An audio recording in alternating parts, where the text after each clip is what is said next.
Welcome back to the Mythic Dungeon International. It is time to find our third team going on to the Global Finals, and, of course, we need to crown a Group B champion. I'm Rook, your host, and I'm here again with Tettles, Nugra, Dratnos, and Zyronic. Hey everybody, and hey chat, good to see ya. It's an exciting day today. I think this whole weekend has honestly at least it's blown away my expectations, and seeing a lot of these teams has been so exciting. But before we get into all of the details, let's take a quick look at where our teams are coming from and where they'll be heading today if they make it through. So all of this began back in the time trials, October 16th through 21st, and the top 16 teams that made it through were split into Group A and Group B. From those, our top 3 teams will be moving on to the Global Finals, and we're super excited to have China back in the mix this time around. They will be having their own rebroadcast November 19th and 20th, so keep an eye out for that, as 2 teams will move on to the Global Finals for them as well. But, I mean, this weekend, I think the competition has been fiercer than ever. We've got some dungeons that were literally being decided by like seconds or like milliseconds at times, and it's been a really, really good showing both weekends, honestly. So I'm kind of curious, Zyronic, how do you feel that looking back at both of our groups these weekends, have they met your expectations so far? Yeah, I think they have. I'd go so far as to say they've exceeded my expectations. At the start of the expansion, whenever we have our very first MDI, there's always this question of whether or not the dungeon pool will necessarily meet the scope of what we're looking for it to do in the MDI, and I feel like the teams have taken the dungeon pool and really done really well with it, right?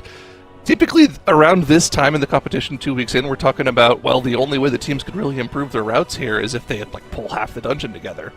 But they're kind of already doing that in most of the keys. So, the way the teams are playing these keys definitely has exceeded my expectations, and I think it's going to be really exciting to see who takes that third and final spot today and, what our seeding is going to look like for the Global Finals.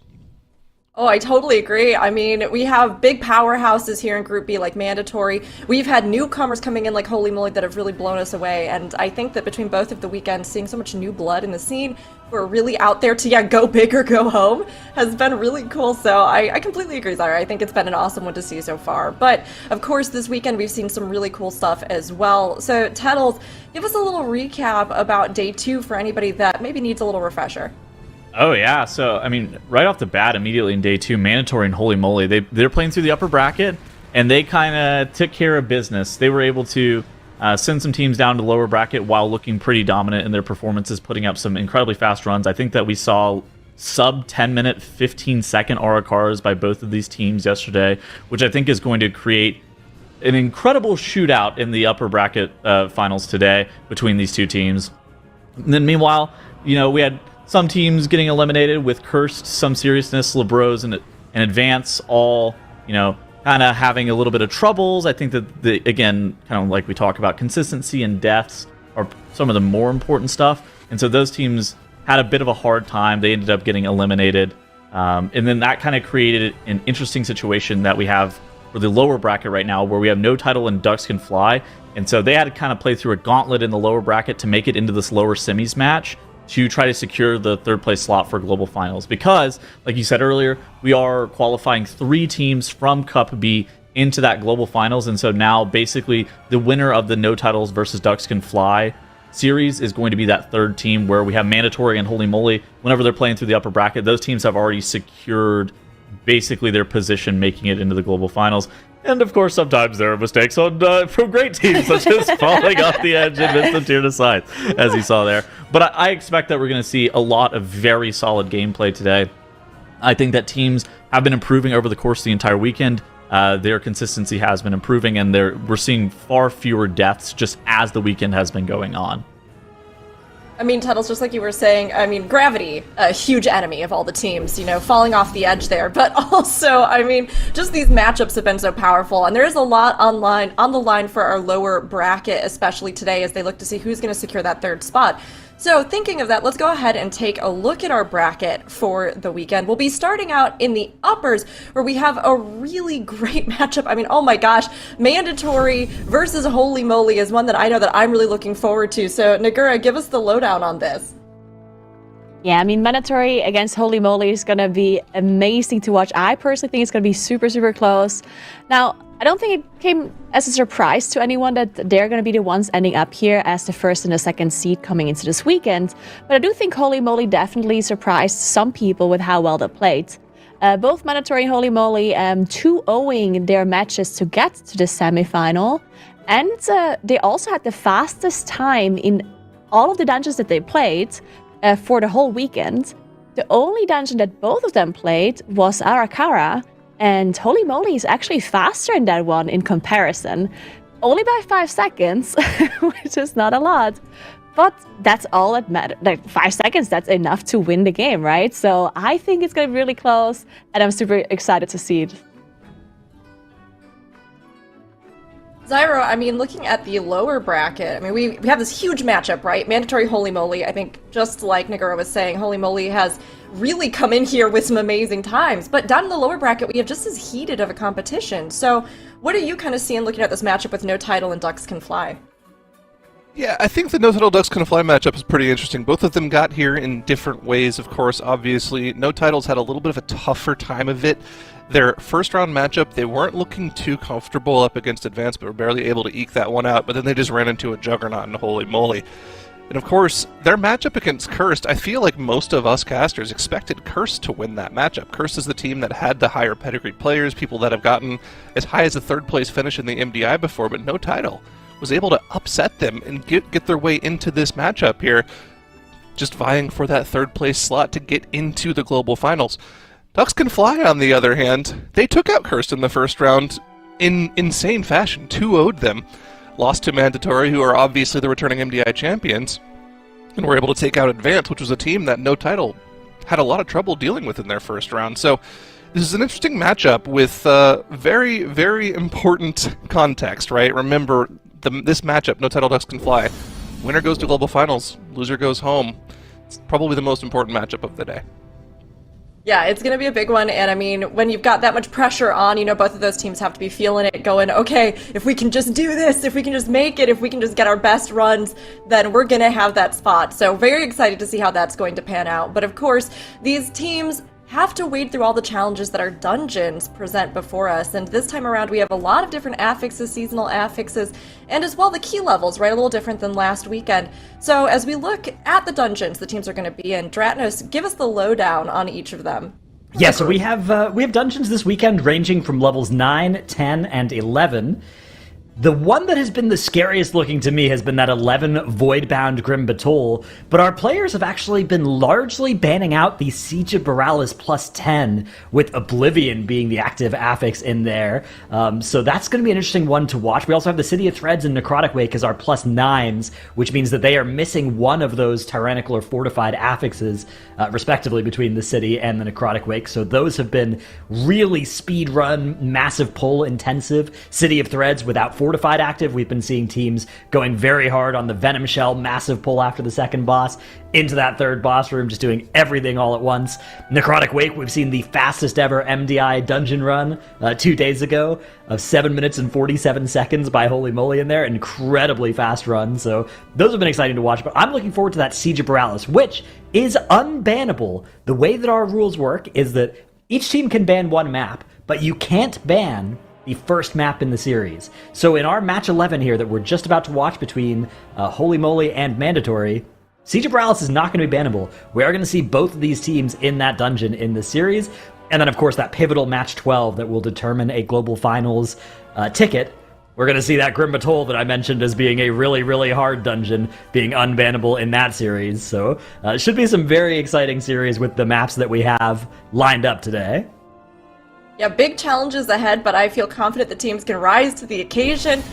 And you know, we've got some strong contenders, so I'm gonna do it quick, I'm gonna do it fast here. Tettles, right here, right now. Third, second, first, who's gonna win it? So I think there's like 2 tiers of teams. I think that like Holy Moly and Mandatory occupy this top tier. Obviously, they're playing through the upper bracket. They're already qualified for the Global Finals. I think that that is like the top tier teams. Like if you're looking at like first and second place, I think that you're looking at those 2 teams. For me, I think it's probably Mandatory first and Holy Moly second. I think that Holy Moly is honestly through like Friday and Saturday played a little bit of better matches. But I think that whenever you're looking at like winning the weekend, I think I just kind of have to give the edge to Mandatory. Most of it comes off the back of the fact that they're returning MDI champions. And so probably you just give them a slight edge because of that. Again, Holy Moly has looked absolutely fantastic as a newly formed team. I think that they have actually shown up and they have a lot better synergy than you would expect with a team that hasn't necessarily played together before this MDI. And so I think that if things go their way, Mandatory has some mistakes, I think that Holy Moly could absolutely set themselves up to win the weekend. So as for the third, fourth place, I probably take No Title in third, leaving Ducks Can Fly for fourth. And I think that No Title is third in my opinion because I think they have a slightly higher cap and faster runs. Now, their consistency is worse. I will concede that I think that their consistency is worse than Ducks Can Fly, but I think that I'm going to take like the slightly higher cap over the slightly more consistent team for this third, fourth place match. Again, kind of similar to what I said earlier. Could go either way, and I wouldn't necessarily be surprised. But I will say that I think that there are still like 2 tiers of teams where Holy Moly and Mandatory occupy that top tier, and then Ducks Can Fly and No Title are probably that bottom tier. I mean, we saw as much yesterday, right? I mean, we had Mandatory go up against Ducks, and Mandatory had a pretty solid lead, but Ducks performed really well. So, you know, the lower bracket right now focusing on what they need to do to get that global final spot, but it's going to be really interesting to see how things shake out at the top and how the bottom continues to just keep coming in with this competition we've seen them bring. I mean, it's been a good one. It's been a good one. And we're going to be heading into our first series here, actually, with Mandatory and Holy Moly, these 2 powerhouses. So, chat, get your predictions in because honestly, like, at the start of the weekend, I would have said Mandatory. But now I'm kind of like, I think Holy Moly might take... I don't know. Chat, you get your thoughts in. We'll get ours in a little bit. But before that, we actually do have a pretty important, I think, deep dive. Tettles, a deep dive here, sort of into Holy Moly's, you know, deaths, maybe some of the mistakes they've made this weekend. Okay, so I was in the lab last night, cooking up this great segment for the MDI. So basically, we have a death montage of all Holy Moly deaths from this weekend. And without further ado, production, roll the tape.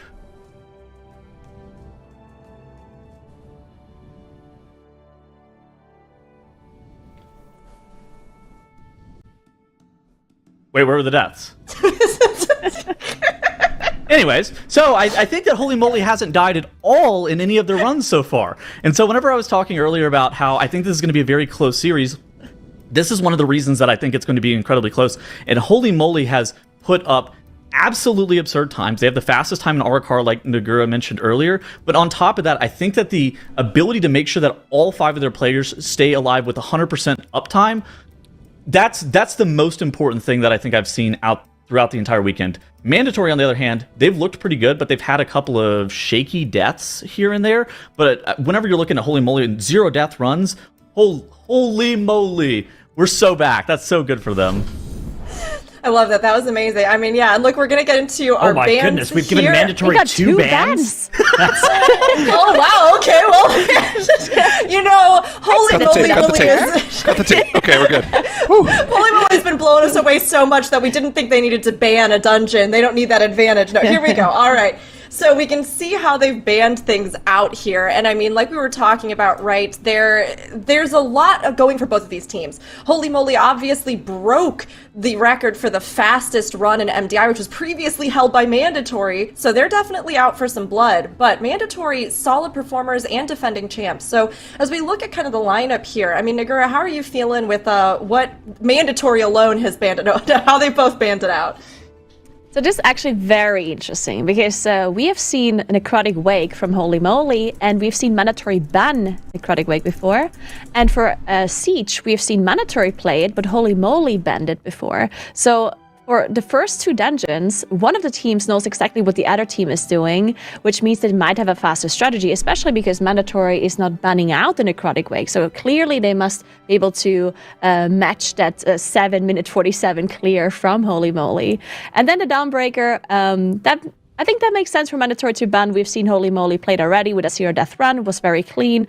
Maybe Mandatory just doesn't have a faster route there. They're like, you know what, we're banning this out. Same for Stonevault. We've seen Mandatory played twice in a very fast fashion, 11:08 clear, and Holy Moly probably just looked at that and they were like, you know what, we don't want to deal with this. I mean, Holy Moly has some really fast routes, but Dratnos, Mandatory has shown some distinctive improvement, particularly with Stonevault, and they're a very powerful team. So, I mean, what have you seen from their kind of performance over the course of this weekend? Yeah, the Stonevault ban, very interesting in here, because we have seen certainly some inconsistency in Mandatory's runs in this dungeon, but they definitely look like they have a fast strategy in here, so I'm not surprised to see Holy Moly choose to take this one out and eliminate this dungeon. But here's some of Mandatory's runs in here earlier. You can see this Skarmorak massive pull actually leading to a death from them, something that it's actually not the end of the world if your Shaman dies once, because they can just hit the Ankh, but then if they die again immediately afterwards, which we've seen that from a lot of different teams, the Shaman die, Ankh die combo, really punishing this season, because that's a 30-second death timer cost when that does happen to you. But they were able to come back in there a second time in a different series, do it a little bit more cleanly, and I think it makes sense. If you're Holy Moly looking at that, you maybe think, okay,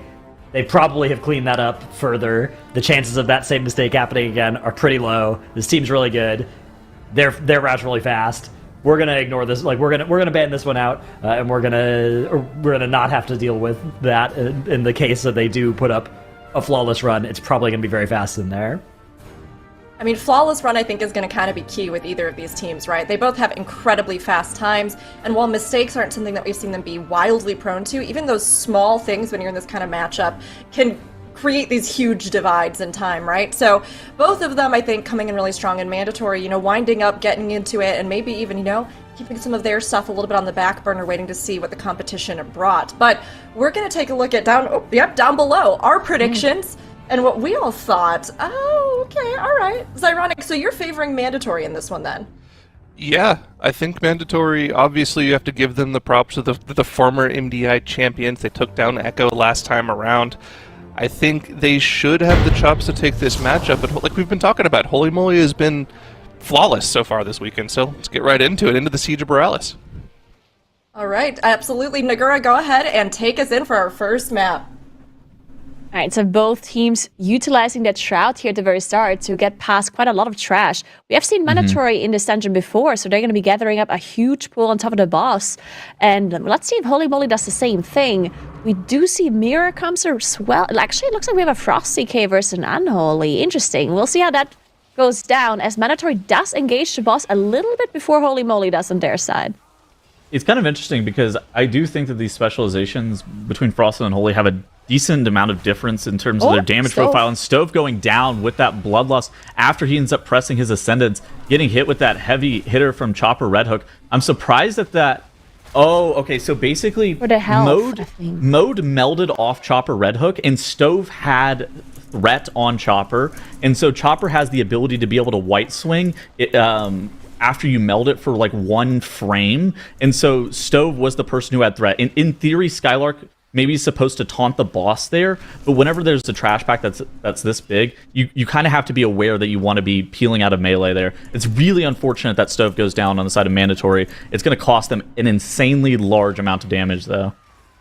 Yeah, that's why Igloo also did use that Shadow Mount, so I think you are right. That was the strategy they were going to, they wanted to go for. We do see a little bit of a unfortunate affix spawn here for Mandatory. I guess they can carry forward, so not too bad after all. Yeah, very interesting. Mandatory kind of high rolled their bomb placement. So Holy Moly had to end up, Igloo ended up jumping on one of those bombs. So Mandatory actually ends up having a faster first boss split, even with that death on all those offensive CDs, which is normally like a huge time loss. But the additional bomb that gives that damage amp to Chopper Red Hook, that's just a insane time save. Now, that's not enough to overcome the 15 seconds worth of death penalty, but that's a huge deal. One more thing to mention is that they instantly battle rest Stove, actually, even though he did, of course, have that Ankh available. Oh, okay.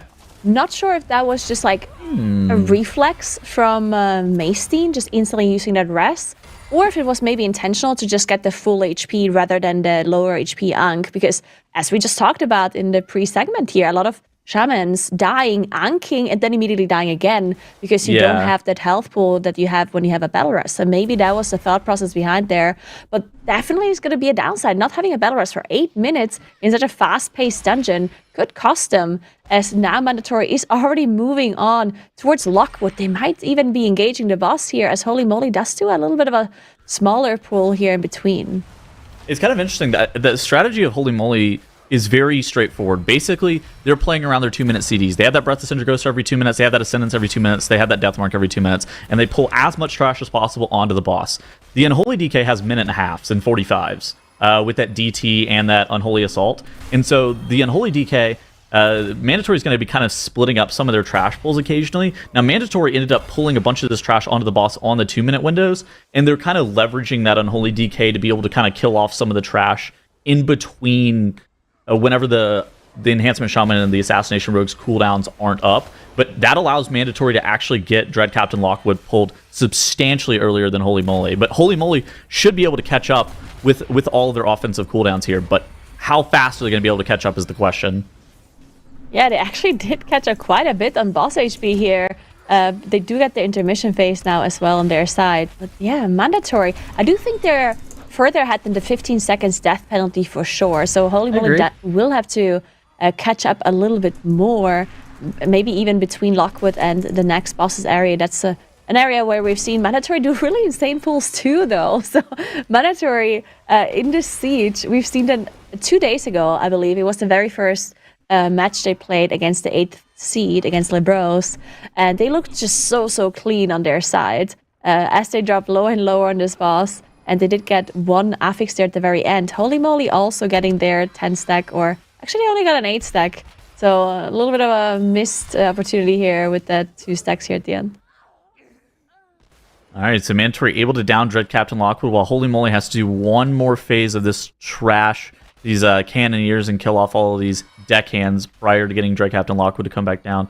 How big is Mandatory going to pull here? Now, looking at their cooldowns, they're going to have all of their buttons available here in about 10-ish seconds. So within reason, they can pull pretty much all of the trash here if they think it's livable. Now, these destroyers or these demolishers that you see slamming the ground here, that crushing slam damage is incredibly high, and so you have to be super careful. It looks like Skylark is going to get feared, but a Tremor Totem coming out, allowing the melee DPS for Mandatory to be able to just like stand in those fears. Yeah, definitely looking very strong. We'll see if they're also going to be moving on That's something they did last time around, but we still have both Demolishers are Ooh, they saved alive, it. doing so much damage. And some orbs actually reaching the mobs here. They're going to have to be a little bit careful. We also see a Yeah. banana stand coming through here for a hopeful. But there we go. That Demolisher is about to go down. Holy moly, in the meantime, did manage to finish off Lockwood as well. And is also gathering up a double Demolisher pull on their side. Also staying in that fear, using AMS and Yeah. using Tremor Totem to stop that fear from happening. Yeah, Mandatory looking so strong. Okay, so Mandatory here ended up pressing their Unholy DK's cooldowns on that large trash pull with the triple demo, where it looks like Holy Moly is saving the Shaman cooldowns and just committing the Frost DK and the Rogue CDs to that pull. So that's one of the differences in the strategies between these two compositions and just kind of how it's playing out. Now, Mandatory ended up playing a very conservative pull here. It was kind of funny talking about a demo and then double Tempest Pillager pulls is conservative. But it looks like Holy Moly is going to be matching that exact same pull. Yep, they are. This one is a little bit of a scary one because, as you said, there's less cooldowns available for this one. So it looked super scary for Mandatory, but they did manage to execute it, as now Mandatory is gathering up a lot of trash again in this boss area. We'll see if they also engage the boss in just a moment, while Moat is gathering up all of these orbs from the Affix. Holy Moly about to finish off their pull as well, but they're basically one pull behind this whole dungeon because they did this one extra trash pull on their side, right? It's that one route difference that Mandatory is ahead by. I think it's also, the very slight advantage that they got off of preferred bomb spawns on the first boss. Being able to get that additional bomb into Chopper Red Hook, I think, is a huge time save, and there's nothing that you can actually do to control that. It's just like pure RNG. Yeah, for a second I was thinking that Holy Moly pulled or was about to pull the boss onto this trash pack. I'm down. That would have been the one thing they needed to do to make up some time here. But yeah, that's obviously incredibly difficult, if not insane. So Holy Moly not doing that, as they're going to be finishing off this trash before they engage Hadal here. Mandatory though, already below 50% on the boss. They're up to 100% enemy forces. They just have to do this boss and, of course, the last boss left to do as well for their side. Holy moly, they should be also at 100% after this trash pack is done. And they are engaging the boss, actually, once or most of these trash mobs have been killed off. But yeah, it's going to be so difficult for them to catch up. Yeah. So what Holy Moly has in their favor is they have the 15 seconds worth of death penalty in their favor because Mandatory had a death on the first pull. What they're behind is 70% of Hadal Dark Fathom's HP. So I think that Mandatory, I would say, is about 20-ish seconds ahead. What do you think?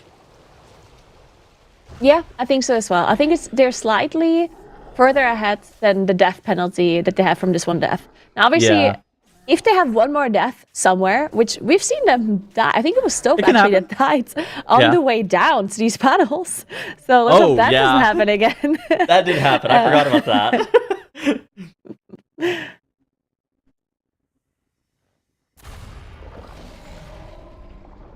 I do think that Holy Moly has a better composition for being able to kill off this last boss. I do think the Frost Death Knight is slightly better single target than the Unholy DK.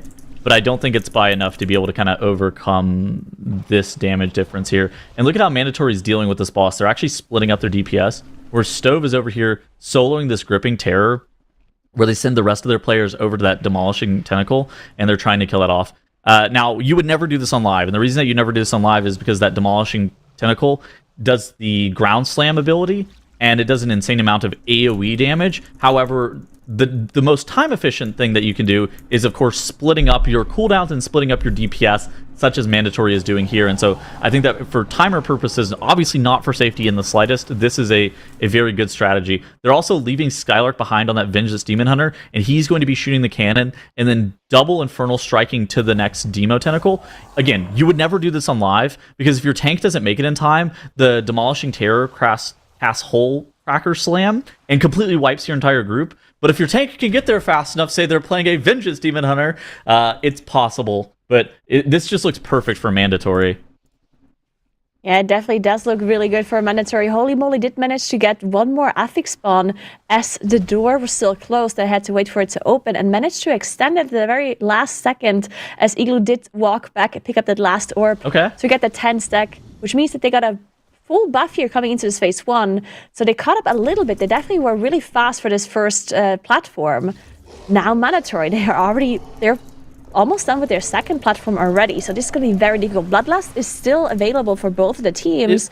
We do see a little bit of a bad spot for Mandatory, and Holy Moly is lasting the second platform. They might be able to catch up a little bit more here.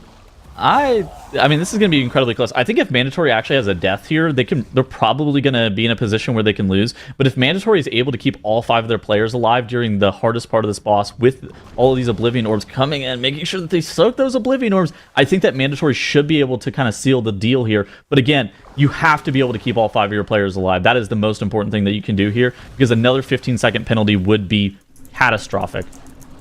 They do have the last rolling, and they have the 10 stack as well from the Affix. So they're looking so strong as the gripping and the Demolisher go down. They just have to shoot that cannon, and that's going to be it for them. Then 15 seconds is what Holy Moly has to somehow be able to catch up. But I don't think that's going to be happening for them. The clock does stop at 11:40. They'll have 7 more seconds, but it's going to be too little too late for Holy Moly, as Mandatory is going to be winning the first dungeon here. Dude, the bomb RNG. Yeah. You know, RNG or not, Mandatory held a commanding lead and took victory here on the first map of the series. I mean, strong performance from them, even with that death. And throughout it all, they held a considerable lead, particularly with the bosses.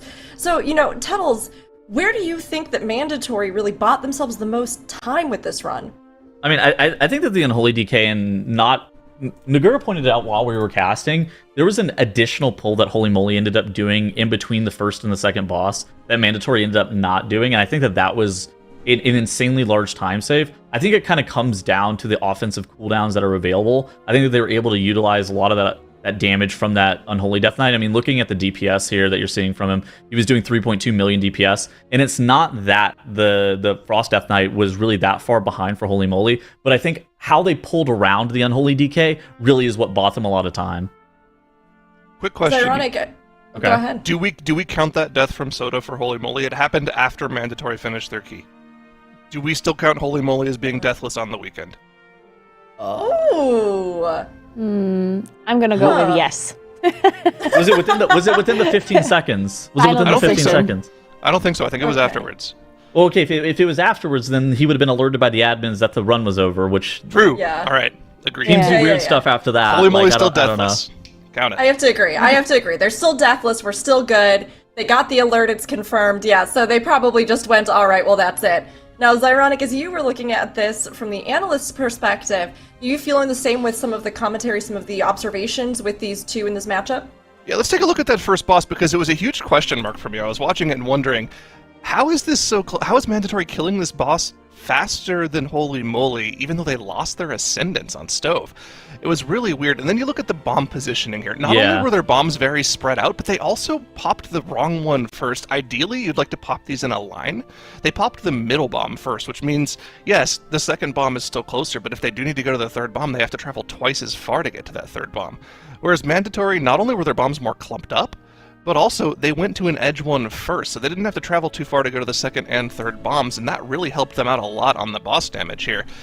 The death on Stove was actually kind of nice as well, to be honest, because it reset the aggro of the boss, and it allowed them to kind of all position in a spot where they could, say, we want to go to this bomb, and they could all instantly track it there as well. I think, ideally in the future, we might see teams adapt a strat like that where everyone can either meld or vanish aggro off whenever the boss does fixate, so that they can give themselves a couple extra seconds to go to that first bomb.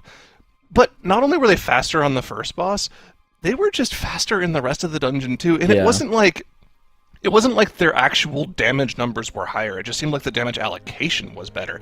And I don't know if it was necessarily an Unholy versus Frost thing, because as we saw in the post-game damage meters, Holy Moly was actually doing more overall DPS in their pulls than Mandatory was. Mandatory was just allocating the damage better. They were hitting focus targets better. They were getting, Festermite stacks onto a boss, allowing them to do a little bit more focused boss damage, and they did that on the first, second, and third bosses. So it was just overall a better dungeon strategy from Mandatory.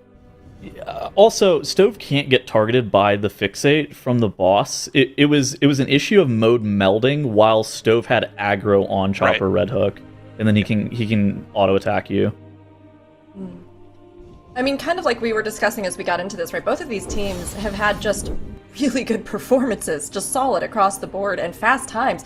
So when you look at these very seemingly small mistakes or these things literally like which bomb you do first or how this panned out, I mean, it really does kind of contribute to which way it's going to swing. But I mean, of course, we're looking at this one. Obviously, it went Mandatory's way and they allocated, like you were saying, that damage very well. But Necrotic Wake here is one that I think is going to be really interesting, given that the mandatory run we saw in Time Trials is what, about 10, and Holy Moly obviously took the world record with the 747 run that they did earlier. So, I mean, Nagura, do you think this is decisively going to go in Holy Moly's favor, or has mandatory kind of caught on with their techniques?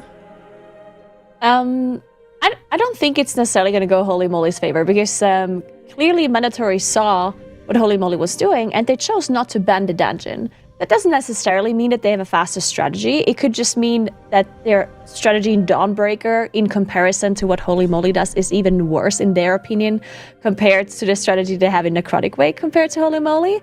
But it could also just mean that they know they can beat that time, right? So even though Holy Moly did have that 0 death run, again, 7 minutes 47, I definitely think that mandatory has a chance to be equal to them, or maybe even faster, which would be insane. Yeah, I will say that, and this is maybe looking a little bit too far forward, but if we do end up making it to that third map in that Arakarai, even though Holy Moly is like 8 seconds faster in the Arakarai, that's not comfortable. I feel like we're probably like coin flipping if we make it to that third map. So if you're mandatory, I think you're really, really hoping to close it out on the Necrotic Wake, because I don't think you really want to be looking to coin flip an Arakarai that you've been shown to be 8 seconds slower, but like best case scenario, it's like a 50-50.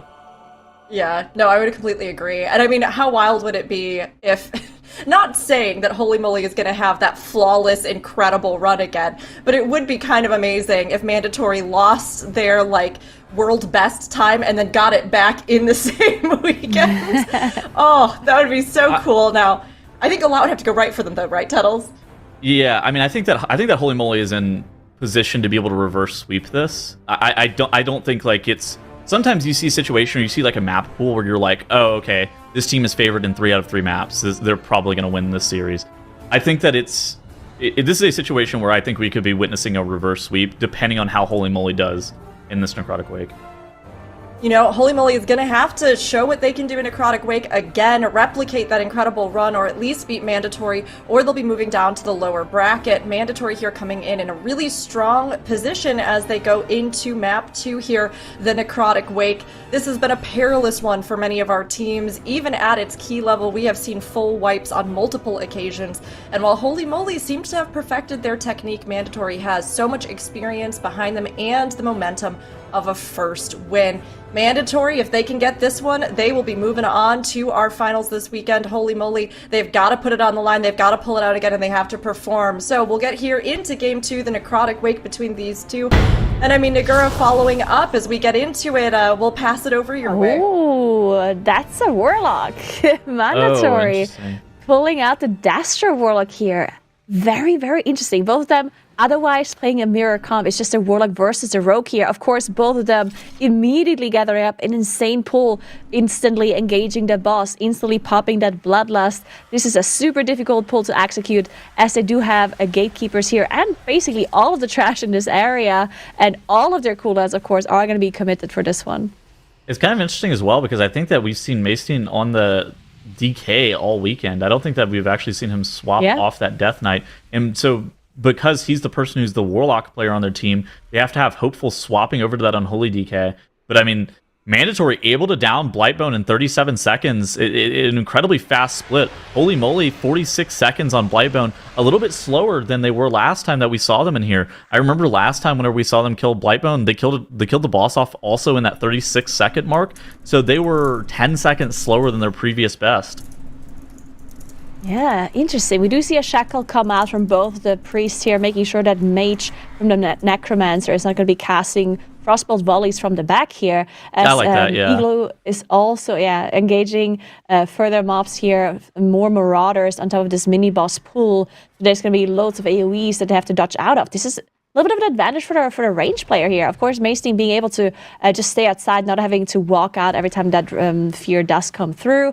And Moat already moving on again on the left side of the screen, letting the rest of the team finish off the pack here, mounting up, presumably going over to the event and starting the RP already. So he melds into Invis Potion. That way he can have his Fade available for later on, as he's going to have to Mind Soothe and Fade by a bunch of this trash. So he needs that Fade. And so, yeah, oh my gosh, the Meld Invis Potion for Mode. That seems like that is incredibly quick. And then look, he's in that Fade as he's activating that RP. What does this allow them to do as they drop the gate skip here to be able to skip a bunch of this trash? Hopeful Sprints grabs the spear. Maybe Shadow Melt. Oh, he's going to get gripped. He's going to get gripped. Shadow Melt grip. Yeah. Yeah. Very cool. All right. This is incredible. Mandatory. Splitting up the raid here. Moat going first while the rest of the team is still in combat.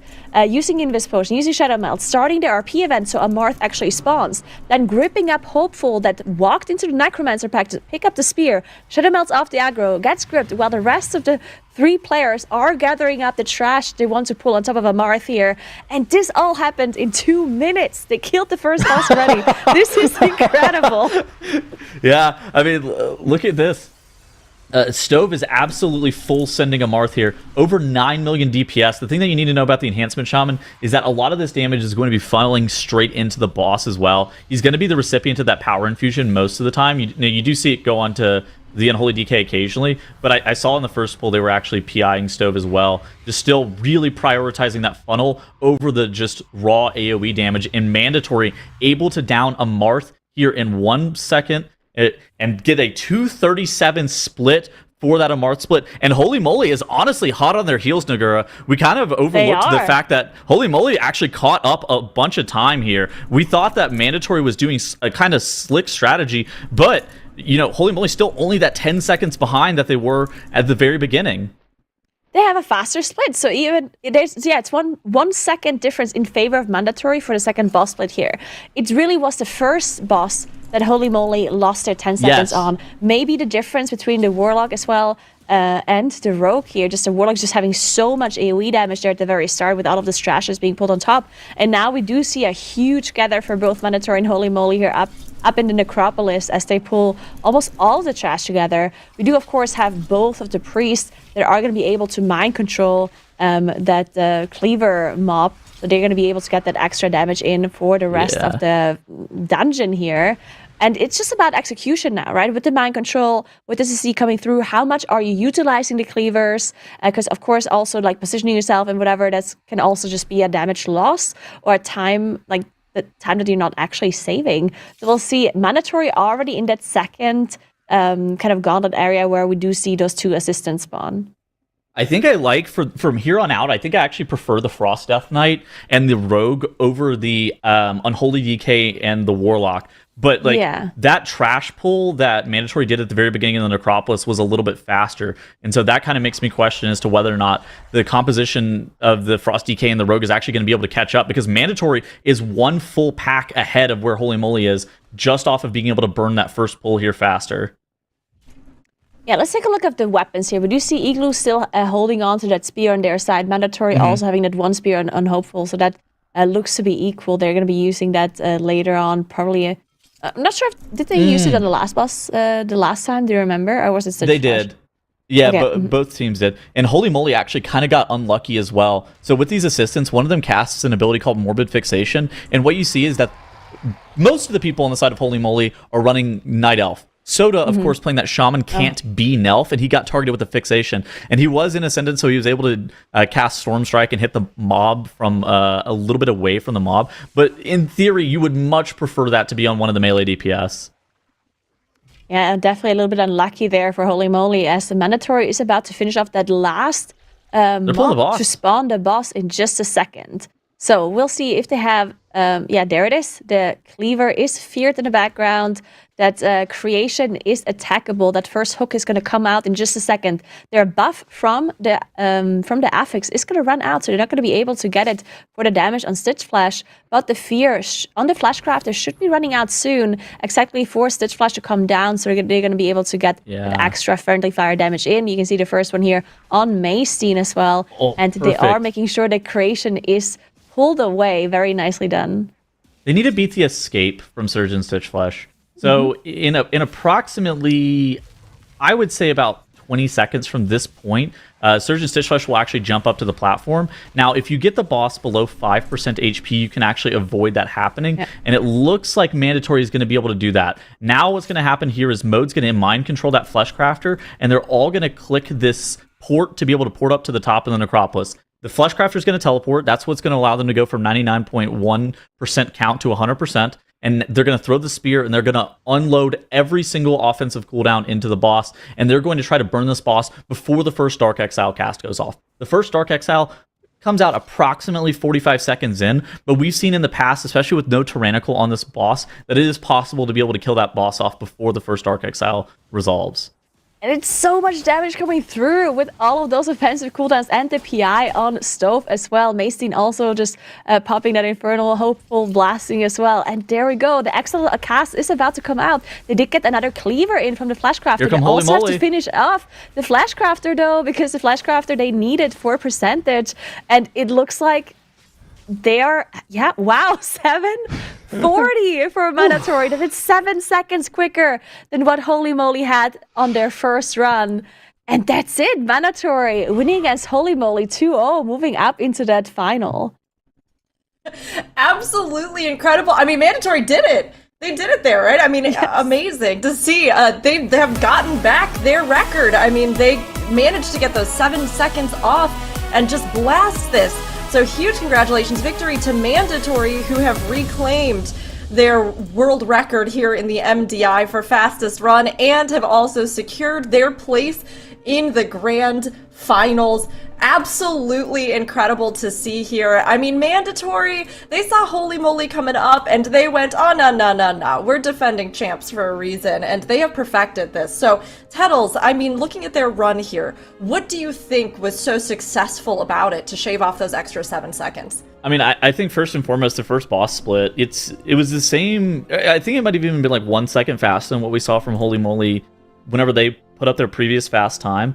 But I think that was really good. But I think the thing that actually saved them a lot of the time was whenever we saw Mode do that thing where he like meld and then invis potioned, that actually got their trash pull set up on a Marth rather quickly. Now, Holy Moly was able to catch up on a Marth by a substantial amount just due to their composition. But the way in which Mandatory was able to get a Marth pulled was somewhere in the order of like 10 seconds of travel time faster than Holy Moly, which that, again, it was kind of like a cascading effect where that one thing leads to another. Mandatory doesn't lose time on a split that they, in theory, should be losing a little bit of time on. And it sets them up really well to be able to take down this dungeon 2-0. Yeah, I mean, they just nailed it from beginning to end. All the strats they were put into place, shaving off every single microsecond they could. But, I mean, Zyronic will have even more insights into this impressive run and this world-breaking run here for Mandatory, as well as Holy Moly's side. Yeah, this was a fantastic run, and I think the Warlock pick is an interesting one. I think this must just be a very big comfort pick for them, because it's pretty much a one-to-one trade-off with the Rogue, with the added-in benefit of being able to pop a Spy Masters for an extra CD at some point later on in the dungeon. Cover that more later. But the absolute amount of AoE damage a Destrolock can do in cooldowns, keeping up with the Unholy DK on this massive pack, is insane. That class is an AoE demon. It also summons demons too, if you didn't know. But yeah, the Blightbone going down in about 20 seconds. Pretty impressive for sure. But like you were mentioning, Tettles, the big thing that saved this run for Mandatory and probably gave them about a 30-second advantage was the skip here onto a Marth. Mode set this up about 30 seconds earlier than Igloo even started to set it up, and it was a whole team effort too. Mode going by to start the RP on the boss, Hopeful running to grab the spear, Blinding sleeting the trash back to make sure he didn't accidentally go down to it, and then rejoining his team later on. The setup for this poll in particular was so immaculately crafted. This kind of reminds me of the old thing we used to talk about back in the day is, you know, you might have a really good strategy for setting something up, but then you have to think to yourself, is this good enough to beat Echo? And Mandatory was forged in those fires, and this clearly was one of those types of polls that you would have to sit in the room and cook up for days to figure out. But man, this gave them that massive advantage. They pulled a Marth probably 20 seconds faster than Holy Moly, which is really important because when you go back and look at the times in this dungeon, Mandatory ended up beating Holy Moly by about 21 seconds. So that easily could have been the difference on its own. Capping it off, of course, with a very quick 30-second Nelthor the Rhymebinder kill. And the Warlock tech, also good for this boss as well, having that gateway set down so that when a Dark Exile goes out, you can opt to just take the gateway instead of going down. You will die after, what, 45 seconds? Can you click that? Yeah, you can. Okay. I believe you still can, but still, pretty good. And, of course, we have the Spy Master's uses here from Macestein as well. Used one on the first pull with just a couple sacks. At the 4-minute mark, I believe that would have been the massive Necropolis pull, where he did 11 million AoE damage. Without cooldowns, without the Infernal, that was just the Spy Master's press. That's pretty big. You have to think about Spy Masters as pretty much an extra cooldown, right? A max level geared character will have about 70,000 intellect. When you press a 40-stack Spy Masters, you're gaining about 40,000 intellect. So you're giving yourself like a 60% damage increase when you press that button at full stacks. It's just an insane extra tech for casters in the MDI.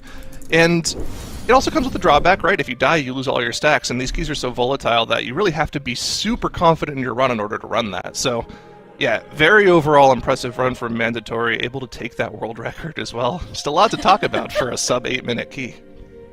I know, that was amazing. I mean, honestly, like, we finished and I kind of sat there for a second just like, oh my gosh, no, they did it! Oh, they did it! Hold on. Like, I mean, it was just amazing to see. And I have to say, Mandatory has to be feeling good because just like you were saying, Zyro, if it used to be, is this good enough to beat Echo? Mandatory right now moving on here to the finals, you know, going so strong here, has to be feeling like they can say now, all right, are your strats good enough to beat us? And that's got to be a really good place to be as they take this back. I mean, Nagura, as we kind of look at this, shaking out the way that it did, right? You were leaning towards Holy Moly like I was. Do you think Mandatory really showed that they're going to be in the lead here, or Holy Moly maybe have a chance at making it back to them? Okay, so I do think that both teams just played incredible, and it was hard to tell who was going to win this one, just because Holy Moly, of course, is the lower seed coming into the tournament, but I do think like yesterday and the day before, they played better. They had 0 death runs. The one dungeon that both of them played, they were faster in, right? So in a direct comparison before the series, it looked like Holy Moly was slightly better, but just like by a slither, right? Now, obviously, it looked very convincing here for Mandatory, but I still think that if they meet again in the final, then I still think it could go either way. No, absolutely. I mean, I completely agree. Yeah, I think most of us do, because Holy Moly, you know, did well, but weren't quite on it. And when you say they weren't quite on it, that means that their run was still exceptional. They just didn't get those last tiny seconds they needed. So they will be moving down here to the lower bracket, but whoever is going to be matching up against them is going to have just a lot to compete with. Zyronic, I mean, looking at the bracket, what are your thoughts right now? Well, first of all, I want to mention, after that matchup, not counting the Siege of Moralith death, Holy Moly's still deathless. They lost a match without dying a single time, 2-0. So, hey, you're playing against Mandatory. You have to expect that. But, yeah, still impressive from them. They still are qualified, but they're still playing for seeding now. But going into this lower semis matchup, one of these teams is going to the Global Finals, one of these teams is going home, and it's a very close matchup. We talked about this at the top of the show here between NOTITLE and Ducks Can Fly. Both of them have had their advancements throughout the weekend. But NOTITLE, I think I favor them just a little bit more from the way they've played as of recently. But they also have the backing of the chat. The entire weekend, we've seen a whole bunch of cheers in chat saying "Go NOTITLE." We've also seen some Ducks Can Fly people shouting out their favorite duck breed as well in the chat, which is, I don't really know any duck breeds, but seeing them, I'm like, yeah, that sounds like a breed to me. Canada Grey. I love it. That might be a goose, but it'll work about that. I don't really know the difference. I'm gonna be straight up. I don't know any of them, so you're already 2 up on me. I mean, that's going to be a really good matchup, I think, 100%. We can't wait to see what they're both going to bring to the table. And it's okay, if you don't know Ducks, you can still support Ducks Can Fly and everything that they are doing here in the competition. But we'll see that shortly. And before that, we actually have another Whose Spell Is It Anyway? So we're going to do another Whose Spell here together. And chat, we would love all of you to participate as well. So if you haven't seen this before, I don't know how, but we'll give you the lowdown. You get to try to decipher the spell based only on the information available in the tooltip. We'll be doing the same here as well, and this can be from any abilities, talents, or items. So keep your mind open. There's a lot of possibilities. Curious how Dratnos has just not on the desk for this one again. Interesting. So this is a 30-second interrupt. This is Axtos. Yeah. Oh, yeah. Oh, yeah, you're It right. is Yeah. Axtos, Yeah. yeah. Yeah, it's the Demonology Warlock interrupt because he throws the axe, Well- stunning targets, right? It would say stunning at some point. True. Maybe Stunning it says and- hurls and stunning, and interrupting the target. Interrupting. Okay. Yeah, probably. I think it's Yeah. Axtos. Wait, but why would it add interrupts? Wait, does it interrupt even if it's stun Well, immune? if the mobs are stun immune, yeah. Okay, yeah, okay, then, yeah. Yeah. And the blackout title seems Chastise. short. I mean, Chastise isn't an interrupt. Chastise is like a Yeah, disorient exactly, or incapacitate or yeah. something, isn't it? Yeah. Hammer of Justice also doesn't interrupt. Stormbolt also doesn't interrupt. Okay, it is Axtos. Yeah, Axos. Everybody agree? I think we're good on Yes. that, yeah. All right, let's see. Oh god, what's the icon on that one? Good I don't know. question. But I think the I know production it's are a bunch of noobs. It's like orange-ish. Okay, it's A. Okay. Oh, hey. Oh, that, wait a second. We are so bad. Hold on. All right. So weird. I wonder which one could it be out of all of these. Yeah, I'm gonna have to say A. It's orange-ish. There it is. All right. Anybody for the purple? Or are we all going A? Yeah. I think Yes. A. Yeah. Okay. Watch it be one of the purple ones. I'm just No, waiting. No. Yeah. Okay. All wrong. It was just. Wait, what? What? So I guess Well, it's at least show us the real icon.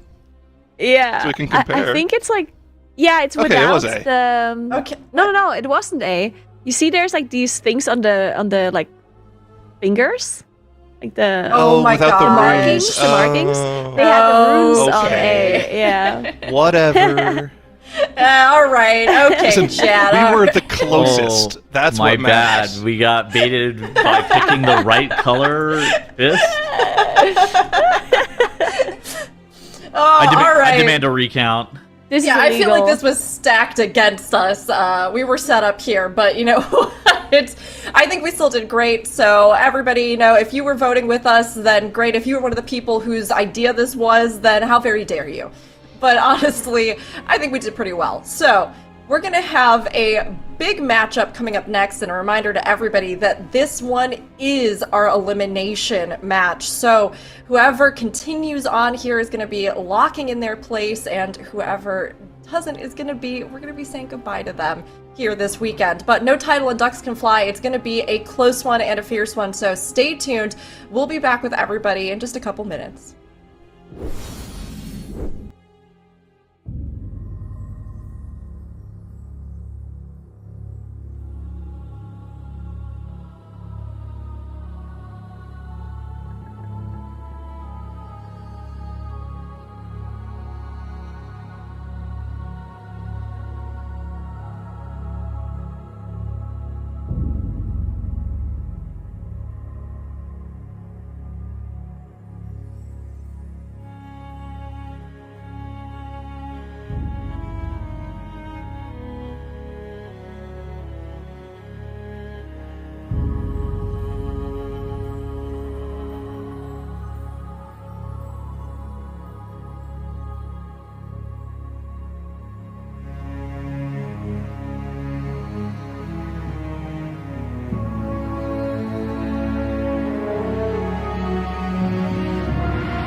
I hope everybody looked up some types of ducks during the break, because we're going to need to be tossing them out in chat here very soon. We're coming back for No Title versus Ducks Can Fly. Now, we have a lot of No Title fans in the chat, so, get in there, get those votes in the prediction poll, but Ducks Can Fly, get in there too. Let us know who you think is going to take it, and we're going to talk a little bit about both of these wonderful teams. I mean, honestly, it's been great to see them coming in. Ducks Can Fly making a return. They have been, just a steady improver, which we're going to touch on, but we do have a player to watch over on the other side of No Title here with Dan. And Tuttles, would you like to let us know a little bit about Dan and what he's bringing to the group? Yeah, so Dan, he's a well-known warrior player. I think that for most people who follow Dan on any of his socials will know that this guy just loves to play DPS warrior. He raids in Method. Dan is honestly just like an incredibly strong player, and so whenever I saw that he was on this team No Title, you kind of like know what to expect whenever you see players of this caliber on like top teams. I don't think that Dan is a player that's had specific success with the MDI yet, but I think that his level of play and No Titles showcasing throughout this weekend has been pretty exceptional. I think that they've overall played very good, and I reached out to Dan, and he told me that he was going to hang the ducks on his wall after he is able to take down this series. Oh my gosh. So...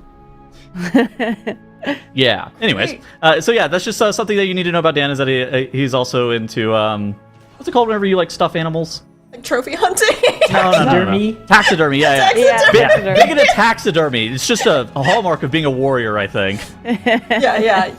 Dan's also a black belt, so ducks, no matter what, just fly. Get out of there. Get out of there. If anything that would be happens a hunter to thing, go but their okay. way. No, don't that's worry true. about that. Oh my gosh. Well, honestly, Dan's gonna be anchoring the party, bringing that extra force and maybe decorating his home in a fun, rustic new way. But ducks can fly. Ducks Can Fly, I think, have a good chance of rising above and getting out of range, shall we say. They really have shown just consistent improvement every single time we've seen them, let alone even just in this weekend. And Dranos, I was wondering, would you like to tell us a little bit more about their kind of trajectory in the competition? Yeah, and I think their trajectory, like you said, it starts outside of this weekend. It starts back in the Dragonflight MDIs. When we first saw them, we saw them performing well in some of their... this was one of those teams. We have these teams in various MDIs where they come in and they're medium-seeded and they show up and they do okay and then they don't come back the next season. And Ducks Can Fly haven't been that. They've been a team that has been consistently qualifying and consistently getting better and better. And they've kind of moved up from, in my head, that high tier 3 team to a low tier 2 team to maybe now a mid tier 2, high tier 2 team, depending on how well they're able to take it in this series. And it's been just really awesome to see them perform in these maps and start developing their own strategies and improvements, right? There's sort of a phenomenon that we have with new teams CMDI where they're often, one of the things they struggle with most is actually developing new strategies rather than just executing existing strategies and trying to, trying to hang on, right? And Ducks Can Fly, one thing that I really liked about them, as we saw in this City of Threads, is they weren't just trying to hang on, they were actually innovating in this dungeon. They were doing a pull that up until that point we hadn't seen anybody else do, which is kill the Venom Shell and then hold W, go to the next boss area. Very awesome thing to see. So I'm excited about this team's upwards trajectory, and I think they are very, very much alive in this series. Right now, at least. No, I agree. I think, honestly, both of these teams, for being teams that maybe were a little bit lower seeded or, folks haven't focused on as much as, Mandatory or these big upstarts, both of these teams have had really good performances, and Ducks has brought in some extra, kind of strats like we were just mentioning, But No Title has had a strong blast through here, and even though they're down in the lowers, we've seen them, I think, bring some big plays. So we'll take a look at our predictions and see what we thought in this very close matchup. We'll see. Wow, you guys are Ducks believers? I originally was a No Title believer, and then I saw Nagura's argument that she's going to make in a couple of seconds here, and I was like, that actually sounds pretty good. I'm changing my mind, so I'm on Team Ducks now. Nagura, give us your argument, okay? Sway the chat, all the No Title fans.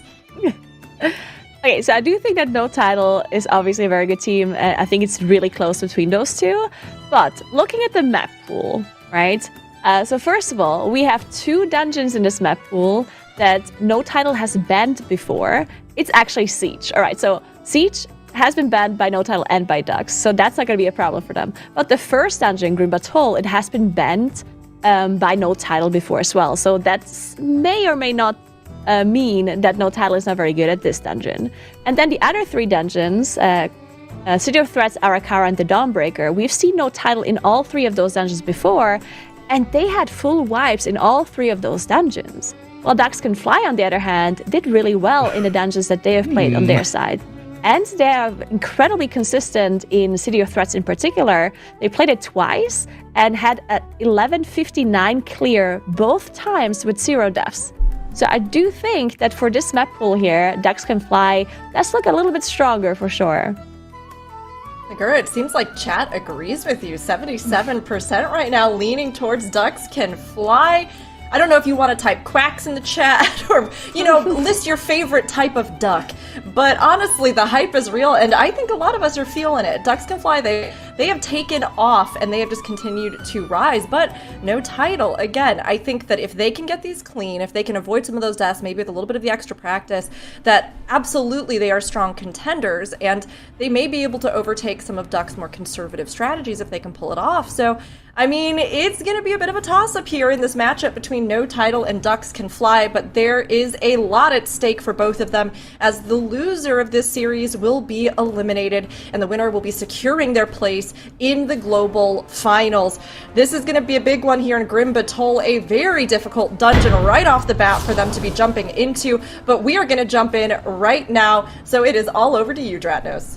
All right, just as we get underway here, we do have mirror compositions between the 2 teams. Nobody is bringing in the unholy DKs that we've seen some running in here. I'm curious to see how they're going to handle this dragon section, because to me, a strategy that looked really good was leaving your tank on the ground and having them go and group up a bunch of trash, including a bonus dragon, and then get that bombarded by the rest of the group. So we'll see if either or both of these teams are going to go for that strategy.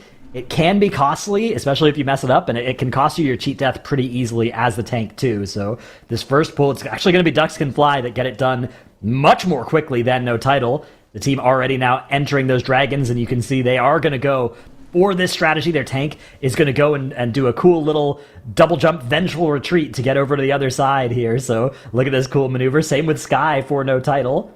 Waiting for the right spot in this. Ooh! Actually, this is going to be a different path for Goatface here for Dux Can Fly than we've seen for some other tanks in other teams. Actually, yeah, look what No Title are looking at. Are they also going over to the left, or are they going forward? Yeah, okay, so this is different.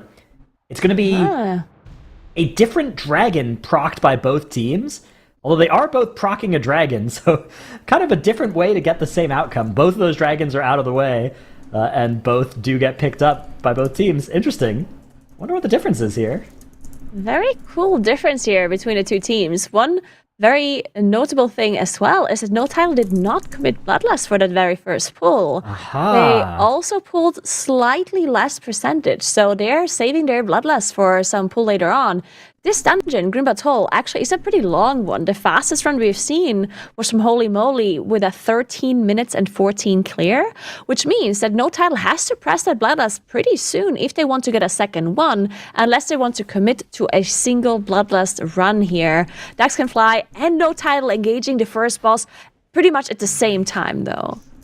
Yeah, so if they hit Lust on this boss here with their 2 minutes, they should still get another one in the dungeon, and a boss Lust tends to be the most value you can get out of Lust, right? That tends to be often what you can save the most time with if the Trash Lust doesn't let you actually pull extra trash, which it does look like Dux Can Fly did get a little bit more count out of this whole trade, but not a huge amount more.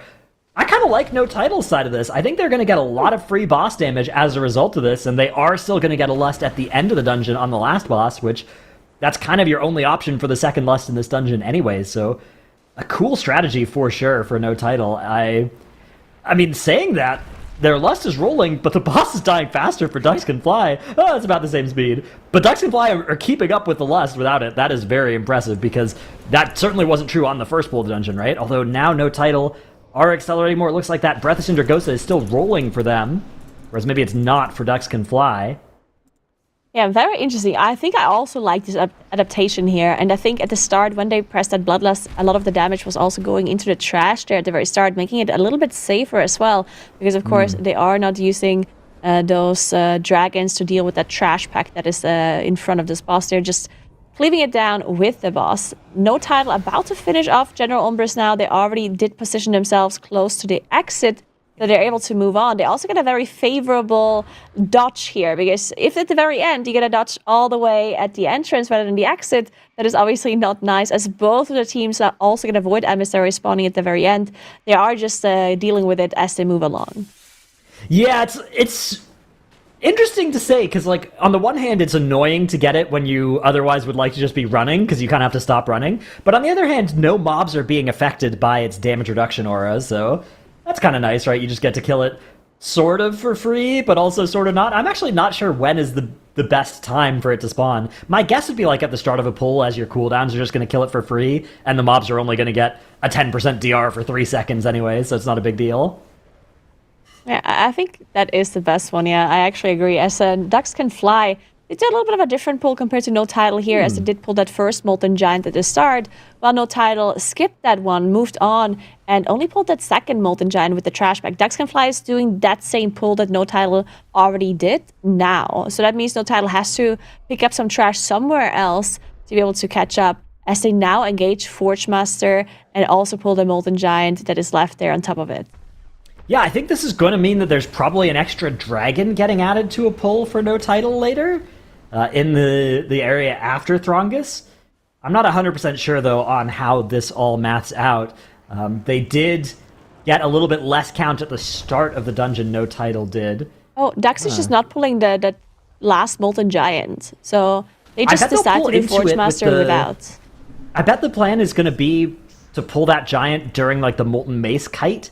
We'll see, though. Maybe you're right. Maybe it's just not going to get added at all. But it seems like it's such...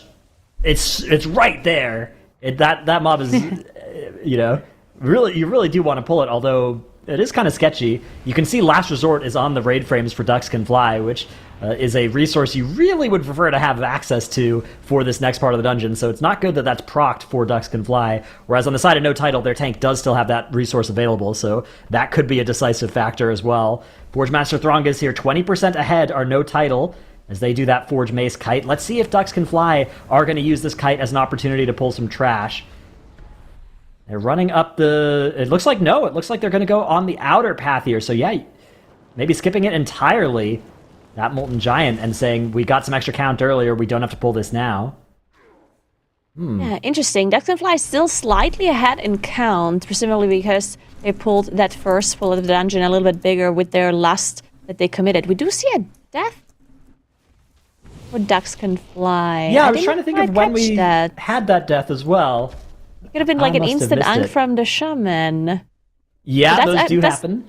Yeah, that is definitely not good, as they do have that 15 seconds death penalty. NOTITLE, though, they already are gathering up a pull on their stat. And this is one of the most crucial areas here in this dungeon. We've seen so many teams die here on either this pull or the next pull. There's this area between the second and the third boss. It's just very, very dangerous for these teams.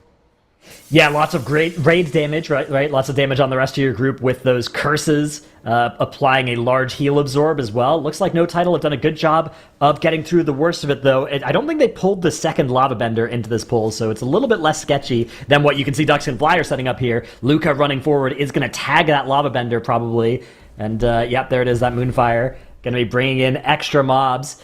So this is a pretty scary moment for Ducks Can Fly. The death was on the Death Knight for Ducks Can Fly earlier, and that did cost them their battle res, as you can see, so they are down that resource. If something starts to go wrong here, they won't be able to recover. This is a very, very dangerous pull for the Ducks, but it's quite a lot of trash as well. If they can get this done cleanly, I think they won't be too far behind NOTITLE. You have to remember, though, in a matchup this close, 15 seconds of death timer from that one death could absolutely be pivotal. Definitely, and they are dropping low again with all of these lava binders that they have to deal with. There's so much AoE damage coming out for these trash groups. NOTITLE, they already move on to that Twilight Dragon pool, which again we've seen numerous teams wipe to if they didn't manage to quite line of sight some of the AoE damage here. Looks like NOTITLE is about to gather it all up in that corner. They also get the affix at the start of the pool. We talked about this being pretty beneficial at the start when you have all of these cooldowns up. Sky does start pretty low, but Sky again has that cheat death available, while Daxconfly does not have that one. Yeah, you're kind of happy to get it there. They did get 20% damage reduction for a few seconds on these mobs, which does mean this pull is going to live a little bit longer. But then when the Void Emissary dies, you get cooldown reduction, you get versatility. So that probably cancels it out, and you get the defensive benefit of that versatility as well. I think you're probably pretty happy with that spawn for NOTITLE. Like, that probably makes this pull easier than if the affix didn't exist, as they are going to move forward now into the double lava benders onto the boss. So NOTITLE. Oh no! The first death of NOTITLE's run is going to come out here. It's going to be answered with Ankh instantly, as their shaman did get auto-attacked by a lava bender. Now, unfortunately, I think that's going to mean that many feral spirits are going to despawn, but at least Ascendance wasn't sent already, so that shouldn't grief the damage too much. You can see the shaman recovering the third place slot on the damage meters, now fighting back for second, but not fighting for first like he probably would be if he didn't get killed at the start of this. Last lava bender goes down for the first lava bender rather goes down for NOTITLE. The second one getting pushed below 50% and starting that damage on the group. The whole group getting pretty low here. They are going to be able to get through. Meanwhile, Daxconfly have started this same pull as well. Both teams on similar trash count. Daxconfly 2% less trash. I wonder if that's going to change what they have to pull at the end here. Death for NOTITLE. Whippy down to the scorching heat from the lava bender. That's going to be their battle res, but both teams are recovering a battle res now. But now 15 seconds are in favor of Daxconfly. Yeah, and that might be around the time that they're actually behind to NOTITLE. So this is going to be an incredibly close game from here on out. There's still loads of things that can go wrong though for either of the teams, as Daxconfly is just waiting for Valiona to spawn as they have that affix buff on them, which means that they're not going to be fully able to utilize it. But I do think the same thing happened for NOTITLE too on their side, so very similar when it comes to those upsides and downsides from the affix, as now Valiona did land for both teams, and they are looking at the cooldowns. It looks like the shaman is not committing. Oh, they're actually pulling trash on top. Wow. Okay, so NOTITLE pulling that first trash group on top here. So are Daxconfly, it looks like. Oh, yeah, this is a pull we've seen a lot of teams do, and we've seen it cause problems before. So NOTITLE are going to be the first to have all these mobs grouped up. AoE stuns, but unfortunately Daxconfly, absolute catastrophe. As one of those invoked Shadow Flame spirits does connect and do its Shadow Flame Nova, that's going to be 2 deaths for Daxconfly. They're able to recover it with an Ankh and a B-Res, but now next time their Shaman dies, no Ankh is available, no B-Res is available. Daxconfly now 30 seconds of death timer on the bad side for them, and they have to deal with Valiona from 80 to 50% without a DPS player.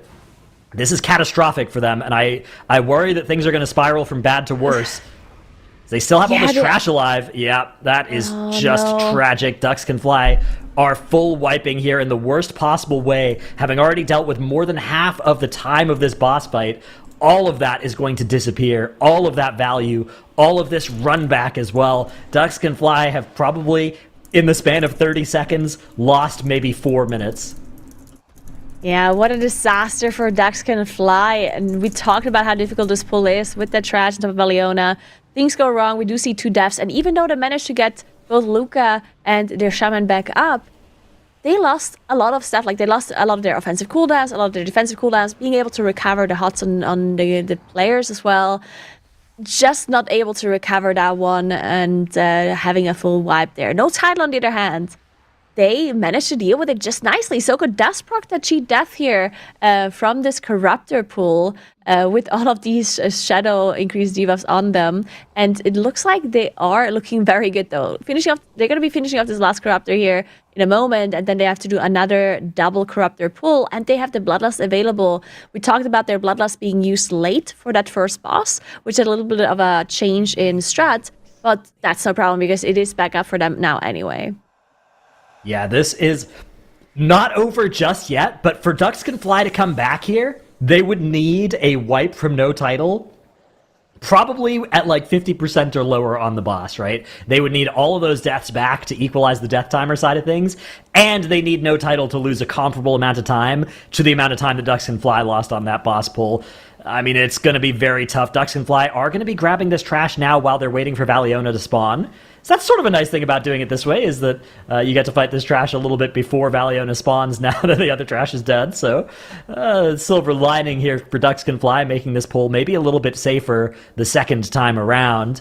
But NOTITLE are advancing towards the last boss. Their Bloodlust has come back off of cooldown. They'll be able to use it on the boss, and they're actually just going to play this pretty safely. They're waiting for both of these Corruptors to die before even going into the boss, rather than taking them onto the boss once the little mobs are dead, which we have seen some other teams doing. Potentially, at this point, they know how far ahead they are, and they know that they should not be taking any risks.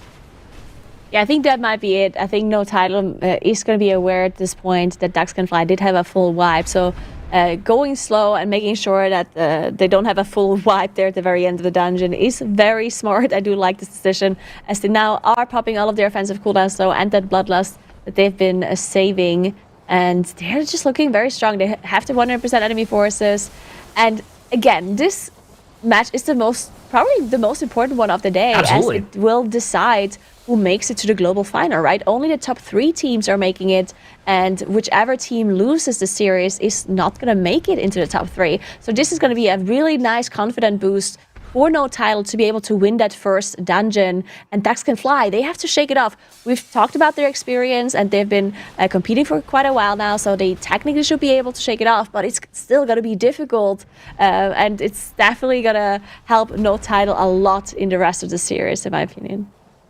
Absolutely, yeah. The resilience, the bouncing back is what we're going to be looking to see for Ducks Can Fly, but this is a great run for NOTITLE. 2 deaths on the board. Honestly, we'll take it. It's a Grim Batol plus 11 Void Bound. Yeah. 2 deaths I would accept in a heartbeat before this dungeon started, and so I think would NOTITLE. A 15-28 is going to secure them a 1-0 lead in this series.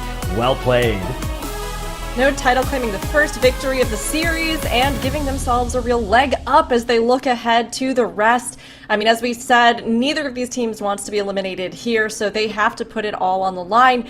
And I mean, NOTITLE did just that. For having really struggled with this dungeon previously, I think they came back at it and they cleaned it up considerably. And obviously on Duck's side, we had some stuff go pretty wrong. So with this particular run, how did this run of Grim Batol kind of measure up for both of these teams compared to their other runs this weekend, Nagura?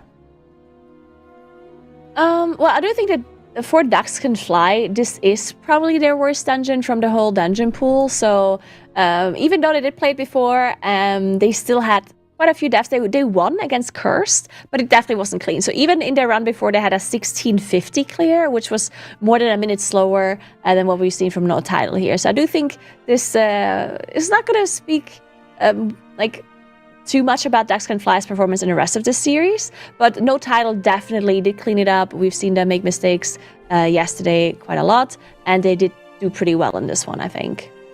Yeah, I mean, coming out of it with only 2 deaths is definitely something that, compared to many other runs where we've seen the full wipes just rack up over and over, very solid. Now, Tettles, what did you see on your side with this particular map?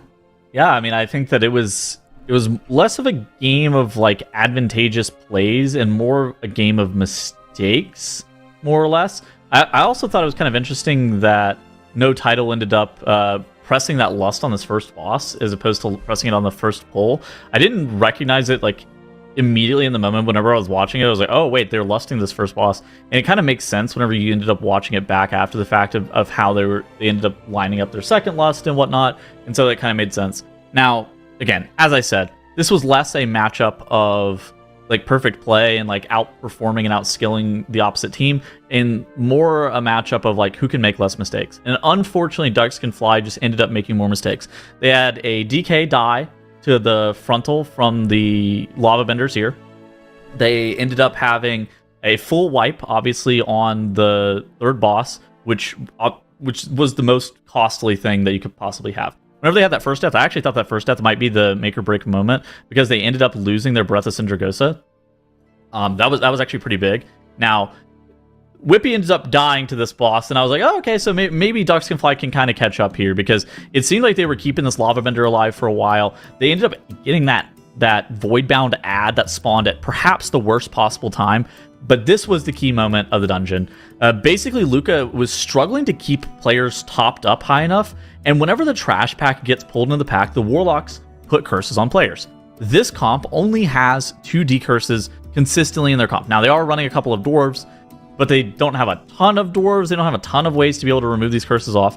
And so the Warlocks apply the curses to players, and before Luca can actually get players topped up, the boss then applies curses to players, takes down 2 players. They end up like rezzing them up, but they don't res them up fast enough, and then an ad contacts their players. The Shadow Flame Nova goes off, ends up fully wiping them. There was basically no recovery from that, and of course, NOTITLE is able to take down the Grim Batol in pretty okay fashion. Again, it wasn't a perfect run. I think that they could get kind of exploited by a perfect run from other teams, but I didn't think it was too bad.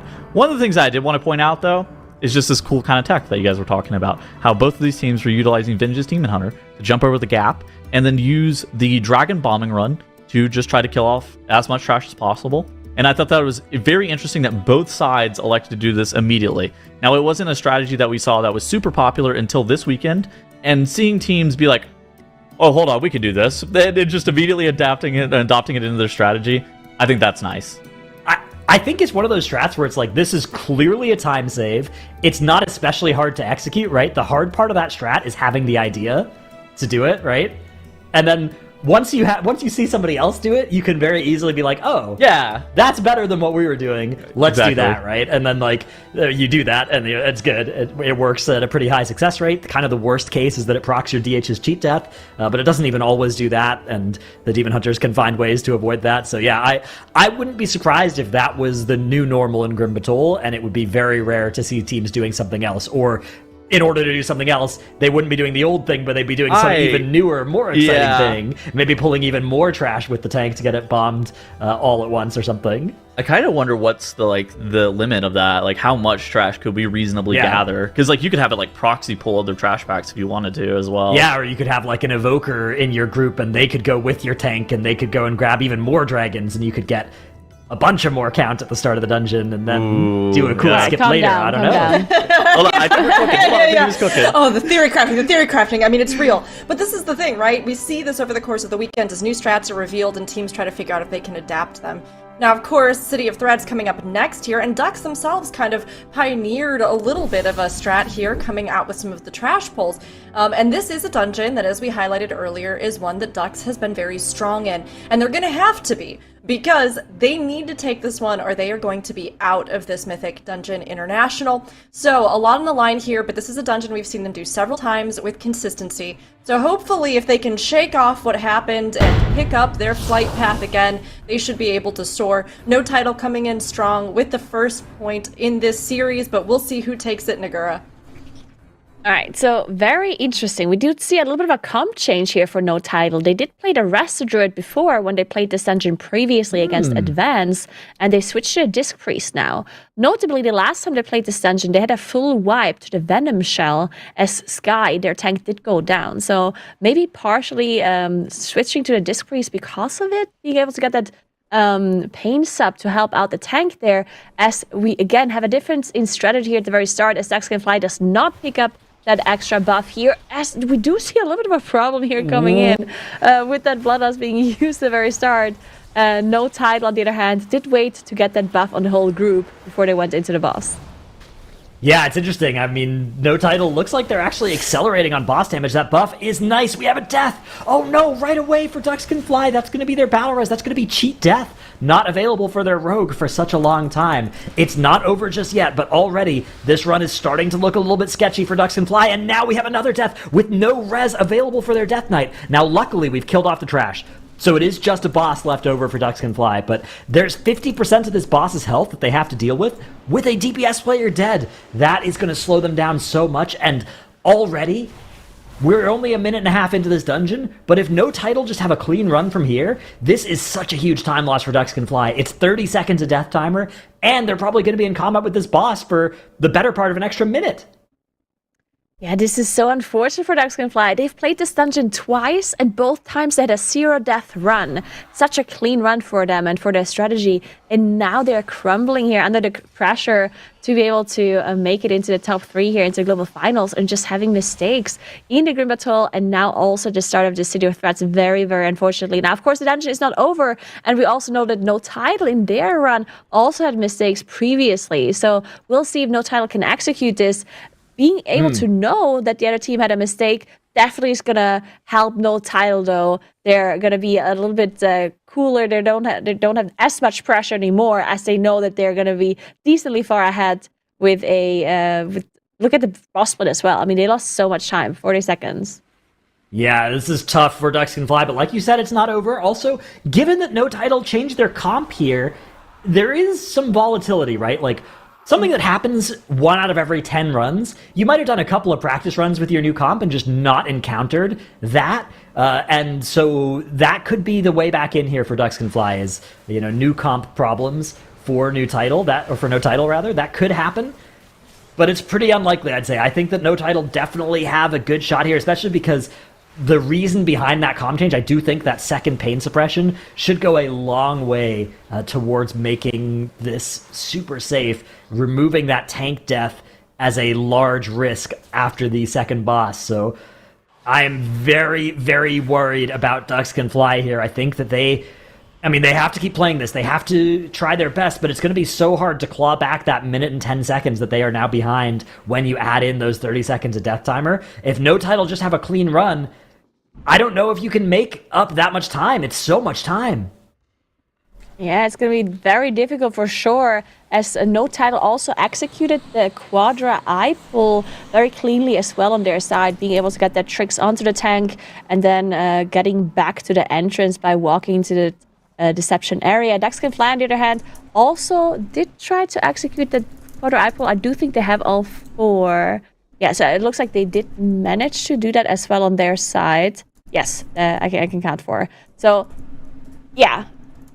Good for Fly that they managed to do this properly, but again, being able to go get over this time loss from the first boss is going to be difficult.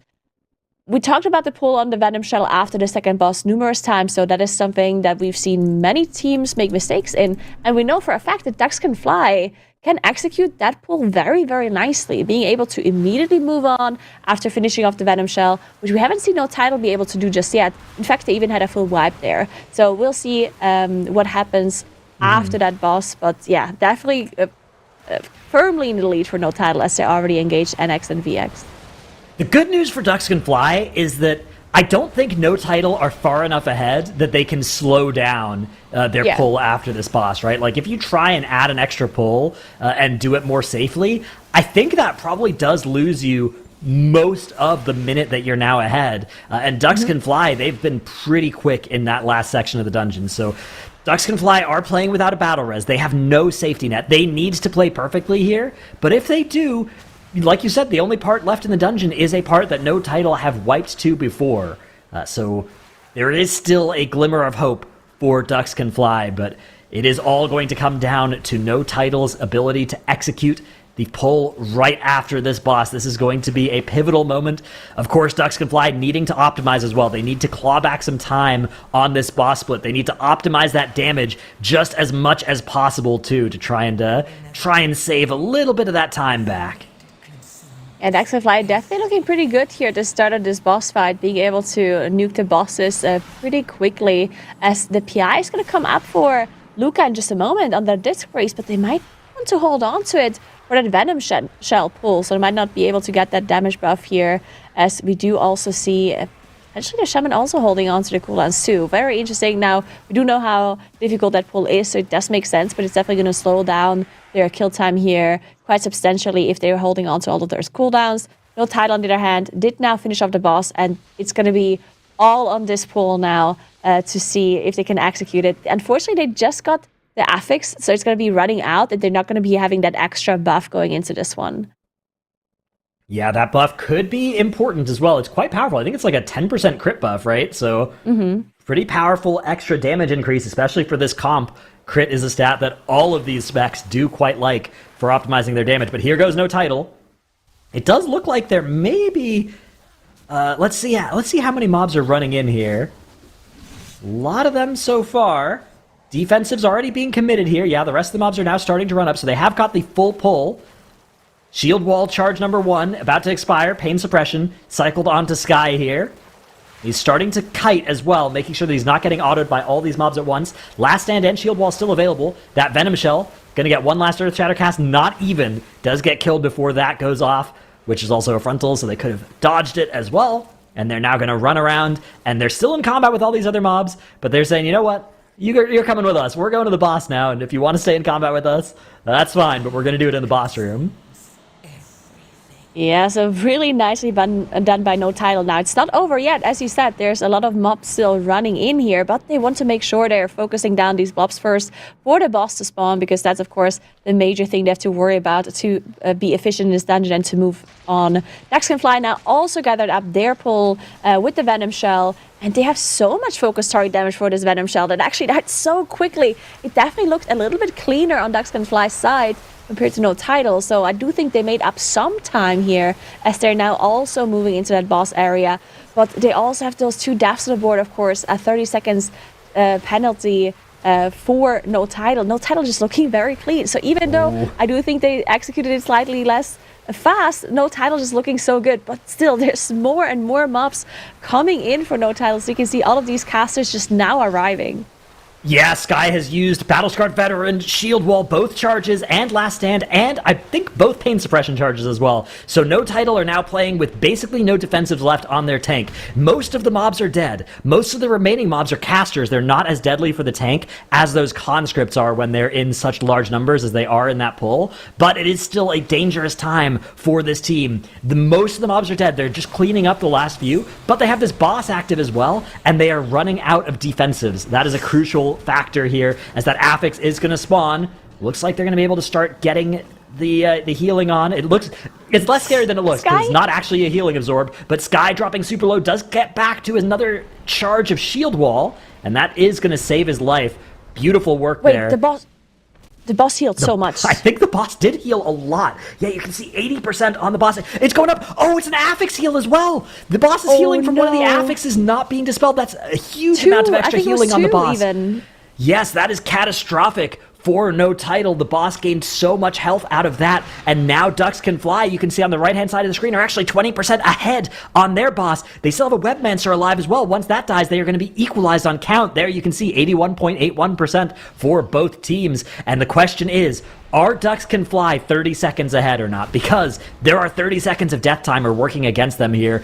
I think it's going to be very close. The good news for Ducks Can Fly as well is that their Lust is going to be available. I mean, both teams are going to have a Lust available on the last boss, but Ducks Can Fly might be in position to press it right when they get in combat with that boss. NOTITLE, I guess they're going to be just be sitting on these 2 minutes for a bit, because I think you're only getting one more charge of 2 minutes in the dungeon, or do you just push them right now? If you push them right now, it's gonna be icky on the last boss. It looks like they are gonna press these 2-minute CDs to try and send this boss home. So I think they're gonna kill this boss more than 30 seconds, like less than 30 seconds behind Ducks Can Fly. I think so. But they're not going to have 2 minutes for the boss with Lust, whereas I think Ducks Can Fly maybe will here. So that could be a crucial difference that will give Ducks Can Fly a bit of an advantage if they can kill that boss before NOTITLE's 2 minutes get back up. Yeah, all of a sudden, this game is so close again between NOTITLE and Ducks Can Fly, as they did now engage that first mini-boss. The second one is about to spawn. They also have that test subject still walking in that they have to deal with. The start of this can be a little bit tricky, as we do have the double AoE coming in from the Hulking War Shell as well with the test subject. Let's see if they can survive it. It does look good so far. They also have that affix buff that helps them out a little bit. NOTITLE, though, so close behind, as they now also are about to finish off that first mini boss and are now focusing on that War Shell. Yeah, I mean, this is gonna be, it's all gonna come down to how much damage they can do to that last boss. It's a +9. It shouldn't last that long, and Ducks Can Fly are going to have Lust with their 2 minutes here, whereas NOTITLE are still 50 seconds away from that Ascendance, 45 from that Breath of Sindragosa. So Ducks Can Fly getting into combat here, hitting that Lust, that Power Infusion, all of these 2-minute CDs. They're going to try and nuke this boss as quickly as possible, taking in the last count that they need from these Unnaturalers as well. An Affix spawn at a perfect time as well is going to let them get a huge crit buff on the team, and they are just melting this boss. They need to get this done soon, because those 2 minutes are going to be up now in less than 30 seconds for No Title. That's going to allow them to potentially close this gap, but No Title are holding this lust for those 2 minutes as well. Once they hit these cooldowns, they are going to start melting the boss too, but will it be in time? 30 seconds is going to be the amount of time they will have after Ducks Can Fly stop the clock here. This is going to be so absurdly close. As we get into the final stretch of this dungeon, 18 versus 80% between these two bosses. That's a lot of extra health for No Title to deal with, but here come their CDs. It's going to line up with that affix. That's Bloodlust. It's Power Infusion. It's all of their 2-minute CDs. That boss is just getting demolished for No Title. The clock stops at 12:45. Will they be able to do this? They need to do a little bit more than 1% of this boss's HP every second to close this gap. So far, they are on pace. Those 2 minutes starting to expire. Deathmark now gone from the boss. Breath of Syndragosa still rolling. No, Breath of Syndragosa not rolling for No Title. Only 10 seconds left as they try and get over the finish line, but Bloodlust about to fade now for them. 4 seconds and 5% on the boss. Will they be able to make this happen? Oh, I don't think so. We'll see. We got to get to the milliseconds. Oh no. All right, we're going to check the millisecond count as this is so exactly close between the two teams. Our admins will report back which of these two teams has the win. It's going to be Ducks Can Fly! Whoa! Wow. And wants to decorate his house with them.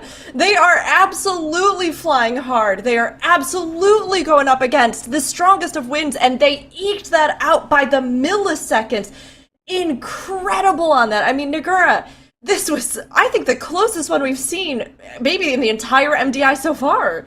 This was absolutely incredible. I mean, after the initial deaths here from Ducks Can Fly, it almost looked like it sealed the deal, even if No Title just doesn't make any mistakes. But then, because they tried this risky pull that they've never done before to replicate the strat that we saw from Ducks Can Fly previously, where they carry on all of these casters after the Venom Shell is dead, and then not being able to execute the pull onto the boss because all of these heals go through. I mean, disaster for No Title there at the end, but still, I mean, just so close.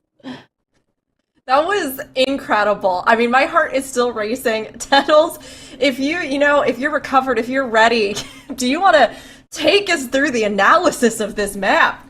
Bro, I am bewildered. What did I just watch? Yeah, so right off the bat, we had No Title. We had Ducks Can Fly kind of running it down.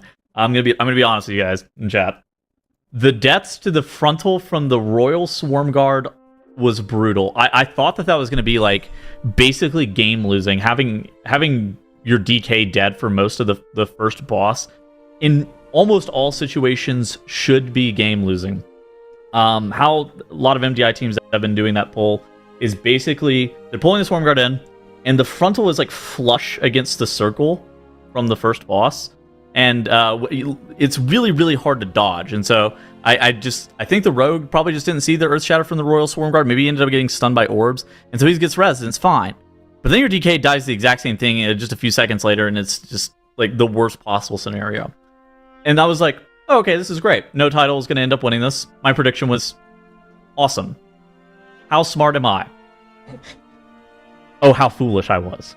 So No Title was like, run through the dungeon. They were, doing their snaps, and they're pulling the Venom Guard into the boss, and that was fantastic. And we're like, okay, cool. It's a 9, and there's like these are cool strats for a 9, and they're actually making pretty good pace against most other teams that we've seen this weekend. No Title would have also been in like a really good spot, and then that pull into the boss, the Coaglamation, you guys hype it up all the time, is like this great pull that saves you so much time, and it does.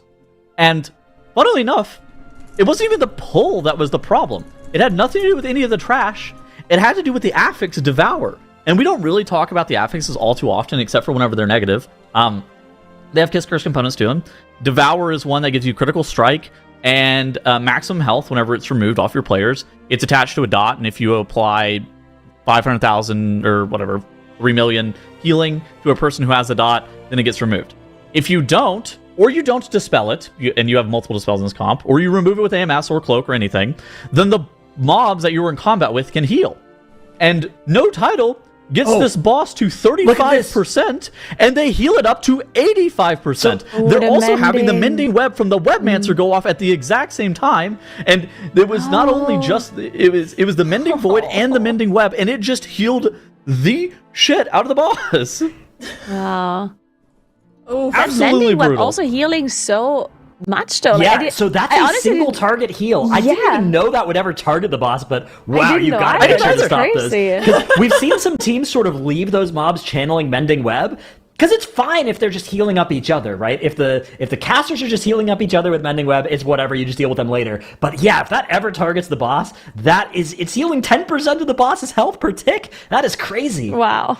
Well, me and Mike in the replay room were like, I thought this only healed for 10%. How did it heal more? So you see that they had the Devour go off, right? The 12.6% of it was from the Devour. That's fine. Like, it happens. Like, it's not very good. Like, you shouldn't let it happen. But the mending web just full channeling the boss to full is... Oh no. Oh, it's a catastrophe. We could have pressed anything. We could have pressed blind, blinding sleep, grip, thunderstorm, shockwave, any buttons. One button, man. I'm just begging one button. But instead, we chose to heal the boss up, and we lost our map. As I was casting, I was like, oh my god, they killed all the mobs. And I looked at the HP of the boss, like, what happened? Like, the boss was so much lower. They threw it in reverse. yeah, I literally did a double take. I'm sitting there like, okay, yeah, they're that much ahead, and then I look back and I was like, I'm sorry, what's happening? It's just going back up again. Oh, you don't want to see that, but I mean, it does bring us into one of the closest matches, one of the most exciting and wildest moments I think we've had so far, and we will be moving forward into this Arakawa. Now, we talked about the fact that Ducks, they had some of the, at least, predicted advantage in these dungeons. And Dratnos, as they come into Arakawa, as they literally by milliseconds have stayed in this competition, what do Ducks need here to land this? Yeah, I mean, I like Nagura's argument that they seemed favored in these maps, but the first two maps in this series, they've had uncharacteristic blunders in. This time we need to not see that in this dungeon, because it is very unlikely, in my opinion, that NOTITLE will give them another big opportunity like they did with the combination of mistakes on that third boss in City of Threads. So we're going to have to see some clean execution of Ducks Can Fly strategy in here, and if they can do that, I think they'll be all right. We are going to see them start off, both teams, again, playing the same sort of composition, and we are going to see a stealth mission from the Rogues and Druids over to the side to grab this extra count and stop one of these three mini-bosses. So that's going to be Lush from both teams on this pull, as we have a team of 3 working on the mini-boss on the left, and a stealth team of 2 working on the mini-boss on the right. Yeah, interesting. So neither of the teams adjusting the strategy to mandatories and holy moly strategy where they don't do the split. We do see the cheat death proc for the rogue for Ducks and Fly. Did manage to recover though, but yeah, not something you'd like to see on that mini boss, getting that cheat immediately proccing.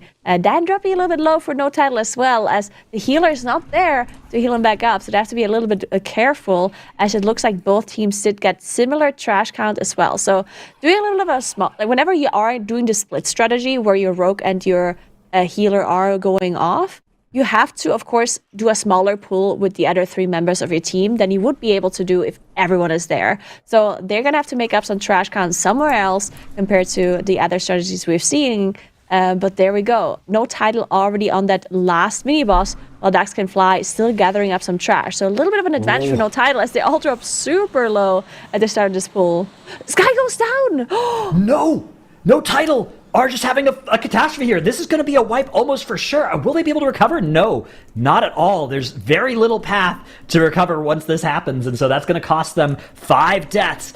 Oh my goodness, we are seeing...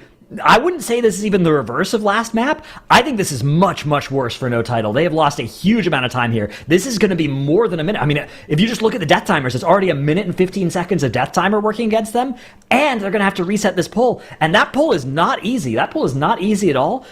They're maybe going to now commit some 2 minutes to it, because now those are back up, but... okay, then you won't have them for boss. I don't know. I don't like this at all for NOTITLE. this is going to be very difficult for them to execute now. Now, NOTITLE did gather up the pool earlier, but the gathering of the pool and immediately engaging that mini-boss with the AoE that this mini-boss also does was just too much for them.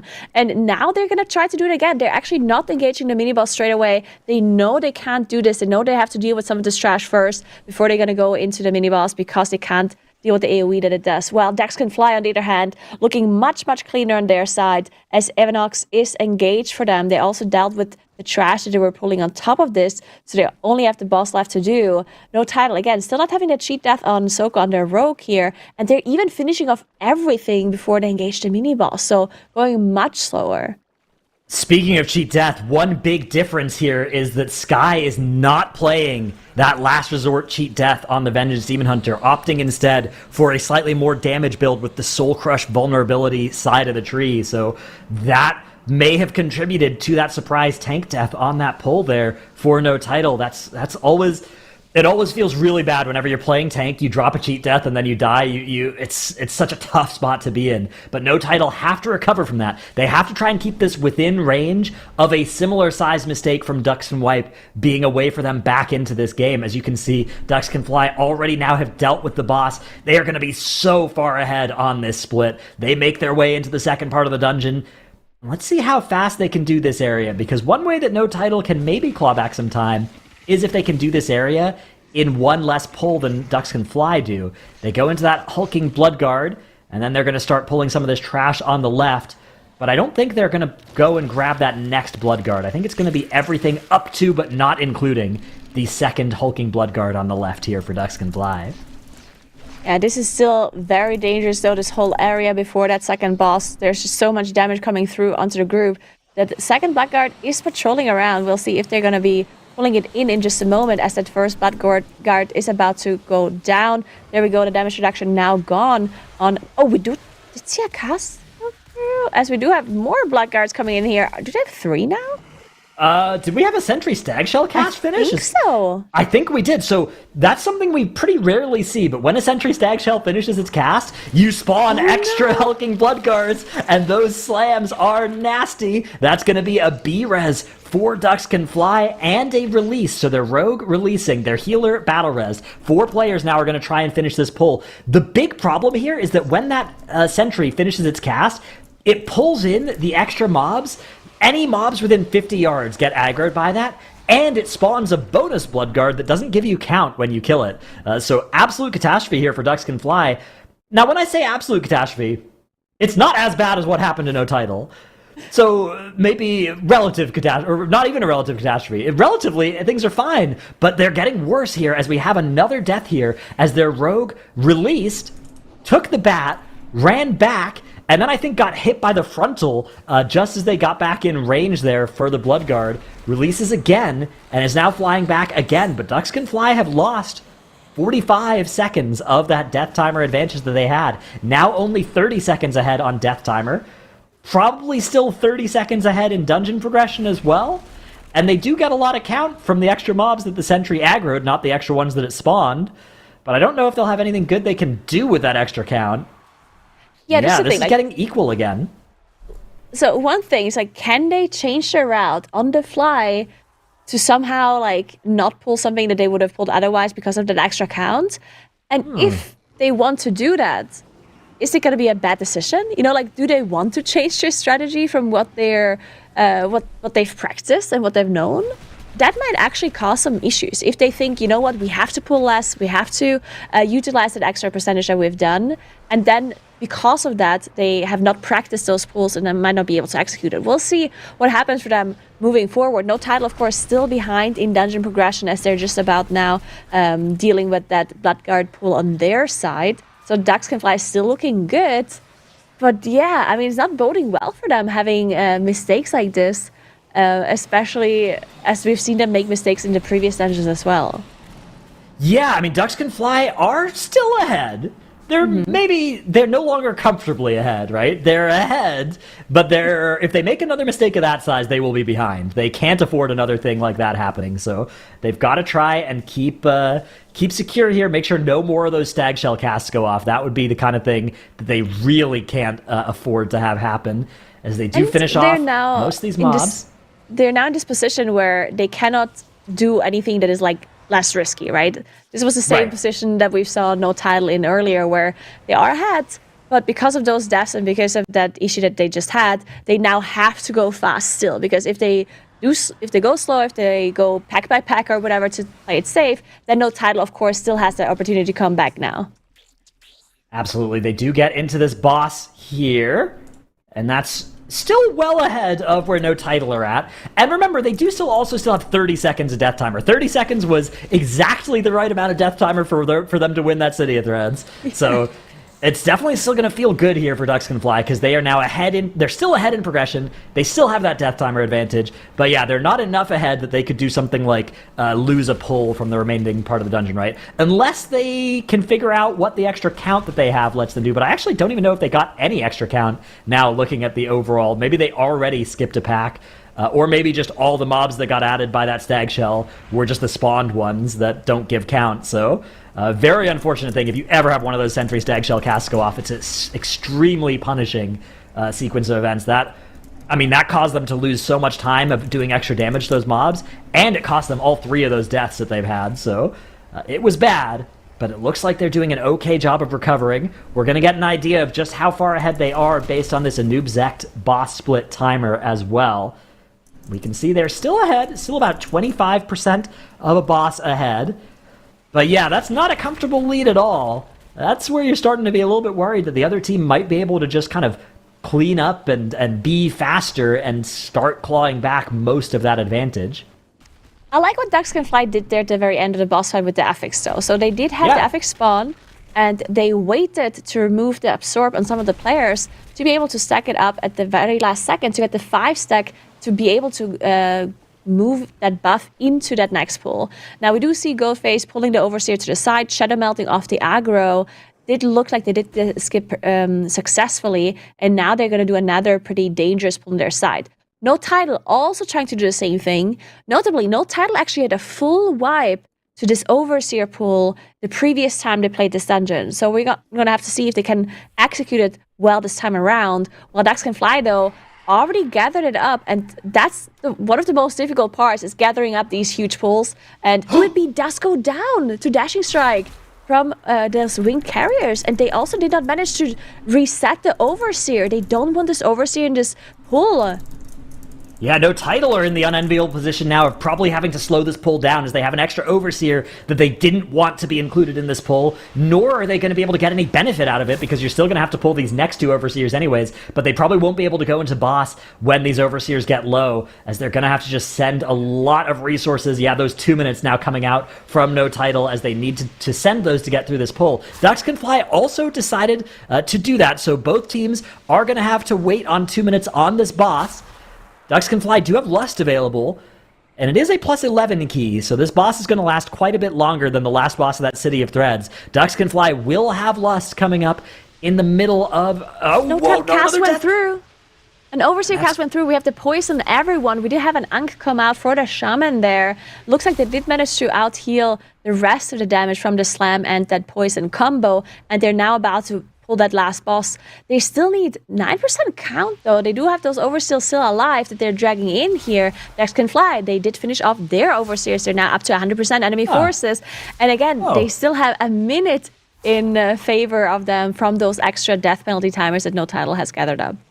Hang on, maybe this was a strat for NOTITLE, because I think that 2 Overseers wouldn't be count here. So maybe they just wanted it to be coming once they were on this other side. Yeah, you're right. The Shadow Meld makes it seem like that probably wasn't the idea, but I'm not 100% sure here, as those Overseers do go down. Yeah, they do need that third one, as you can see, at 98.7% count. Meanwhile, Ducks Can Fly at 100% count. Ducks Can Fly have a minute of death timer in their favor as well. That is going to be insurmountable if they can just avoid wiping here. They could do their damage rotation very poorly, and it still wouldn't be anywhere close to enough here for NOTITLE, as long as Ducks Can Fly don't have any deaths. But even without any trash on this boss, even with just the affix, this is a pretty sketchy boss fight. Especially, do you ever get that poison coming out at the same time as you try and dispel somebody's affix off? You can accidentally dispel the poison right at the same time as well. And that can easily lead to deaths if you're not careful. So you can see everybody really has to make sure to dodge these poisons. Those are going to one-shot them at this key level. So very important to avoid them. Yeah, and they are looking very strong. The Bloodlust is still running. The boss is dropping lower and lower. And ducks can fly. I mean, not all of us predicted this, but I mean, they're going to be the ones moving on, and they're going to make it to that global final if they just manage to get through the last 5%. There's one more singularity. Oh, one they more could singularity. technically die to Commit. that one They're as gonna well. commit. Here they're they go. committing. Okay, they had Glock and stuff, that's or that Shadow Step. Beautiful. Ducks can Wow. fly 13-14. They're going to stop the clock here. It wasn't a flawless Arakara, but it was better than no title. It was enough to get them through to the global finals. It's a 2-1 victory for Ducks Can Fly, coming back to win the series. No Title tried to hunt down the Ducks, but the Ducks flew free. Some of our closest matches we've seen, I think, all weekend over the course of both weekends, and an absolutely amazing head-to-head for both of these teams. While No Title will be going home, honestly, for their first MDI, I think they performed exceptionally well. And the Ducks, you know, they got their bearings a little bit, they oriented correctly, and they were able to fly through, which is just incredible to see. Now, I mean, Ducks, this wasn't them at their peak, you know, Nagura. I think this was them struggling a little bit, perhaps feeling some of the pressure this weekend. But, I mean, they're going to have some fierce competition ahead. But how did you feel that they recovered in this series?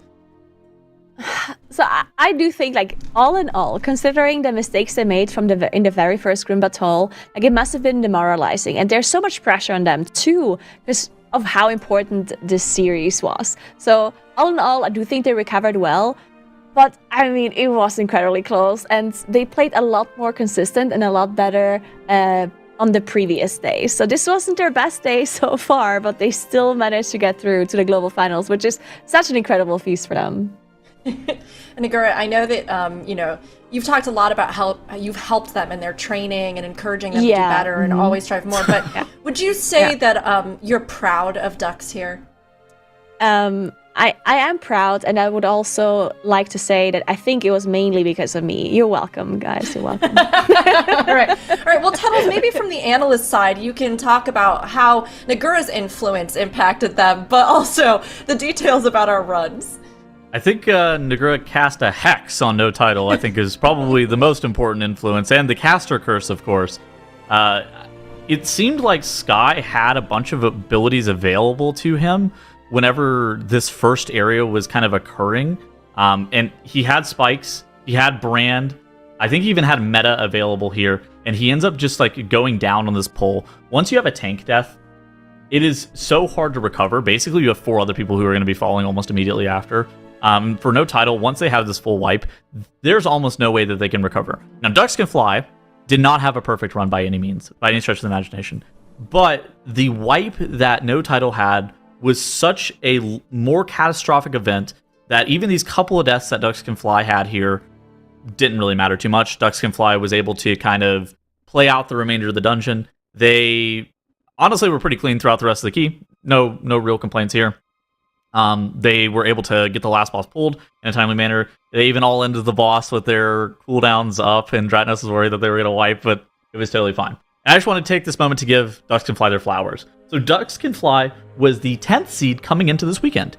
So this is a team that basically, standings-wise, nobody predicts them to come as the third place team here. Both Cursed and No Title were higher seeding for this. And so in theory, Ducks Can Fly was probably supposed to come in like 5th place out of this weekend.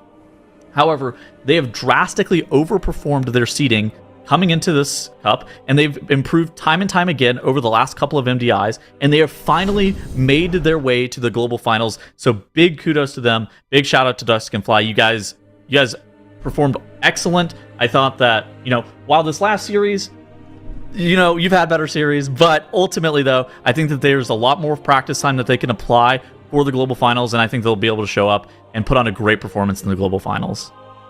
Yeah, I mean, they really, I think, have made so much use of the time that they have spent in, previous competitions and in this one. They practice, they learn, and they work so hard. So while this wasn't maybe their most shining moment, I do think Ducks Can Fly have a lot further that they can soar. But they are going to be up against some pretty intense competition with Holy Moly, as we can see. Moving into this lower bracket here, I mean, everybody has solidified their places in the global finals, but this is going to be a fierce one. I heard a gasp of air. Was there an extra thought on this? Was I just imagining were the ducks flying by my ear? I'm personally just laughing at the fact that I'm looking at our predictions in our MDI talent channel, and it is very one-sided.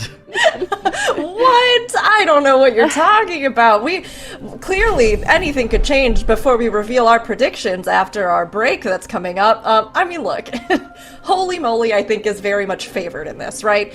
Even earlier, we saw them doing runs up against Mandatory, where even though they got brought down here, I mean, the runs they were doing were no joke. They were pretty intense, and I mean, Dratnos, in this matchup, we're leaning towards Holy Moly, but I mean, what do you think is a sort of best case scenario for Ducks through this one?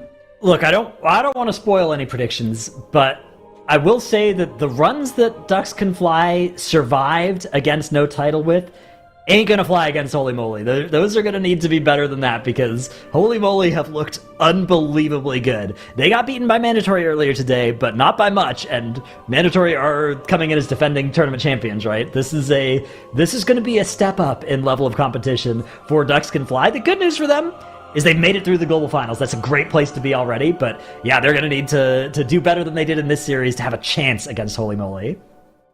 You know, it can work against you having to play 2 series back-to-back, but it can also get you in the zone. So hopefully Ducks Can Fly. They are resilient. They pride themselves on that, as their duck mascots also manage to just weather almost everything.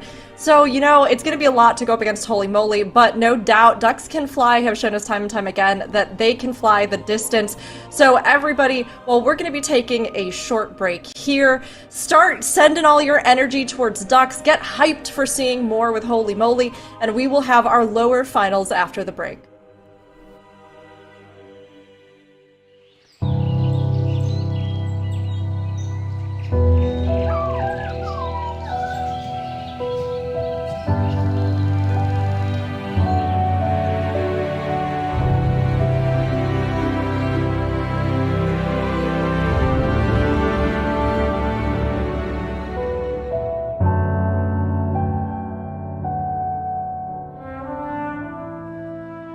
No matter who you are or where you're from, we all share a common need for human connection. When you have this online world, it's more than a game. It's a community. It's where your friends are. Mats Sten, known to many as Evelyn, faced immense adversity in his life. Yet he never allowed it to crush his indomitable spirit or his compassionate heart. Interacting with Mats online showed me somebody who cared, somebody who always had time for others. He was a key contact and often the first person that you spoke to when you logged on, because he was always very welcoming and interested in what other people were doing and, you know, how they were feeling and so forth. Mats was born with this severe muscle disease. He got his diagnosis when he was 4 years old. We as parents were told that he would have a very limited life. Gradually, he would lose all of his strength in his muscles, and in the end, the heart is also a muscle. Despite his limitations, he found freedom and adventure in Azeroth. Through the game, he lived a rich life and made a significant impact on countless people. Mats could almost only move his fingers, and he sat in Norway and he helped people all over Europe. Mats chose to present himself as Evelyn, an eager and charismatic detective. World of Warcraft has a unique power when it comes to connecting people. We are forming online communities like this. You're meeting in a way where what you look like, your age, your gender, your nationality isn't the first thing people see. What matters are the connections we are making. Mats was very central in connecting everybody, you know, so he was very good at holding the guild together and communicating with all of us. We had somebody whose house burned down, and they were saying that they got care packages from the guild, that the guild was the only people that they could talk to about it. A guy from Denmark was on the spectrum.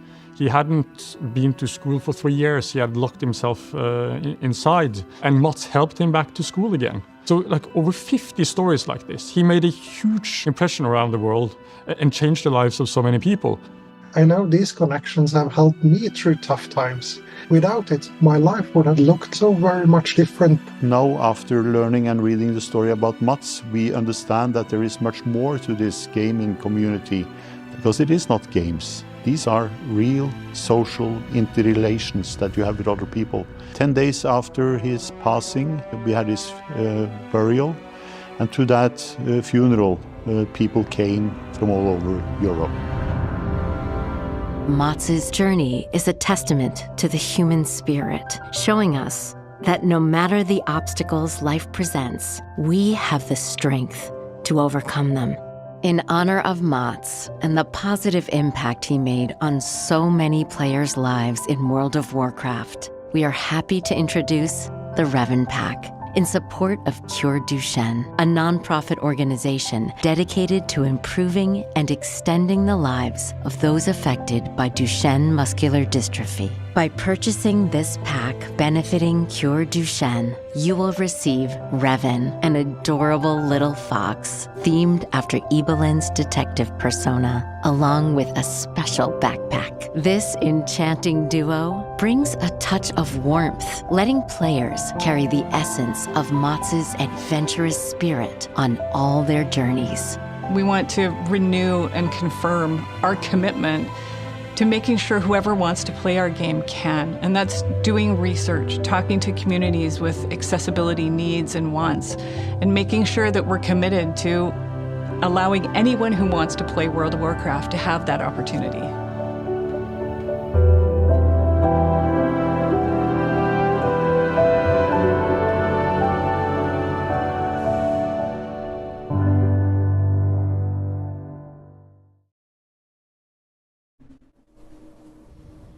Support Cure Duchenne today with the Revan Pack, inspired by the remarkable life of Ibelin. The Revan Pack will benefit Cure Duchenne, the global nonprofit leader in research, patient care, and innovation for improving and extending the lives of those with Duchenne muscular dystrophy. Available now until January 7th in the Battle.net shop and WoW in-game store.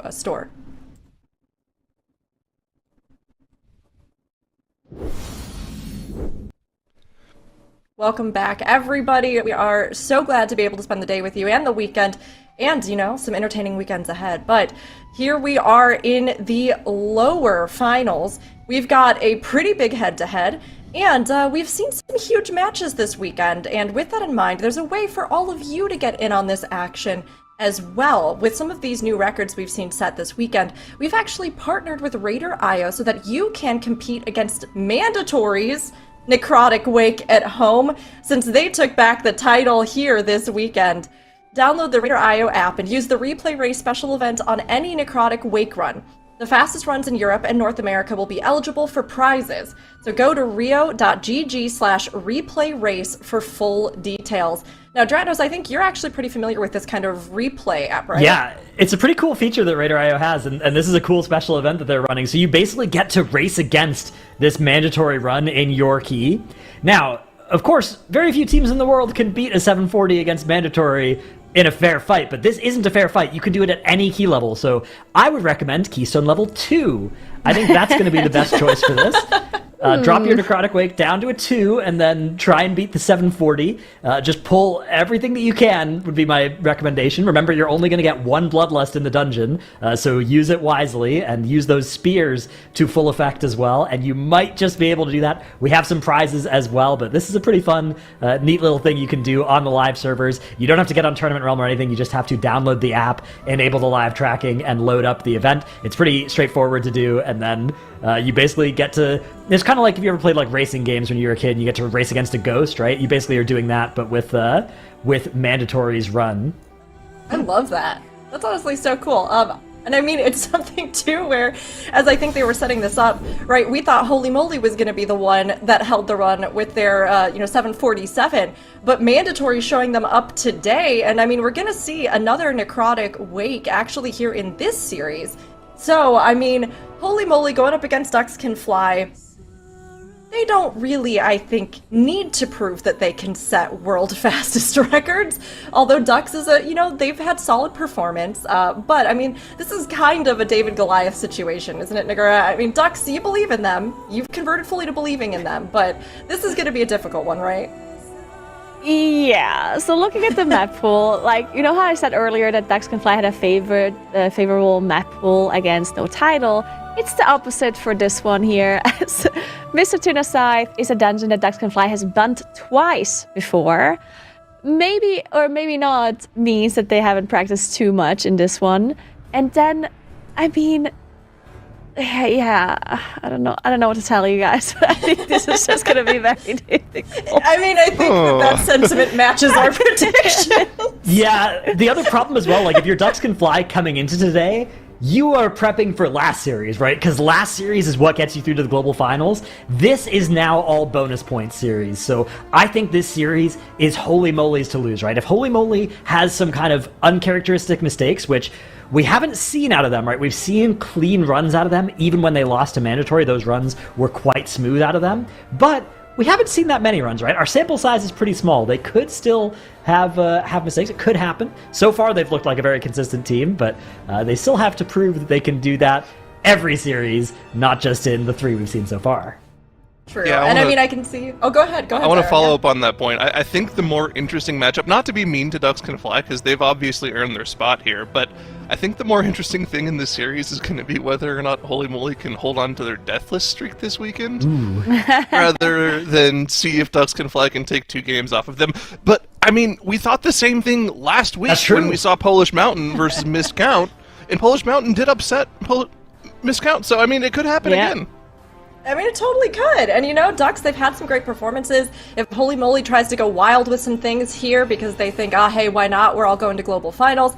I mean, there's always the potential. And chat, while we can see that many of you are also banking with us on Holy Moly, if you haven't voted yet, get those votes in. And thank you to those of you who voted for Ducks Can Fly. You know, cheer them on because while this is a big matchup and I think an intense matchup, they've also stood up to others just as big this weekend. So this will be Holy Moly versus Ducks Can Fly. And we'll send this over to Nagura. Well, look at that. We do have a Prot Paladin coming in here for Holy Moly and an Arms Warrior. Very interesting.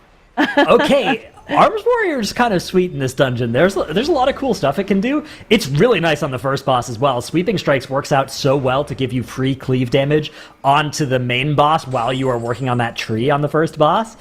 So a pretty cool spec.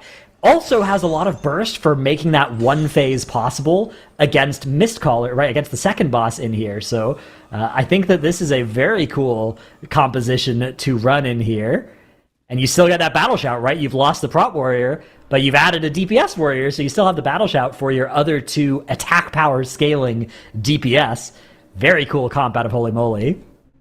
I do also want, I don't want to say that Holy Moly didn't practice for this one, right? But I do want to, put in the possibility that maybe they did not put that much time into Mist and are going for more comfort picks potentially, because in the final series, Mist is actually not part of it, of the dungeon pool at all in the final. So maybe Holy Moly thinking, you know, we're gonna have possibly an easy time against Ducks Can Fly and maybe focus their practice time onto the final. And they haven't played Mist before this weekend at all. It was not part of their runs, and they haven't bundled out either. So interesting. I do think it would be strange for them to play the Arms Warrior and the Prot Paladin if they haven't practiced it. So I kind of think they did, and this is actually intentional. But yeah, we'll see. Yeah. Even if you mained these on live, you'd probably still default to the, default Prot Warrior, Disc Priest, or Vengeance Demon Hunter, Resto Druid, and then the Enhance DK Rogue comp, right? That is what you've been playing the most of over the course of the MDI practice. So I suspect that they've at least spent some time, and here's that Arms Warrior. Look at those damage meters for Holy Moly. Like I said, this boss is an Arms Warrior specialty. All of this free damage they're dealing to Ingram Malik right now comes from that Arms Warrior. Arms Warrior no longer playing Slayer as well. That's that hero talent's been nerfed a couple of times. Colossus has been buffed a couple of times. So they're actually playing Colossus in here as well, which lines up really well on this boss as well. You can press Demolish on pull, and then you can also press a Demolish during this burn window that they're about to enter on this boss. Actually, they're maybe a little bit fast here for this. I'm not sure he's going to get back to this Demolish in time. Nope, he's going to get there just before the end of this. Gets another big press of Demolish. Bang, bang, bang. You can basically see every hit of that Demolish taking health off of Ingram Malik, and a big execute to end this damage amp is going to send that boss home destroyed by Holy Moly. And I was singing the praises of the Arms Warrior, but it's actually actually the Sin Rogue and the Enhancement Shaman that carried the burn on that boss. Dax can fly. Even though they did reach the boss at a pretty similar time, they are missing 6% enemy forces in compared to Holy Moly, and they also did not quite manage to finish off Ingra Malok in that damage amp phase. So they're gonna have to stay in the first phase again, where the Droman does heal up, and they have to finish off Ingra right here. They're gonna be able to do it, but still losing a little bit more time on their side, as Holy Moly is already moving on to that maze area. Now, the Arms Warrior, not necessarily like that wouldn't be a class that has a pet, right? So they're not playing it for that reason. Like we've seen some other comp switches for this dungeon in particular, with the Warlock and with the Hunter, that are both pet classes to be able to pull things through the wall. Or we've even seen priests that mind control some of these mobs and then pull through the wall with that one. So Holy Moly not running with that strategy. Yeah, it's definitely for the class itself rather than for any kind of weird utility, I think, for Holy Moly. But yeah, Arms Warrior, a very high damage dealer in this dungeon, in this environment. One cool thing about Holy Moly as well is they're playing a Resto Druid. Now that Resto Druid Heart of the Wild does a lot of damage in a burst window. That Heart of the Wild Convoke, really huge burst damage. Of course, the Disc Priest also does good damage, but Disc Priest damage largely comes from consistent damage. It just is always doing damage to heal, rather than dumping damage into a burn window like that first boss offers, and potentially the second boss, if we can get back to Heart of the Wild in time for the second boss to make that 10% to 0% push. Those are the most important damage moments in this dungeon, because doing either of those properly saves you a bunch of damage that you'd otherwise have to do. Ducks Can Fly do have Power Infusion, though. The Power Infusion doesn't show up on the Disc Priest damage meters fully, but it is a lot of extra value. Yeah, definitely is, as Ducks Can Fly. Luca actually dropping incredibly low there at the very end of their trash pool, but did manage to survive and recover. Wasted a little bit of the PI time. You can see the PI was still running on the players while the trash was already dead, so not being able to fully utilize the PI in this maze because of just the nature of how the maze works, not being able to pull anything through the wall, and the pulls just generally being a little bit shorter. Holy Moly now able to fight this Matriarch, and again, not being able to pull through the wall means that they're just going to have to single target this one down. They do get an affix spawn here, which is going to buff them up nicely to be able to get a little bit extra single target damage. But yeah, still, you don't like those kind of pulls. You don't like fighting one singular mob. Yeah, never a great situation to be in. Oh, the dragons as well. They drop those healing puddles, and that's a very slowing thing to have happen. But it does look like both teams are, yeah, Ducks Can Fly one room behind, working on that Matriarch that Holy Moly have already finished off. So Holy Moly, maybe 35, 40 seconds ahead now. I think that their lead is solid, but a lot of what's going to matter is whether they can take Mistcaller from 10 to 0 before she finishes that guessing game cast. I think if one team does that and the other doesn't, that will be decisive in this map. Yeah, I definitely do agree. And one more thing to note is, of course, that Prot Paladin damage. We've seen the Prot Paladin played before in that Dawnbreaker, for example, where LaSalle was playing it and just did so much DPS on some of these pulls. Thief also on Holy Moly side, really, really destroying some of these trash packs here with those cooldowns, as they are about to finish off this Guardian, and they're going to be very close to Mistcaller. Yeah, there it is. That was the last trash pack. Mistcaller is engaged for them. Ducks Can Fly close behind. This is the last trash pack they have to pull on their side, but Ducks Can Fly also a little bit behind the enemy forces because they played a little bit less at the start of the dungeon, so they're going to have to make up that trash at some point. We've seen most teams just pull a lot at the very end of the dungeon, pulling it on top of Tardova and just cleaving it down with that boss, which has worked out nicely for most teams so far. Holy Moly already in that first intermission phase. And as you mentioned, will they be able to finish off Mistcaller here before that last guessing game comes out? Will they be able to nuke the boss from 10% to 0? That's going to be the next thing we want to pay attention to. Absolutely, yeah. This is an interesting boss as well, because look at the state of 2 minutes for Holy Moly, right? We do have all of them expended, so none of them are going to be rolling during that 10 to 0 burn. They're just going to have a couple of good globals that they're going to try and make happen. Maybe they'll be able to line up the end of a Kingsbane, Kingsbane is an Assassination Rogue 1-minute cooldown, and it does much more damage at the end of its duration than the start here. So if Wexley presses this right on cooldown, which he's going to want to anyways, because he's going to want to have it for his next death mark, there it is, Kingsbane being pressed, and now it's ramping up damage. Similarly, you can see they're saving the Colossus Demolish from the Warrior to try and send Mistcaller down to 0, and it's at 1% health. Oh no, it's not quite killed. Oh, no. And they're going to have to go and kill this ad, it looks like. And they've even potentially misidentified which ad it was off the bat, too. So they're going to have to go and, yeah, they've got it actually maybe splitting their damage between two of them. But they do deal that last little point of damage. That's a tragic loss of a little bit of time for Holy Moly. Not the end of the world, though. That was probably something like 30 seconds that they could have saved there. Waiting for this 3.1 million damage we are hearing was the amount of health on the Mistcaller there when it got that immunity, that 99% damage reduction. So one more crit maybe would have done it, as we do have now Holy Moly walking towards the end of the dungeon. 76% counts. They probably need to do one pull and then a pull onto boss here. Meanwhile, Ducks Can Fly at 65% count, so they're going to have to do a little bit more trash at the end of this dungeon. But if they can one-phase Mistcaller, they might still be in this with a chance. I think that is going to be vital for Ducks Can Fly. Look at Holy Moly, though. They just keep running. They're going for it. They might be able to pull all of this on top of Tradova. That last trash percentage that they're missing. There's just so much trash here that they're pulling. This is absolutely insane. As Tradova is engaged, they have so many reavers. They have multiple Staghorns here as well. They're going to be doing AoE damage to the whole group. This is a crazy pull. This might be the reason why they're running this Proc Paladin as well. We'll see how much damage he can do here on this pull. And yeah, this is insane. We do have the poisons coming out onto the group here that can be disturbed. We have a really nice affix coming out for them, as they have the 10 stack that is going to be helping out to finish off all of these trash percentages. They're alive as well. It does drop really low. Didn't manage to recover though. And oh my god, what a crazy pull. Most of the trash is about to go down, but they're slowing down on damage. They have to finish off these trash as Teeth does go down. That's a tank that they do have a battle rest. Immediately gathering up the tank again, but there's a lot of trash still alive, which is going to be very difficult for Teeth to get aggro back on. Beautiful Earth Ellie there comes out from Soda to get the threat on these remaining mobs. Hopefully they can die before that Earth Ellie does. Nope. Okay, now we've got a few more of them running at other players in the group, but Shadow Meld used by their warrior to drop the threat on him.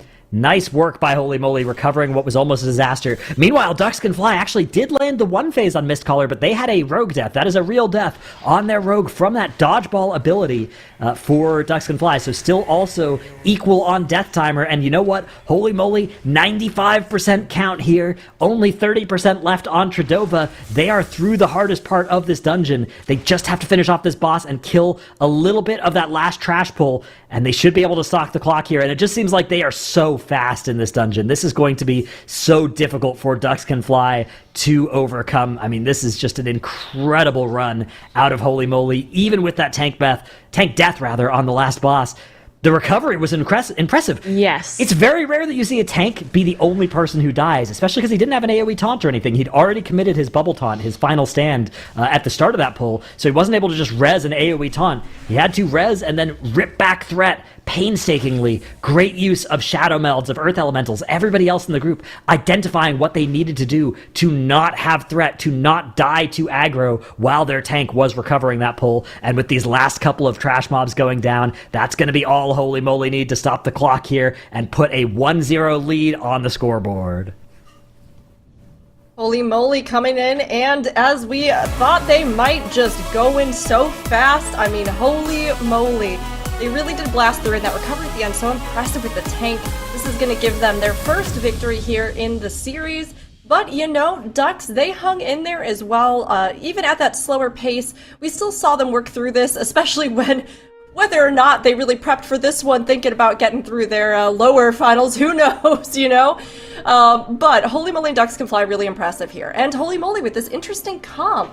And I'm curious here, Dratnos, with the composition that they brought to the table, you know, what did this sort of contribute to the run? Yeah, the Armed Warrior looks like it did a lot of damage. The Prop Paladin looks like it did a lot of damage. So it seems like those are maybe just upgrades over the Frost DK Prop Warrior in terms of overall damage. One problem that Frost DK has in this dungeon is that the maze section is so antithetical to Frost Death Knight's plan. Frost Death Knight wants to be doing big pulls all the time, right? So that they can just have, or they want to do a big pull every 2 minutes for their Breath of Sindragosa. But in the maze section, you can't do that because you just have to fight these one room at a time, pretty much. You can try and grab extra stuff through the walls, but that comes with its own host of problems. Meanwhile, the Arms Warrior is totally content with medium-sized pulls every 45 seconds, every minute instead. And so they lose a lot less damage during that maze section because, the Frost DK, if they can't get a big pull every 2 minutes, what they would like is they'd like to be able to chain a breath from one pull into the next. But that's also really hard when you have to walk out of combat for like 10 seconds in the maze between each pull. I mean, interesting to see, right? We've talked about how we've seen so many specializations in this particular MDI, and having these brought to the table here in this composition was really exciting, especially when you can kind of look at what it enabled. Now, it's ironic, over on the analyst side, what were your observations about this one? Yeah, I think that was a fantastic point made by Dratnos. I was going to say something similar as well, but the fact of the matter is, as well, is not only were they okay with just doing medium-sized damage every pull, they really weren't doing medium-sized damage. They were doing big damage, even on the big pulls. You can see on the first pull here, not only was the Warrior topping the damage, but that Prot Paladin, as we've seen in the past couple of weekends, it really holds its own in terms of damage. The class absolutely pumps, in addition to just tossing out shields, interrupting a bunch of casts, and making it so the rest of your team can really just focus on pushing your damage buttons and not too much worry about having to CC these adds down. Something I thought that was really interesting is, in the maze, we've talked so often about how classes can pull things through walls, and usually it's the pets doing it. We saw Soda run off to the side in a pull spot and actually send one of his feral wolves off to pull the trash through the wall, something that I don't think we've seen other enhanced shamans do. Normally we'll see that be done by a warlock. Earlier in the patch we saw DK's focus gripping it. Obviously they fixed that interaction so that no longer works, but I don't think we've seen the feral spirit pull before from an enhanced shaman. So cool from Soda to identify that exact spot, which is actually very particular that you have to stand in. There's like maybe a 2-pixel spot you can stand in to actually pull through the wall there now. Able to get that done. And like you said, pretty much every single pull in the maze, the Warrior was just blasting. Now, it wasn't a perfect run from Holy Moly. They weren't able to beat the final guessing game. I think it was about 3 million HP left on the boss, so just maybe one more trinket crit would have sealed the deal for them. But in the grand scheme of things, overall, super clean run. But I think the biggest story in this dungeon wasn't the win from the team. It was the fact that the deathless streak is over, unfortunately. Tiefpal going down on the tank here. And like you were talking about during the match, extremely impressive that nobody else died. Usually the tank dying, especially in this melee cleave comp, means at least one other person is going to die, but like you said, during the match, Shadow Melds, Earth Ellie helping out, and also the fact that the boss was in its intermission phase as well, so the boss wasn't meleeing anything, really helped them out there to keep that to only one death. I mean, it's sad to see one single death for Holy Moly this weekend, tarnishing an otherwise perfect reputation. But, I mean, very cool to see what they brought into this one. And, I mean, just as a quick little add-on at the end, I mean, Dratnos, do you think we're going to see any other specs here in the last remaining matches of the weekend? It depends. There's some possibilities that I've been hopeful to see, such as I think Elemental Shaman is one that could be cool to play in these dungeons, in some of them, but it's tough because you're already playing an Enhancement Shaman, and the buffs brought by so many of these specs are unique and valuable, so I think getting two shamans we've seen 2 DKs, could we see 2 shamans, could we see an Elemental Shaman? Probably not at this point, because we've seen these teams in so many of these dungeons already, but there are a few team dungeon combos we have yet to see, so yeah, maybe an Elemental Shaman, maybe that Serve Hunter we saw last weekend could make an appearance in Mists, maybe a Frost or Arcane Mage as well, both possibilities, both things that we know are strong. They're used in live sometimes, but they have yet to break into the MDI, so those are just some of the options I'm thinking of.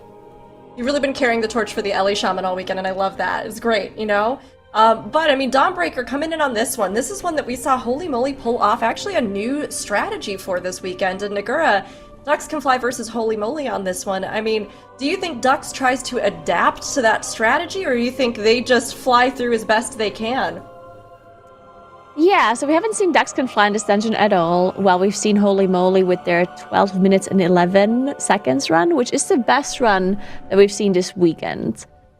So, I mean, of course it's possible that Dux can fly. Did look at the strategy that Holy Moly did and try to at least replicate the strategy, or I mean, ideally they would have a better one, but I do think it's going to be difficult just considering how clean Holy Moly was. So I do think that just looking at the stats and looking at what we've seen from Holy Moly in this dungeon, they would be the favorites to win this one. But then again, this dungeon is very volatile, and we've seen many wipes to Anubikash where they pull a lot of trash on top of the boss, where they save their bloodlust for the whole dungeon long. So that is definitely something that can happen to Holy Moly. Since they had this one death now, right? They had that that clean run is gone now. Now they're just gonna have those full wipes everywhere, apparently. Don't curse them like this. Like maybe it's just one death for the whole weekend, and they, yeah. Cursed went home yesterday. Oh my gosh.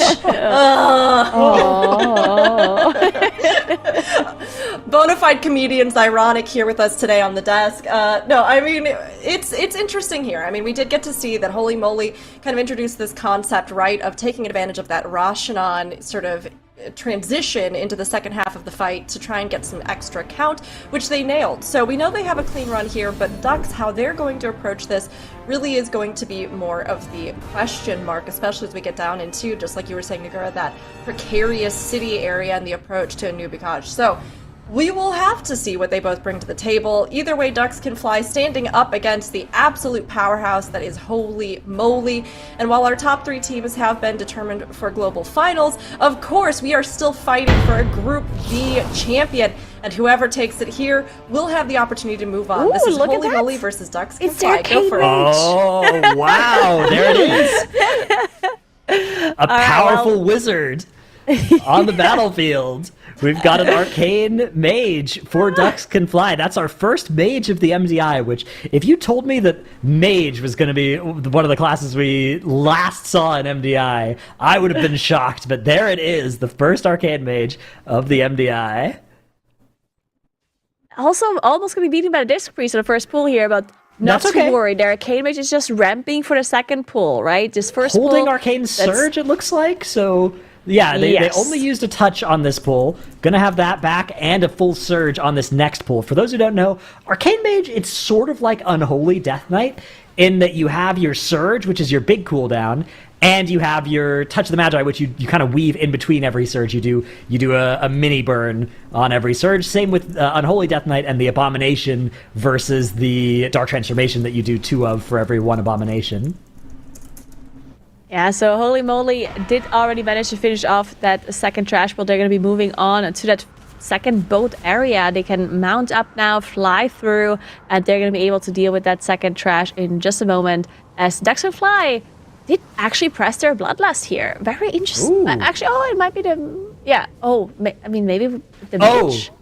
Yeah, so Right? mages do have proc bloodlust. It is a cool effect that they have, but this was their real lust. But you're Okay, right, that was is their something that we do need to look out for in general, is that mages play a talent this expansion that it gives them randomly either bloodlust, temporal time warp actually, their mage lust, or some of their cooldown, some free cooldown uptime, or some cooldown recovery on a different spell. I actually don't know what it gives for Arcane. I know for Fire, it gives you combustions or Fire Blast charges. For Arcane, I'm not 100% sure what exactly it will proc when it does proc, but yeah, it can give you some cool bonuses, and it is a nice, powerful effect to look out for. So if you ever do see the Mage with a Time Warp on them, that is often what it is, but this time around, it was actually just the full Team Lust. Yeah, so interesting. They're not holding on to it compared to like what we've seen from most of the other teams for that big pull. So that might mean they're not attempting that big pull onto Anubikash, or it means that they just don't need it. Maybe they're like, oh, you know what? We have the Arcane Mage. We don't actually need that Bloodlust there, as Holy Moly did manage to finish up all of the trash and spawn that first boss, and they already are engaging it. This is a boss that shouldn't be causing too many issues for Holy Moly. Of course, there's no trash you can really pull on top of this one in that area, so it's only going to be the boss versus them. We've seen some interesting things from teams. I think it was even Holy Moly that had Thief Pass fly maybe a little bit weirdly as he was dodging the orb, thinking that potentially it was the last one when it wasn't. We'll see if something like that happens again for them this time around. But Ducks Can Fly also manages to spawn the boss now and are fighting Speaker Shadow Crown as well. Soda was in some danger there for Holy Moly. It's always tough whenever you have the dot on you during that fly, because of course you can't really get healed. But it does look like they've all been able to get back. They're going to be baiting Speaker Shadow Crown away from those puddles, always a good thing to do. And meanwhile, Ducks Can Fly working on this boss as well, getting that Enhancement Shaman damage. Just absurd, carrying them through the start of this fight. We are going to have mage cooldowns available, but they're going to be spent on the second half of this fight, probably. Or maybe even holding them for the big trash pull after this, although, without Lust, I don't know what their plan is going to be after this pull. I think they're probably just going to send this Arcane Surge onto the boss itself here. Yeah, I think so as well. It also takes a little while for that trash pack to actually spawn, as they have to wait for that lieutenant to be there, so it takes some while for them to gather it up.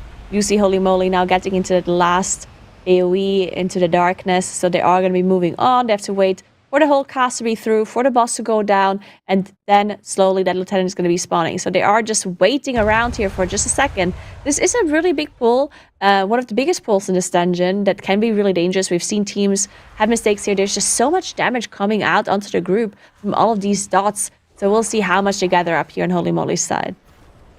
Yeah, this is a pivotal moment in the dungeon for Holy Moly. If they wipe here, Ducks Can Fly are certainly close enough to capitalize.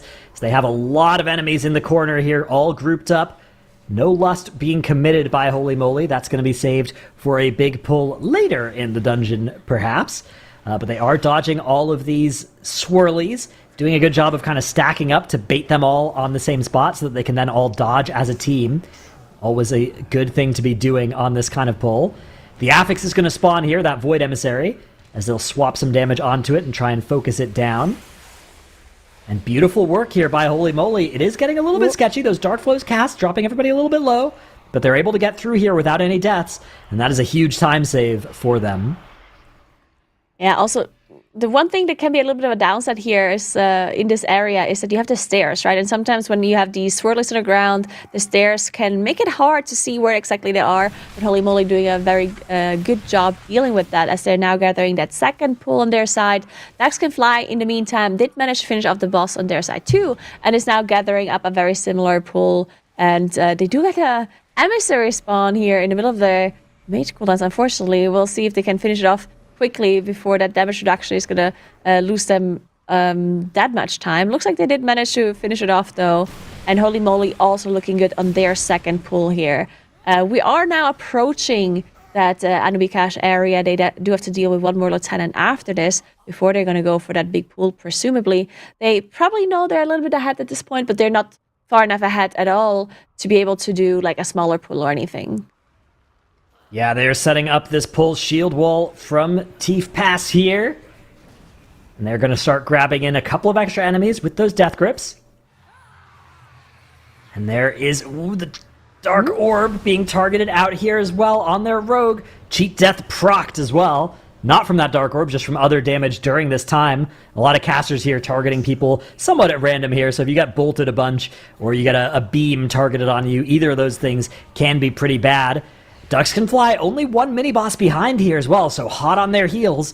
But Holy Moly are, it looks like, going to be able to get through this. They get that massive buff from the Affix, but the Dark Orb is going to smash into the wall too close for them. So that's going to be their battle res committed. That's 30 seconds of death timer that Holy Moly have just lost as well. They've just had 2 of their 3 deaths in the weekend on this pull right here, thanks to that orb smashing into one of the pillars close by.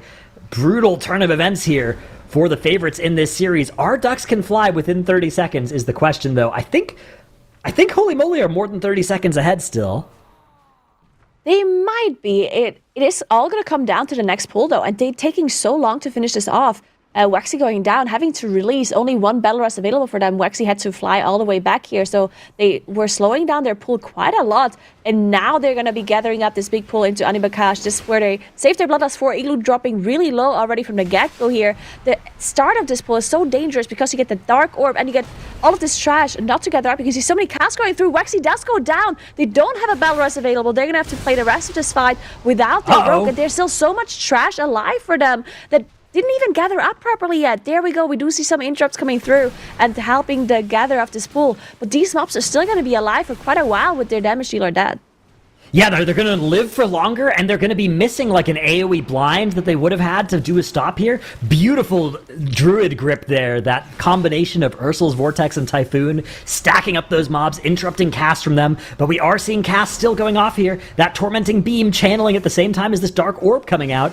Looks like they're going to be able to be topped before that orb explodes. That Terrifying Slam is going to be answered with Shield Wall, and they're going to be able to survive to fight another day. But now look at the comparison with Ducks Can Fly. Ducks Can Fly have all 5 members of their team alive. They are accelerating on this boss, and they have 45 seconds of death timer in their favor.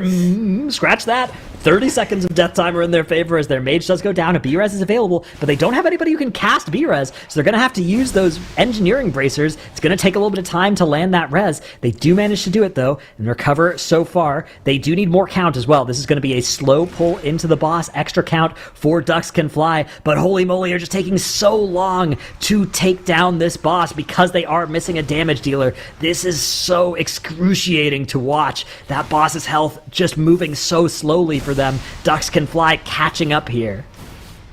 Yeah, still 30 seconds in favor of Ducks Can Fly, and I definitely think they are within that range so far, as holy moly, again, as you said, just taking so long to finish off this boss.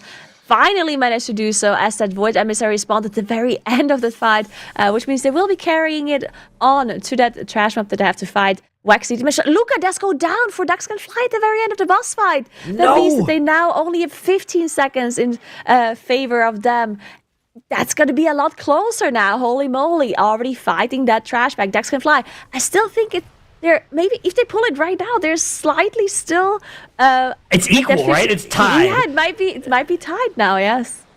So question is going to be this last boss, and here is a big thing that Ducks Can Fly have. They are going to get to press Bloodlust on this boss. Holy moly are not. True. That is a crucial advantage for Ducks Can Fly that might just be enough to get them over the finish line here. Now, holy moly look like they're a little bit behind on count. They look like they're maybe doing this thing that I usually do in Dawnbreaker, where I realize, oops, I didn't get enough count. We're going to have to go and fight that after the last boss. But that's actually not the plan for holy moly. They are going to fight this last little bit of trash that they need during the last boss fight, during the flight time, while the boss is busy flying and is unattackable. So, no! We have a death for Ducks Can Fly as their shaman did go down, did unk immediately, but now we're equalized on those death penalties. But Rashanan was actually spawned first for Ducks Can Fly, so Ducks Can Fly actually slightly ahead in boss progression here. Now it's all going to come down to the difference in composition, right? And the single target damage they can do to Rashanan here. So also, holy moly does have to do extra trash, as you mentioned, in the intermission phase, but technically that's not a time loss because they have to wait for Rashanan to land anyway.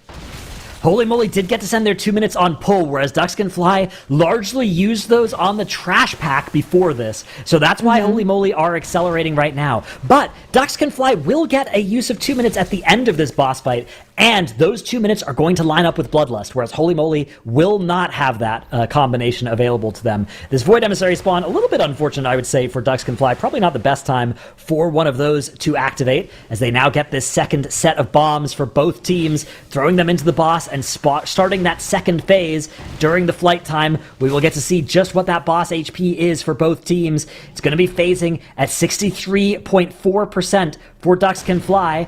Holy moly holding on to that bomb and are actually going to get a beautiful phase here at 61.9. So holy moly, a full 1.5% ahead on this boss. They are going to go and have to do this trash now, whereas Ducks Can Fly are just heading straight to the end. They have 100% count. They will get to meet the boss as it lands here. Holy moly, working on this trash pack. They are on the clock here. They have to finish this off before Rashanan lands, but it looks like they should be able to do that.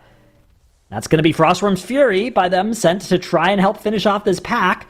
They don't want to commit too many resources here, nor do they even have that many to commit, but they managed to get it killed, and they're all going to fly now towards that where that last boss is, and they're still well ahead of that timer of the last boss landing. Ducks Can Fly, the last boss does land. The 2 minutes and the Lust are being sent here. They are equal on death timer. They have to accelerate, though. Both teams now hitting this boss. 2 minutes are available for Holy Moly, but they don't have Lust. Lust will still be available for another 20 seconds or so for Ducks Can Fly. They are 0.2% behind on the boss.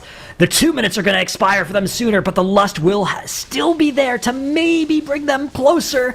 Now the gap is opening, though. Holy moly, a full 0.5% ahead. Not much left on this boss either. 60% is where the clock will stop here. I think Holy moly have managed to survive in this dungeon. There it is. The boss dies. The clock stops. 14:02, Holy moly will be taking this series 2-0 over Ducks Can Fly, but what a close game.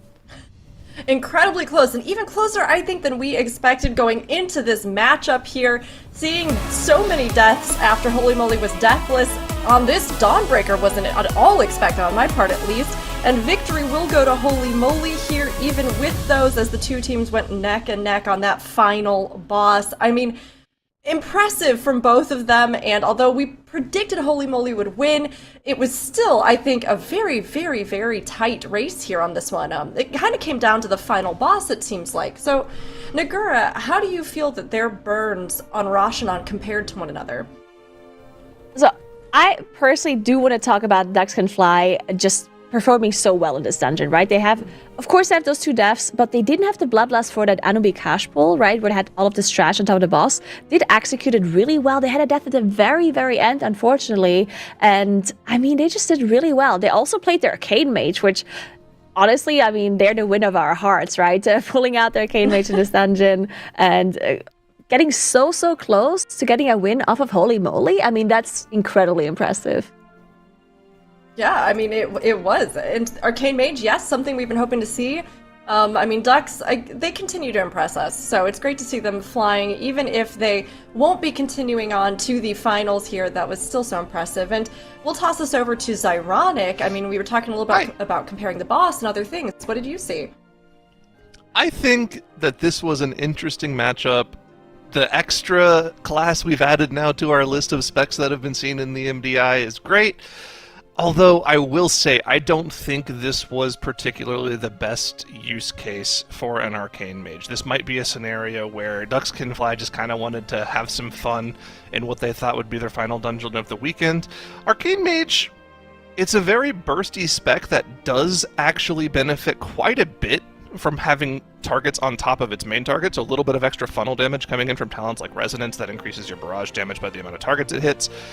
And of course, you know, Arcane Missiles, when it cleaves, you gain extra stacks for extra damage on your next barrage. There's a lot of barrage modifiers on the class as well, and I didn't see a lot of barraging coming out from the mage here as well.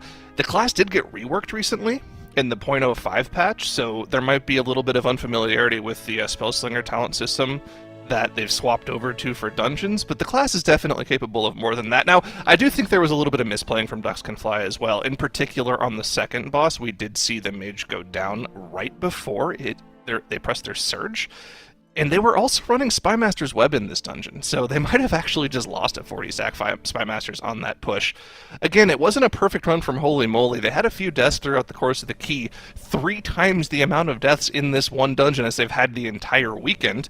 So, maybe a little bit of nervousness for them coming into the dungeon. But, all in all, they were able to get it done. They had a slightly more effective route. And, you know, again, they had to kill an entire boss without a DPS, but they were still able to eke out the win. There was a little bit of a questionable play from Ducks Can Fly at the end of the second boss as well, where they had the boss at about 5% HP. And they knew they were about to take a bunch of damage from a Shadowy Decay cast. So they kind of like panic pressed some damage cooldowns at the end of the boss there.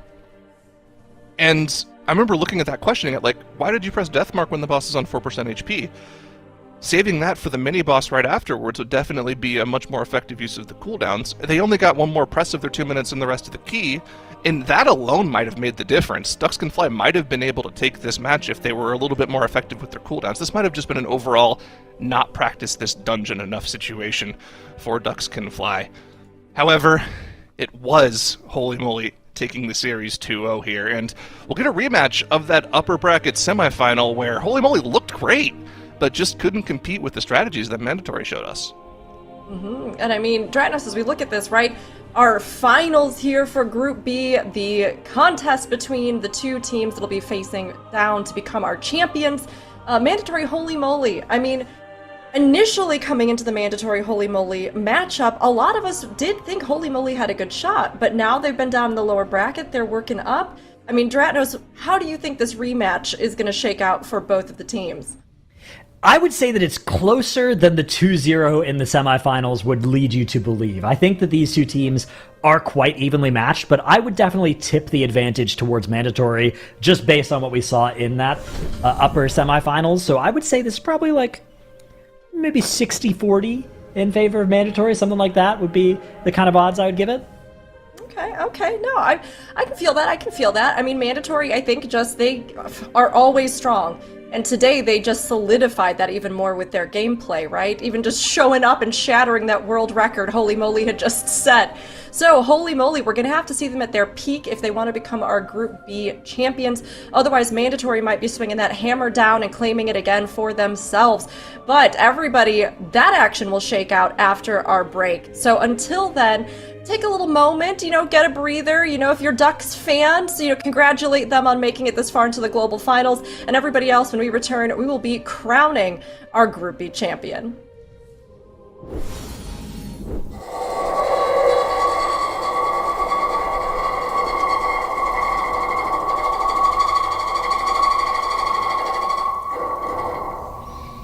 In World of Warcraft, we're trying to convince you that Azeroth is a real place. Good sound design at WoW, we want things to feel organic, we want things to feel believable. We have to kind of fill in all those blanks because by default, everything's just completely silent. Ambience is always one of the coolest things for us to work on. The zones in The War Within, the sound team really knocked it out of the park. They're lush, they're vibrant, they pull you in and they kind of reinforce what these places are all about, whether they're friendly or hostile, familiar or unfamiliar. Early on, we want to understand what the intent behind what designers and artists are doing. We want to understand why they made those things so that we can match with sound. So we pick up where they leave off and we fill in the blanks, we fill in any of the sounds that are missing, we define what that zone sounds like or what that creature sounds like, and if there's emotional intent or if there's gameplay mechanics, we want to make sure that sound is right there reinforcing all those things.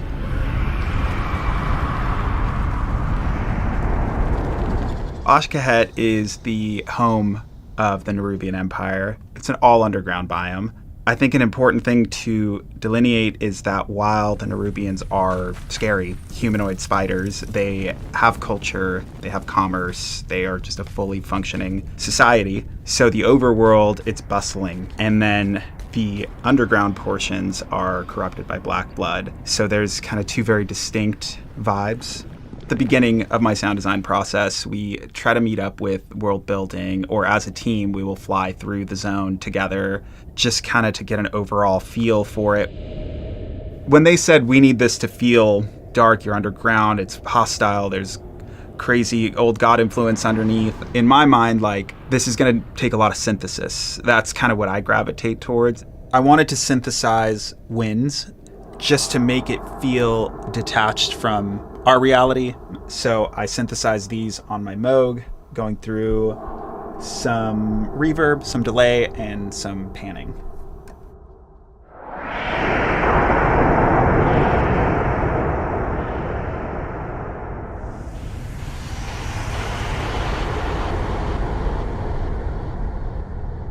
So to contrast that, I really wanted something organic to be the bed. I got our producer Brecken, we got some mics in the Foley room, and we just started hitting anything we could, bowing anything we could, and then we ended up finding these massive springs.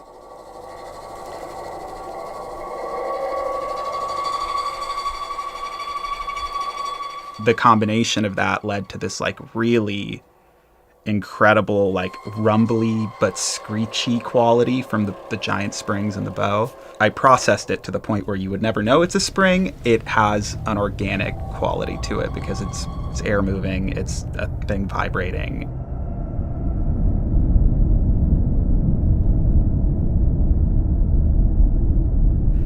So I thought that served as a really proper, this is the base ambience of the zone. And then I can populate it with all this crazy synthesized stuff.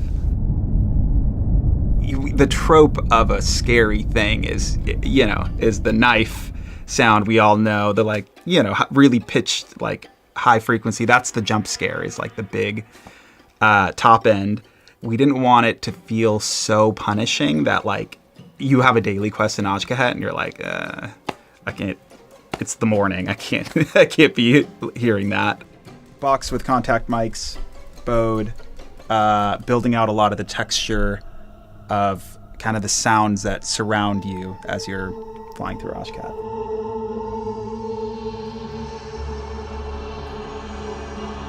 I always go in with some intention of like, I want this sort of texture, or I want this sort of frequency range, and then, you know, you just reach for what's around you. It's like, it's going in with intention and letting the creativity just take over.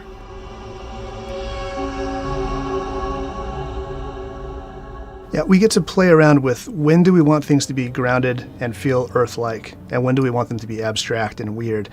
And that's actually one of the big tools we use when we're setting up ambience. Do we want this to feel familiar and safe? Then we're going to lean on using sounds from Earth, right? So we use birds that are recognizable birds, wind sounds, things that you already know are real. That helps communicate familiarity, and familiarity matches safety. As we progress into the depths in the War Within zones, things get more hostile, things get more unfamiliar, and so we lean away from using literal Earth sounds, and we lean in on more maybe synthesized things, or taking real sounds but manipulating them enough that you don't quite know what you're hearing.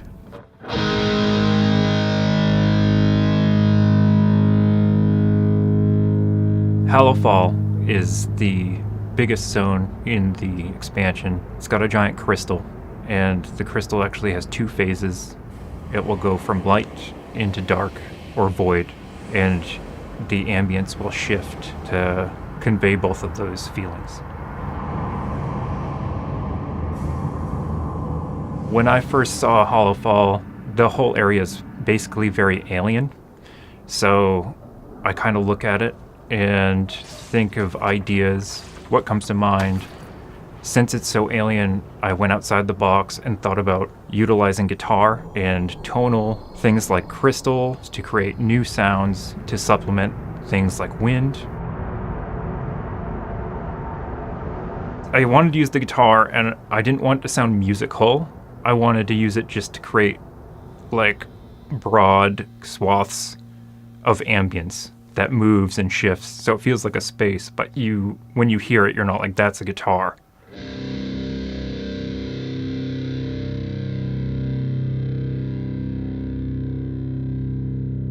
And I just go from there, create a bunch of source, and then take that source and process it through usually a lot of granular synthesis, different plugins. And I get to pick and choose from those building blocks into creating the end result.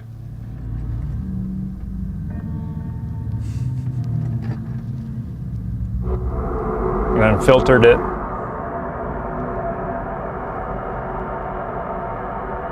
And reverb. Granular synthesis chops up the waveforms into grains and will replay them back in different orders, creating a new sound. When I first try a sound out, it's 100%, I don't know what I'm going to get.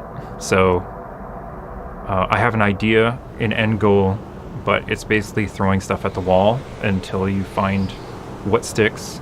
And then some of the stuff that you think will never work ends up being the best. You know, my team is always looking for opportunities to do things that are new, novel, maybe new ways to use our existing tools, or maybe we need new tools to try out new ideas for sound. We're always trying to find ways to make sure that the environments are as dynamic as they can be, and that's always an ongoing process. So back at WoW's launch, just due to technical limitations, you really just have a simple stereo loop. Today we have dozens of sound emitters all around you. There's positional stuff happening everywhere you are that I think helps reinforce how real and grounded all these sounds are. They're not just a file that's playing, it's a soundscape that you're a part of. I think what makes good sound design at the very base level is serving, in our case, our players. Even before creating a sound, I'm always thinking about like, how is this going to make our player base feel, and is it going to make Azeroth feel like home? Obviously every zone is very, very different and needs its own flavor of that, but I think immersion is number one. I think what makes good sound design to have the players feel the emotions that you're intending. If you can make them feel what you want them to feel, I think you've succeeded. And also creating a sense of wonder oh, what's that? I've never heard that before. I think the sound team did a really solid job on ambience across the board for The War Within. I think each zone has really unique vibes. And I think if you just spend some time just listening to the sounds that are in each of these places, I think you can really tell the progression from relative safety up above down into some pretty scary stuff down in the depths. I'm really proud of what the sound team came up with there. I think it's worth listening to if you haven't.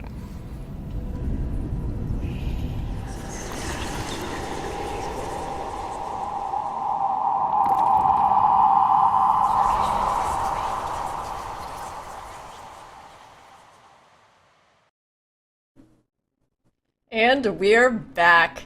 Group B weekend is coming to a close soon. Not yet, but soon. But the hype doesn't end here. There's a ton more coming up in addition to the Mythic Dungeon International. So before we start the grand finals, let's talk a little bit about what else you can watch, tune into, or enjoy before our grand finals, our global finals, I should say. So we'll take a look at our calendar here in just a moment, and everybody, like I said, there's a lot of broadcasting stuff coming up. Maybe you've also heard about the Warcraft Direct. That's also happening, yes, in about 3 days. So this Wednesday, November 13th, tune in to that Warcraft Direct live on Twitch, YouTube, and TikTok, if that's where you want to watch, to see what's in store for Warcraft ahead. Our show will begin at 10 a.m. Pacific, 7 p.m. CET that day, and will be followed by a special 30th anniversary concert broadcast, World of Warcraft 20 Years of Music.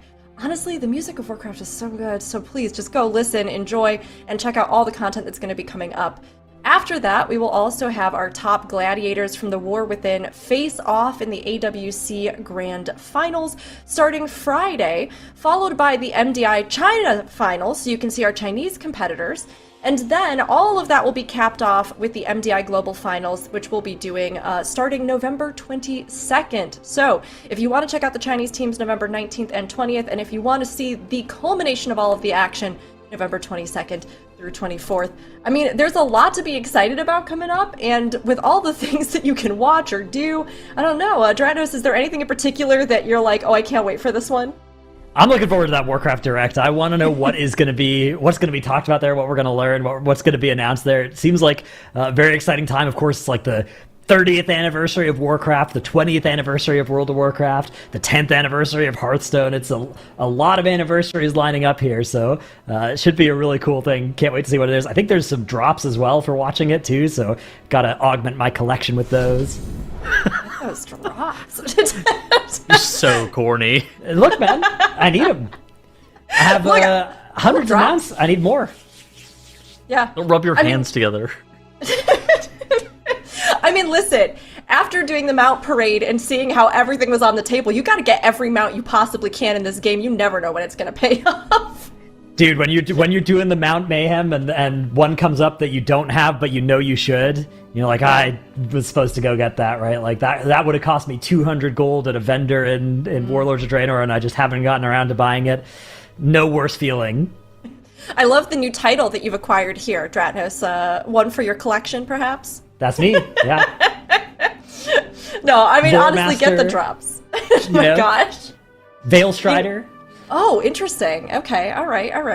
Are you actually Lore Master? Yeah. Of course, I've done the quests are good, man. How many mounts do you have, Dratnos?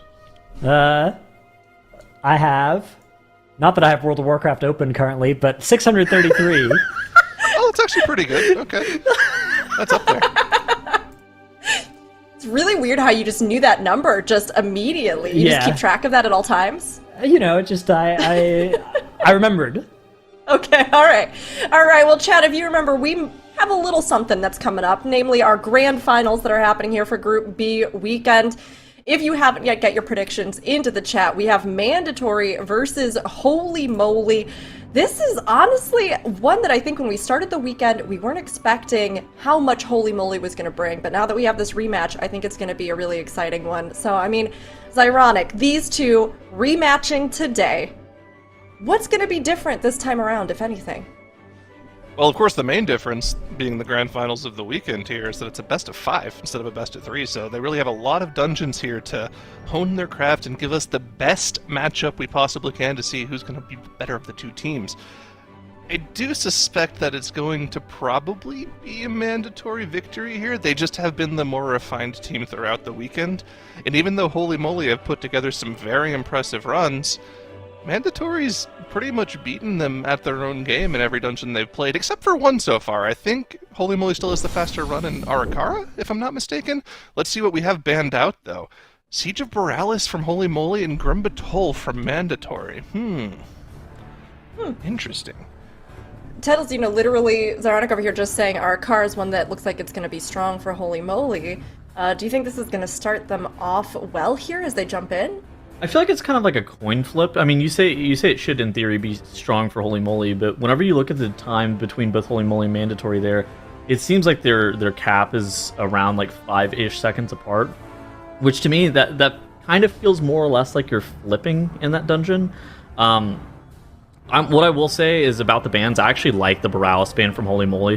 Whenever we watched Mandatory play Borealis earlier, that felt like that was unbeatable.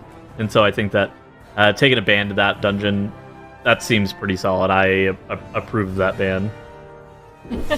Dranos, you approve as well? You feel like a stamp of approval on these bans?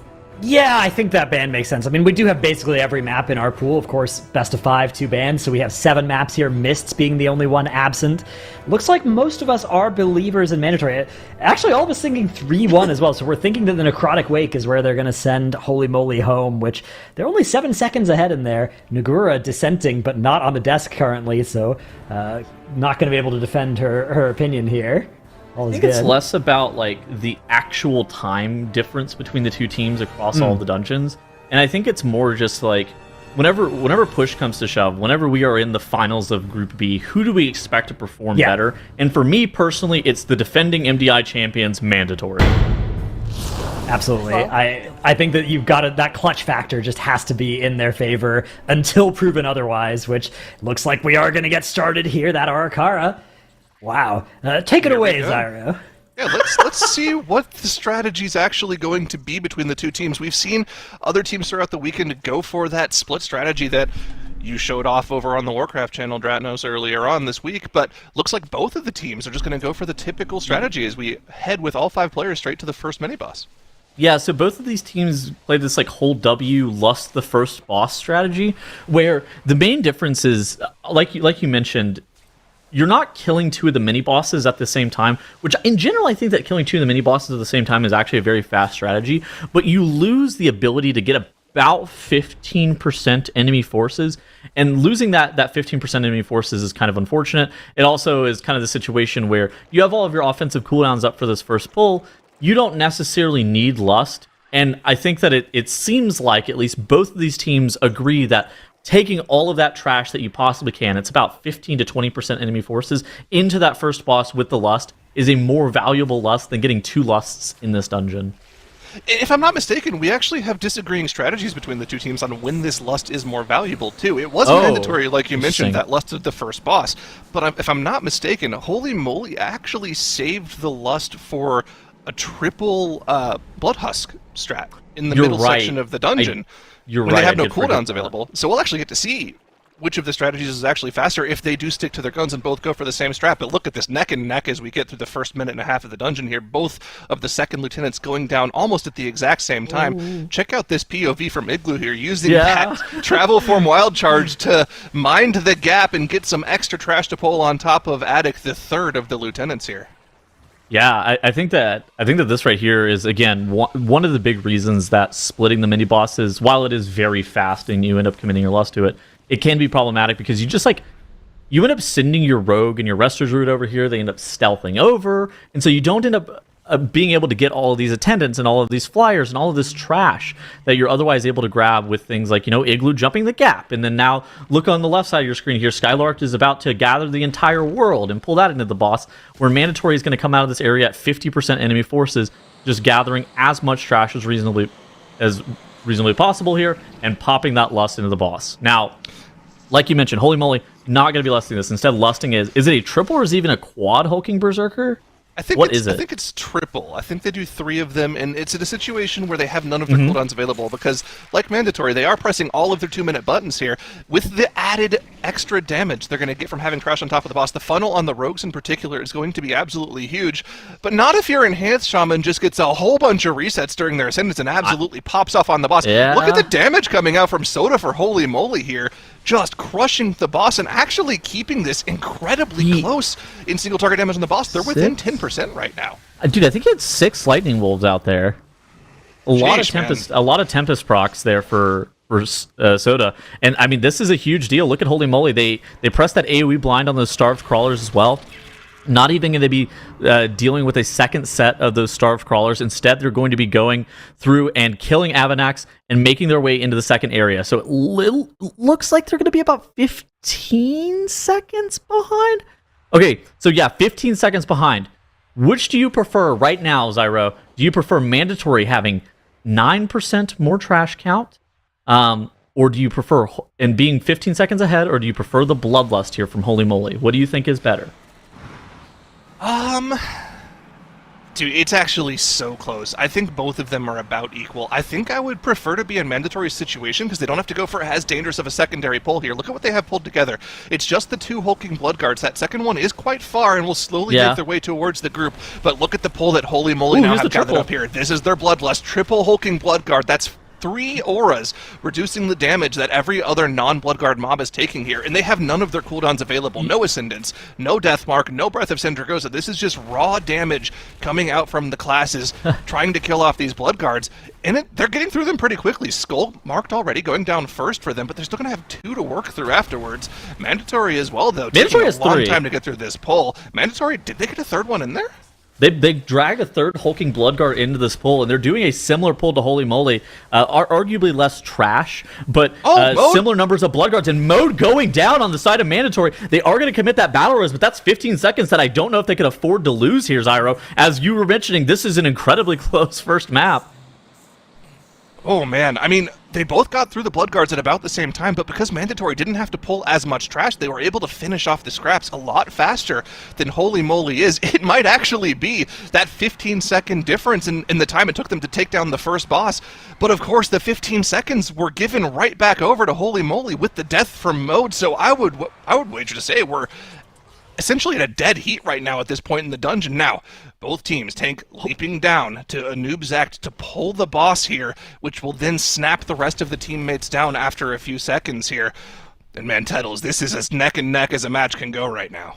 I mean, I think if it's neck and neck, you're just going to have to be giving the advantage to Holy Moly here. So there is a 3% enemy forces differential between the two teams here, but I don't think that's going to be like one additional pull or anything. I think it's just going to be a couple of mobs in this final area that Holy Moly is going to grab that Mandatory isn't. I don't think it's going to net like one bonus pull. So Mandatory is going to have to be able to finish off the final 2 bosses and the remaining 20-ish% enemy forces while beating Holy Moly by over 15 seconds. Now, is that possible? Absolutely, but it's not something that's assured, and I think that for Mandatory here, they're actually falling a little bit further behind in terms of boss damage. This is not something that you can afford to see.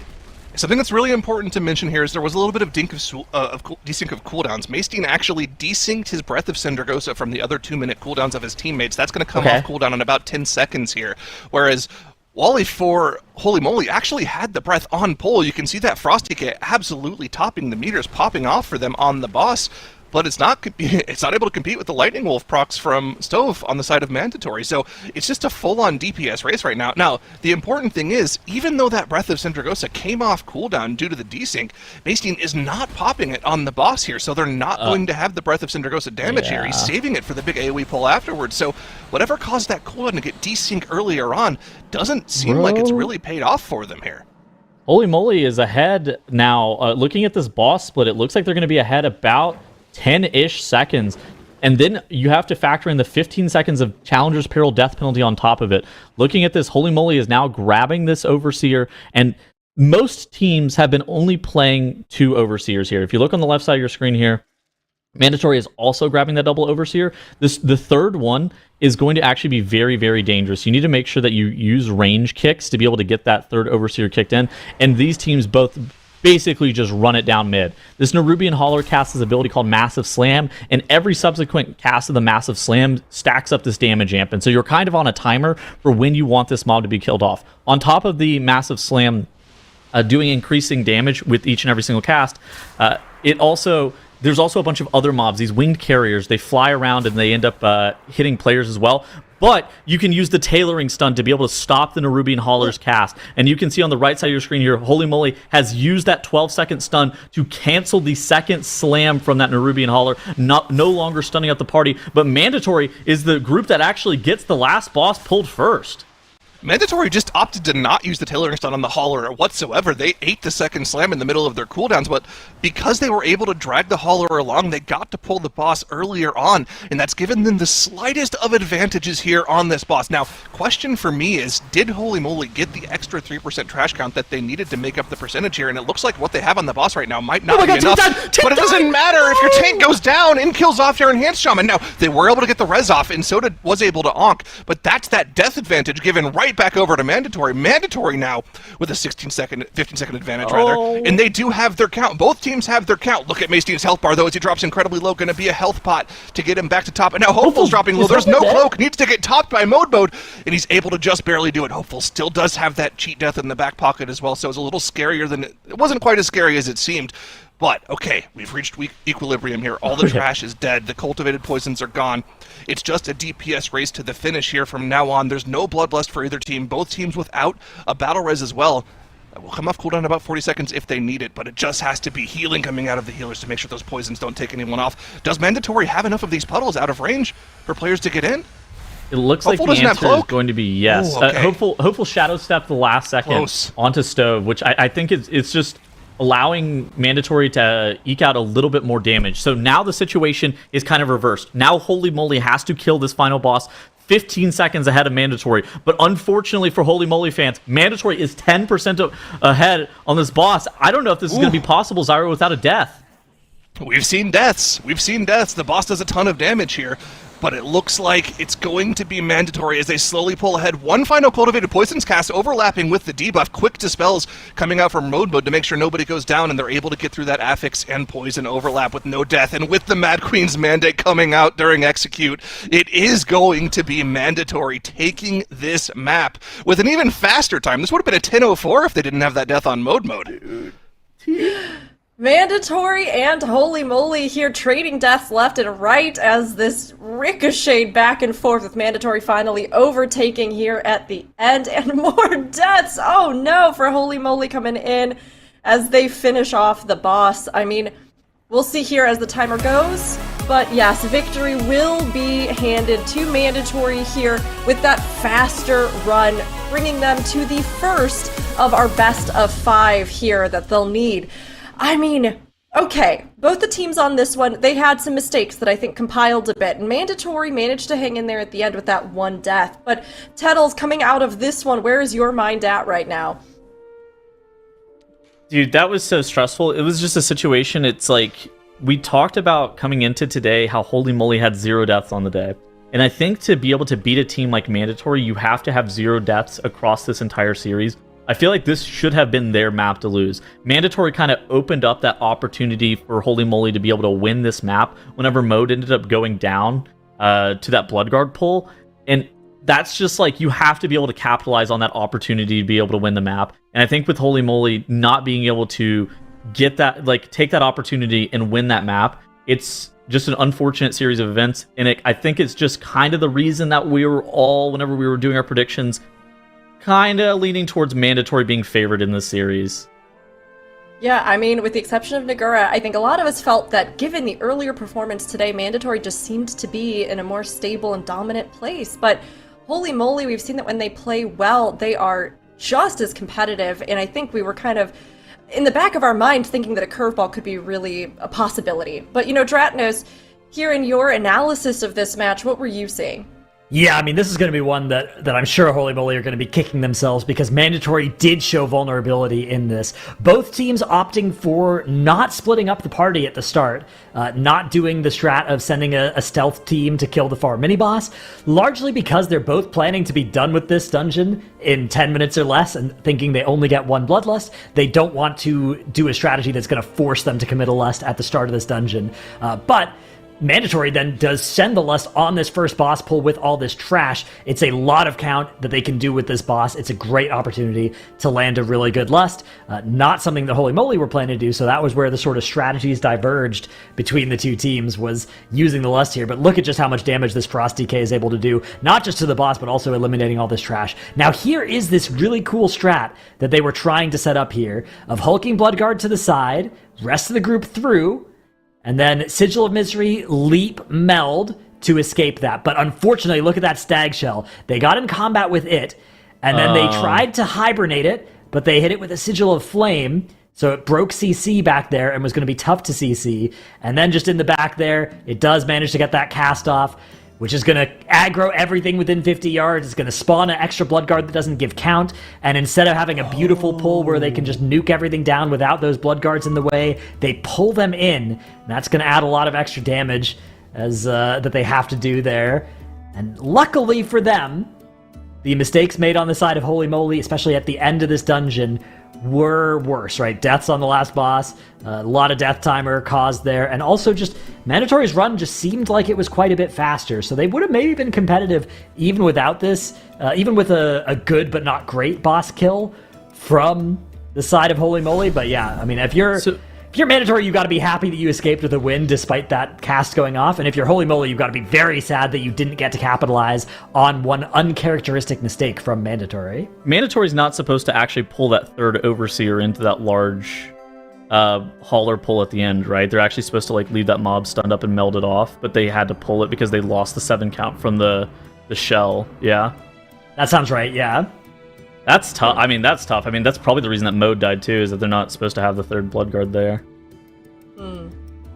Little mistakes, right? Little mistakes on both sides. And when they start to compile, they become much bigger mistakes, especially when you have those deaths at the end, which, you know, we've seen it happen. It's not as though it doesn't, but you think you have it in the bag, and then last boss just gets you, or something just happens, or an affix just doesn't go in your favor. So, you know, coming into this, Mandatory is coming off of that victory that they took earlier in their matchup, as well as the first map here of the series. But City of Threads is up next, and Zyronic, I mean, City of Threads for both these teams, you know, what do you think is going to be kind of their approach? What do you think they need to land in this one? Well, the two major points in the dungeon that we've seen the fastest time increases throughout the past couple of weekends are going to be in the spots that I think are the most important is going to be the RP before the second boss, making sure you get the quad Eye of the Queen pulled down correctly with no major mistakes. Obviously, nobody getting web pulled too, that'd be ridiculous. But also, the second point has been something that Dusk Can Fly showed off, which was the just once you've dealt with the beetle that blocks the door, just go straight to the coagulation. Now, it's dangerous. We've seen teams wipe there and just lose a bunch of time there to mending webs cast going off on the boss, but if you're able to deal with that, you can save up to a minute's worth of time in that section of the dungeon. If either of these two teams has practiced that strategy and been able to pull it off, that could be the major difference maker here. And Holy Moly's been playing for the past hour and a half. Mandatory, after winning the first matchup of the day, has been able to just, you know, sit in their high horse. They already qualified for the finals.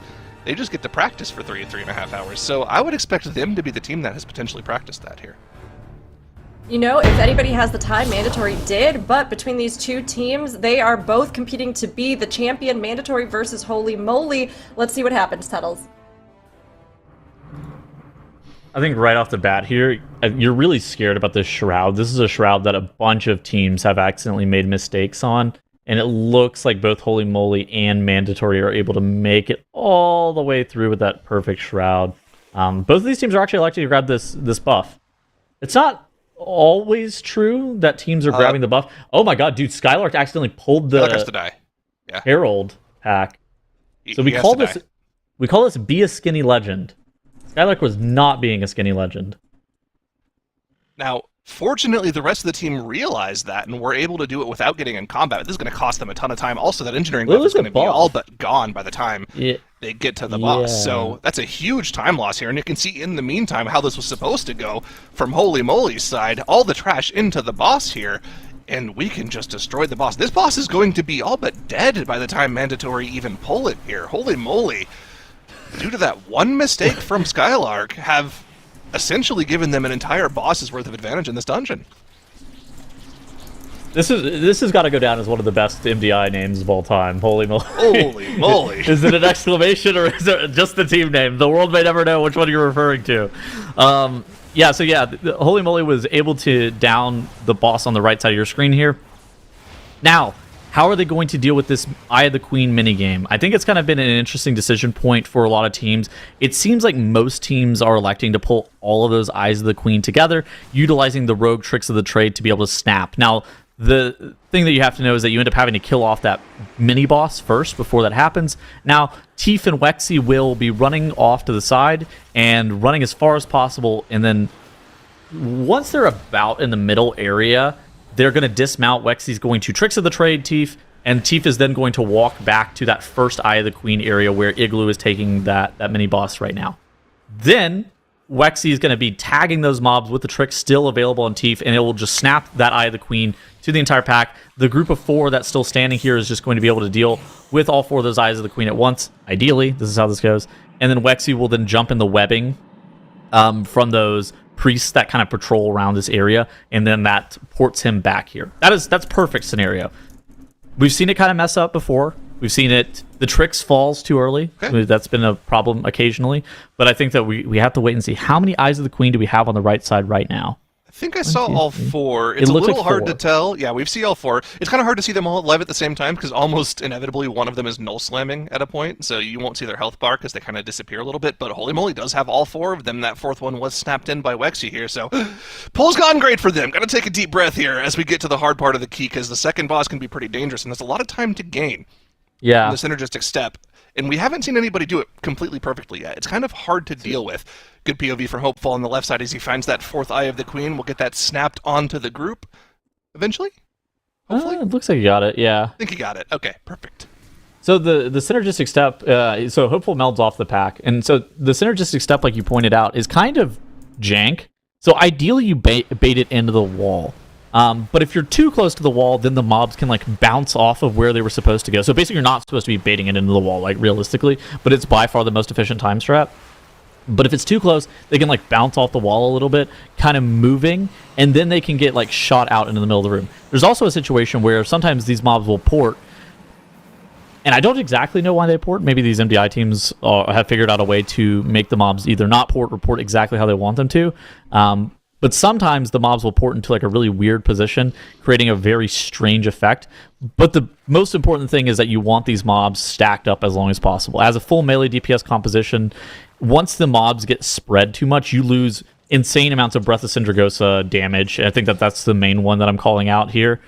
So making sure that you're keeping those mobs as stacked as possible is huge. So looking at the right side here, look at Holy Moly as the mobs enter the synergistic step here in just a couple of seconds after they have that circle phase from the Decimator. And you can see Mandatory really haven't purple done a circle whole on the lot. ground. Yeah, and you can see Mandatory really haven't been able to do a whole lot in this dungeon to catch up here. This RP is quite...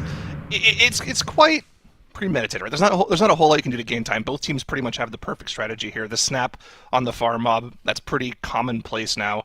And that's really what you want to see from the teams to have that strategy down. The big difference is going to be right after this boss. Can they get that pull onto the coagulation down perfectly? We've seen tank deaths there. We've seen bosses being healed. We've seen players going down to too many of the knife throws from the agile pursuers. That's going to be the big make or break point in this dungeon. Whether or not the teams do that strategy, and if they do go for it, can they pull it off cleanly here? Mandatory's doing their best by the way? Keep it close, and yeah, Mandatory has held on to that lust. And I'd really just go ahead and make a guess here that they are saving the lust specifically for that coagulation pull, because that's the only really big pull left in the key here. Kind of interesting, because you normally see teams like pop some of their offensive cooldowns on the Venom Shell to get the Venom Shell killed off, so then you don't actually have it for the coagulation. Typically, you want to stack like all of your damage amps at the exact same time. I think it's going to be kind of an interesting point. But Holy Moly are already off to the races, downing the second boss here. And I don't even think that they're going to allow Mandatory an opportunity to kind of show off their strat. I think that Holy Moly here, if they are able to get this pull dealt with effectively and pull it into the coagulation, I think that death from Skylark early on might be the nail in the coffin. I think that Holy Moly, this is the most important part of the dungeon here. They need to make sure that Teef is able to stay alive. They need to make sure that they're getting kicks on the caster mobs to make sure they don't end up healing up any of the mobs. They need to make sure that the Oblivion affix is able to get dispelled off of the players to, again, not heal up the mobs. So those things are the most important pieces that you have to be watching out for. But assuming that they're able to deal with that, I think that they are comfortably in the driver's seat. I think this is a smart adaptation, too, as well, the way Holy Moly is line-of-sighting this trash here. They've actually pulled the Venom Shell towards the door. Normally, we see teams on live opt to pull it kind of around the corner at the top of the stairs. But you can also use this sort of ledge here as the line-of-sight spot. And they're also not pulling this trash into the coagulation, really. They're trying to cleave down some of the Webmancers, whereas what we saw from Ducks Can Fly was let them cast. Why not? We'll just go ahead and pull Mandatory the boss. doing? Look at Mandatory. They're mass rooting. Mass rooting the mobs at the bottom here so that they can just deal with the Venom Shell on its own, not have to worry about those casters in the back doing too much damage to them. And it looks like for them it is going to be just bum rush to the boss the second the Venom Shell goes down. Are we going to see that from them here? Is that the play? Mandatory. What is the play here? Now, they've definitely saved quite a bit of time here. Holy moly. Sitting there dealing with that trash have cost themselves quite a bit of time. Mandatory is hot on their heels now, and like you talked about, they have the Bloodlust ready for the boss, so they should be able to either catch up or potentially pull ahead here. I think Holy Moly's still like 10 seconds ahead, even if all of this goes perfect for Mandatory. So Mandatory is just now pulling those Oozlings.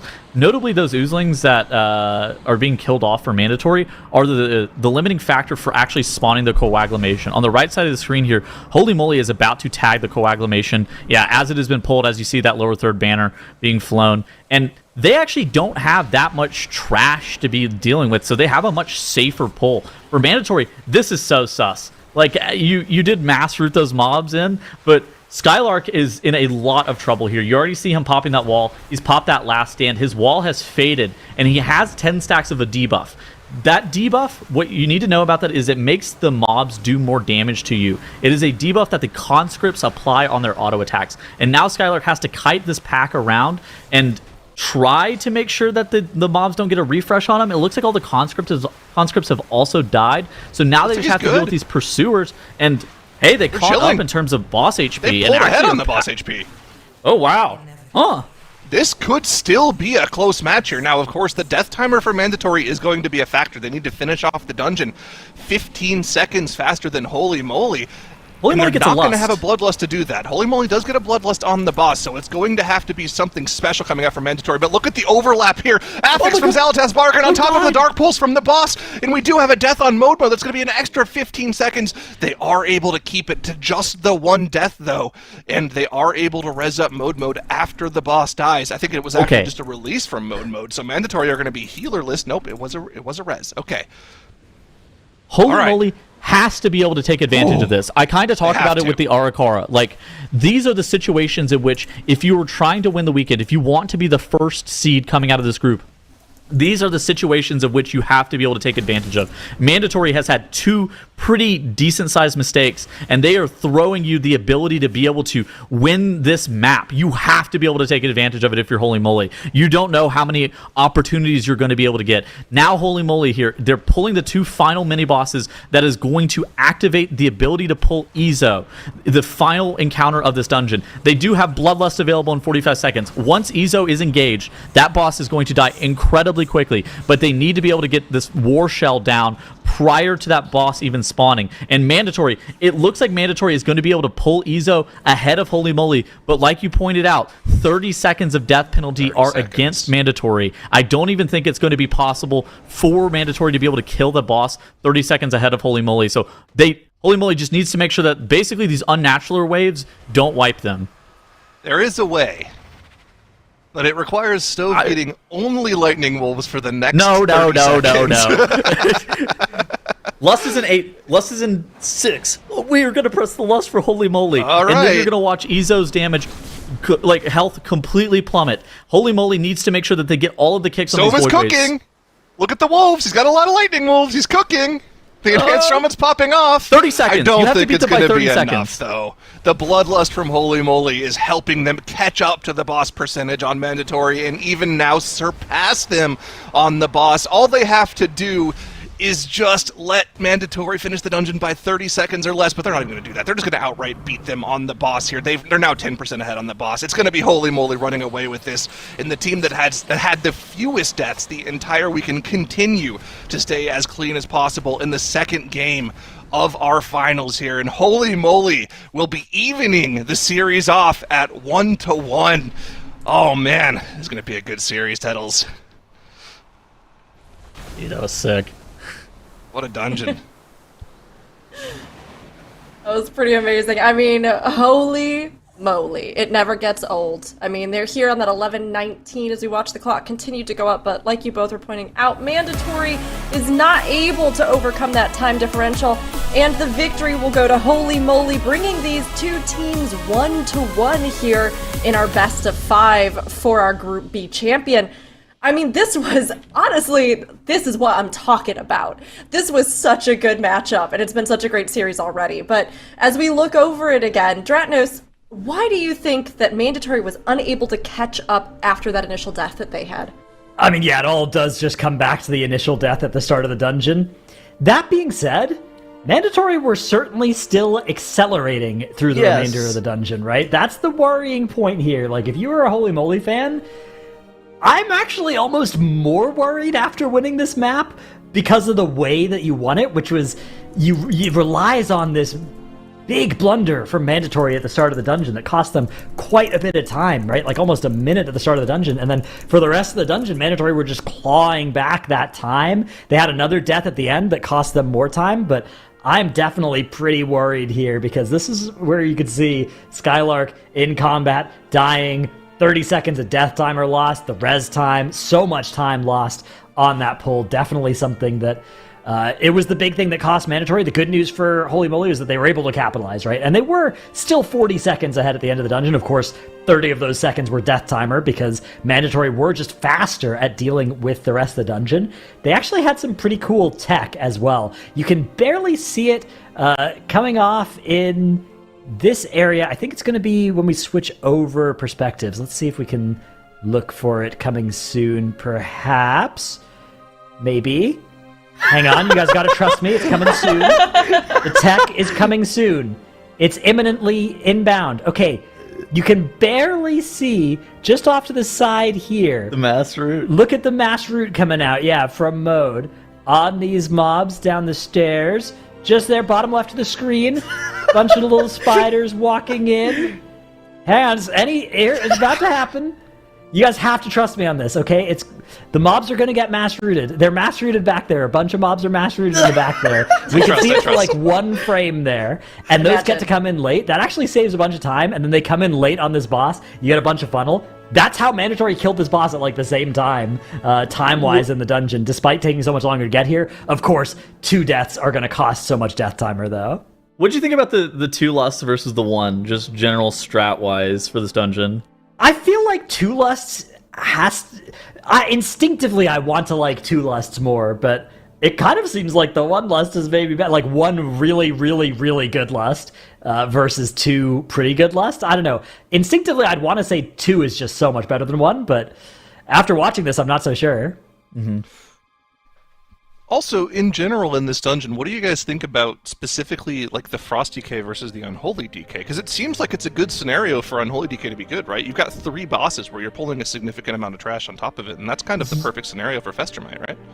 It is nice. You do deal a lot of damage to the boss as well as the trash, but so does Frost Death Knight in those situations. And Frost Death Knight, one of the nice things if you're pulling trash onto bosses is you don't have to really wait, right? You just start breathing, you can start blasting the boss, the mobs can walk in late. If you're Unholy, you kind of want everything to be grouped, not just for when your setup finishes, but so that your setup can start. So you're kind of just sitting there idling, waiting for mobs to funnel in. And yeah, I think I like the Frost side of the equation when the mobs are spending so much time walking in, and they can walk into the second half of your breath instead of you having to wait for them to walk in to get all your wounds out.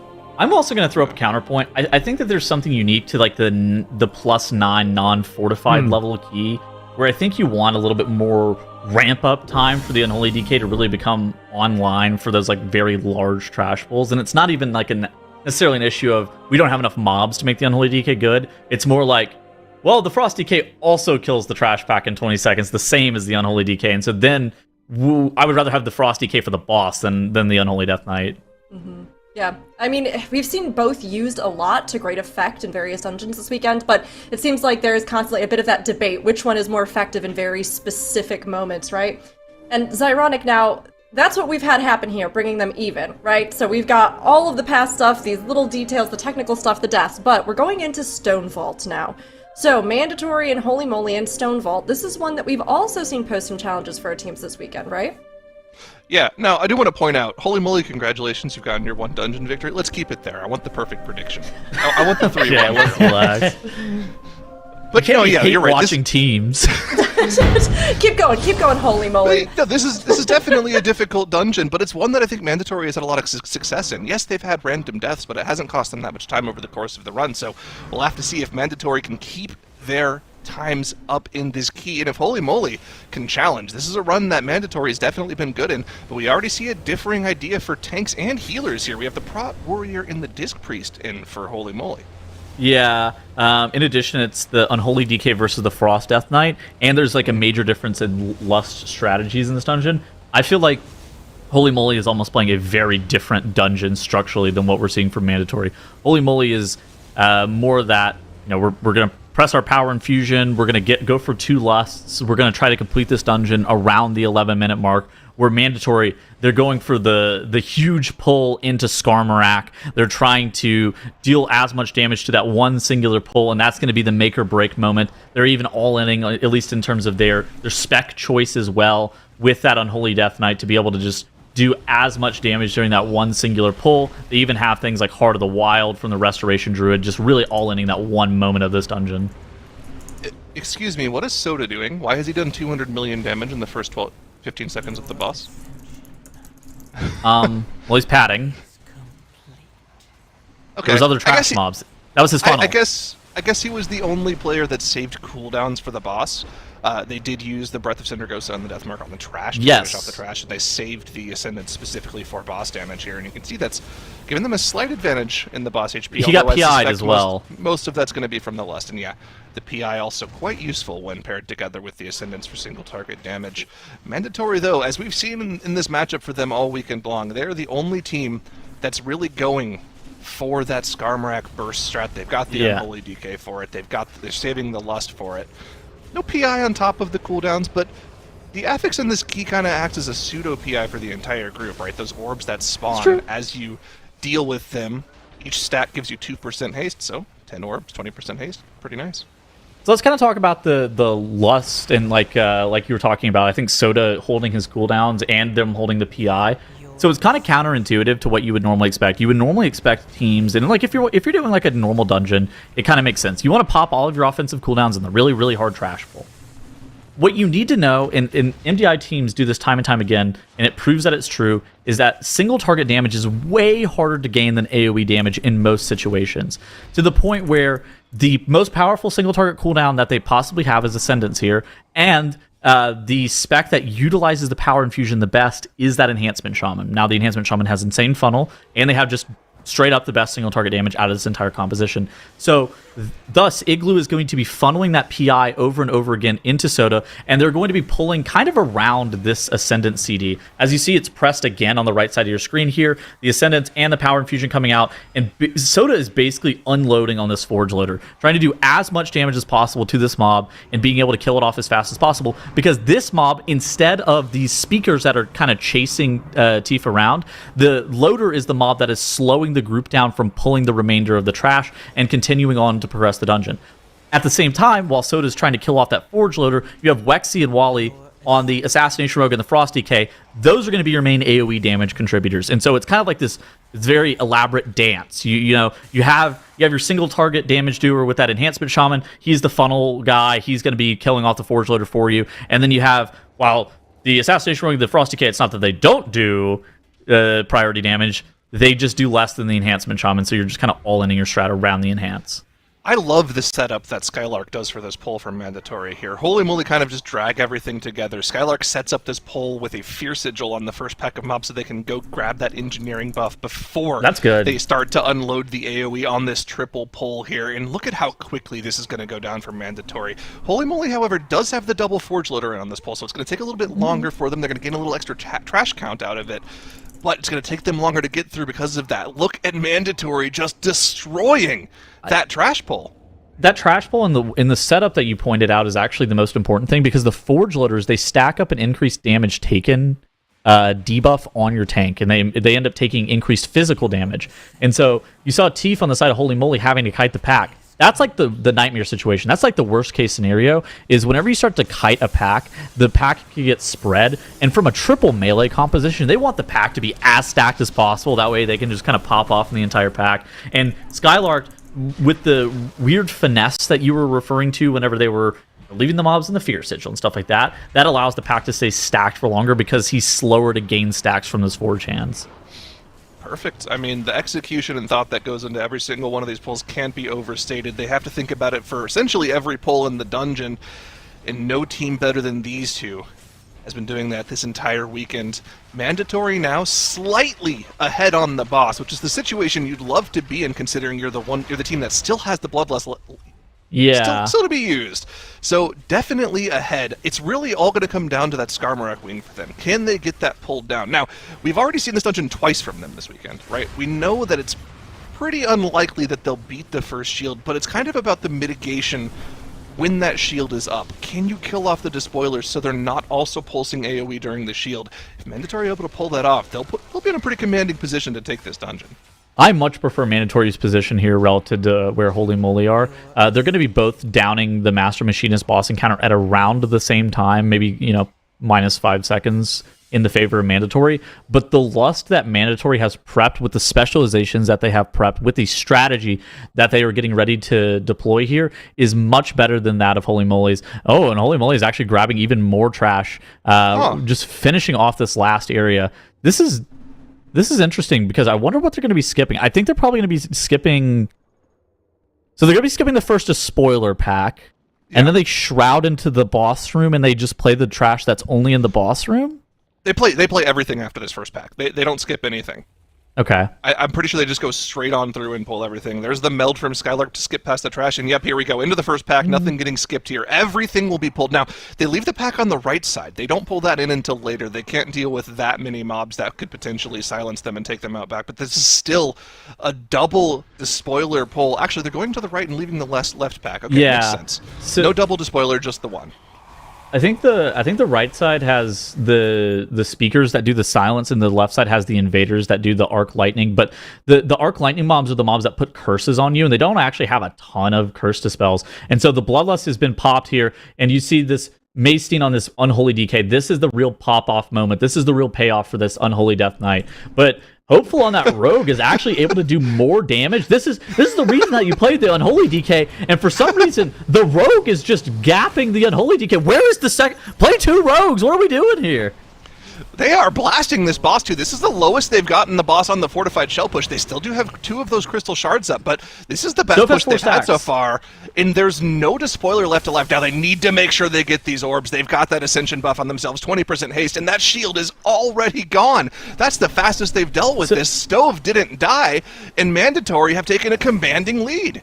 So a couple of things went in their favor there. First and foremost, they had really good crystal shard spawns. The crystal shards can actually spawn in really bad spots relative to this melee composition. It's something that you see a lot on live if you're playing a bunch of melees in this dungeon, is if the crystal shards spawn across the room from them, it's very difficult for them to kill more than maybe about 4 of those crystal shards every single time. Mandatory had really good shard spawns, and their shield on the fortified shell cast was much smaller than it has been in the past. Where if you look on the right side of your screen, holy moly, with that void discharge cast, they had, I think, 2 or 3 crystal shards actually be consumed by Skarmorak, which isn't bad. It's kind of to be expected, but I think that Mandatory had a best case scenario situation happen for them. Bit of a cooldown pull after Skarmorak here. Holy moly does get through the boss, but look at the gap opened up by Mandatory here. 45 seconds faster on the Skarmorak kill over the course of the dungeon here. Holy moly is relying on this second Bloodlust to give them a chance to come back, but it's just so much time. I don't think they can. I don't think it's enough at all. Like, Mandatory might actually get to the boss before Holy Moly's Bloodlust even comes off cooldown here. And yeah, they're just chaining in these last 2 Honor Guards, only pulling one of the Rock Smashers early on. Maybe they're worried about chaining the debuff too much, but let's see. Normally we see teams just go straight into the boss. It makes sense for them to do it. The 2-minute cooldowns are up. The Ascendance and Deathmark are there. And there we go. The boss is pulled. A little bit of a weird setup, but Mandatory already on top of the boss. Holy moly, still no Bloodlust for the next minute, and they're still dealing with the trash pack before the boss room. This is actually really sus for Mandatory. So they do have that Ascendance, and they do have that Deathmark from the Rogue. But the mobs that are actually the most scary are the mobs that end up dropping those totems, those Earthburst totems. The only real specialization that can deal with those effectively in this composition is that Enhancement Shaman. And so you have to get those mobs killed off on time. And without all of the offensive CDs available for Mandatory, this pull, without your Bloodlust, without a bunch of your cooldowns, is really, really scary. Now, Mandatory was able to deal with it, but I think that that's the reason that they were looking to play it a little bit slow on the gather, trying to make sure that they were able to get those totems dealt with effectively, not having 4 come out at once and then be like, oh, Stove, good luck. You gotta solo all 4 of them. Holy moly, this is your time. This is what you've saved the Bloodlust for. The trash is pulled, the boss is in. Just how much damage can you do in this burn? Mandatory have a 45% advantage on the boss here, and that's going to accelerate for them as they gain the haste buff from the Xal'atath's Bargain Affix. Holy moly, need to do some burst damage here, but they're really not making up any ground. Mandatory is keeping it close. That difference is only down to 35%, and they have the boss sub 30. I don't think it's going to be enough, Tettles. I mean, I don't think it's going to be enough. Their offensive CDs are going to be fading here in just a couple of seconds. The Breath of Cindergross is going to be falling. They did pop the Power Infusion. They really just used all of their offensive CDs. And they're probably going to be killing this final boss on the side of Holy Moly within 30 seconds of Mandatory. But this is what a perfect run from Mandatory looks like. We were kind of talking about the Stone Vault at the beginning of the day today, talking about how Mandatory took their first Stone Vault of the weekend. They didn't look as clean. They had some deaths here and there. But this is what that perfect Stone Vault ends up looking like for Mandatory. The one Lust run, they are able to down this dungeon in 11 minutes and 4 seconds, and Mandatory are up 2-1 against Holy Moly, and this is why they are the returning MDI champions. Mandatory pulled out an incredible run and showed us how it was done here. That second win, I mean, brings them into a really, really strong sort of position as they look ahead. But, I mean, let's actually look at what they did in this run, right? So we talked about how Skarmorak was something that was pretty decisive in this one. And Zyronic kind of looking in more at that, you know, we pointed out that rogue performance, how they're blasting, all that kind of stuff. What contributed to this Skarmorak clear and the changes this time around?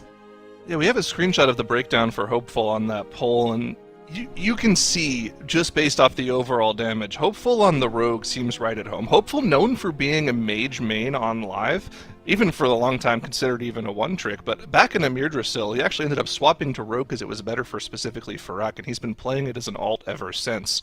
And you can really see that he's playing this class a lot. He's really comfortable on the Rogue, able to just completely pop off and top the Unholy DK on the pull where the Unholy DK is supposed to be the one shining. But, I mean, this goes back to what Dratnos was talking about with Rogue on Friday. Rogue is one of the few classes in the game that still actually has very real funnel that helps them kill bosses more quickly. And that was their best burn on Skarmorak we've seen all weekend. This is the third time we've seen Stone Vault out of Mandatory. They got the boss sub 20%. They were able to kill off 4 of the shards, get a bunch of buffs, break that shield almost instantly. This was the cleanest execution we've seen from Mandatory. And they're a team that's known for rising to the occasion, obviously, right? They took out Echo in the finals of the last MDI. These guys have experience, and it's really showing in the finals here. Dude, Holy Moly was only, 20 seconds apart. I think if Mandatory has any death to any singular pull, I'm pretty sure Holy Moly is able to win this map.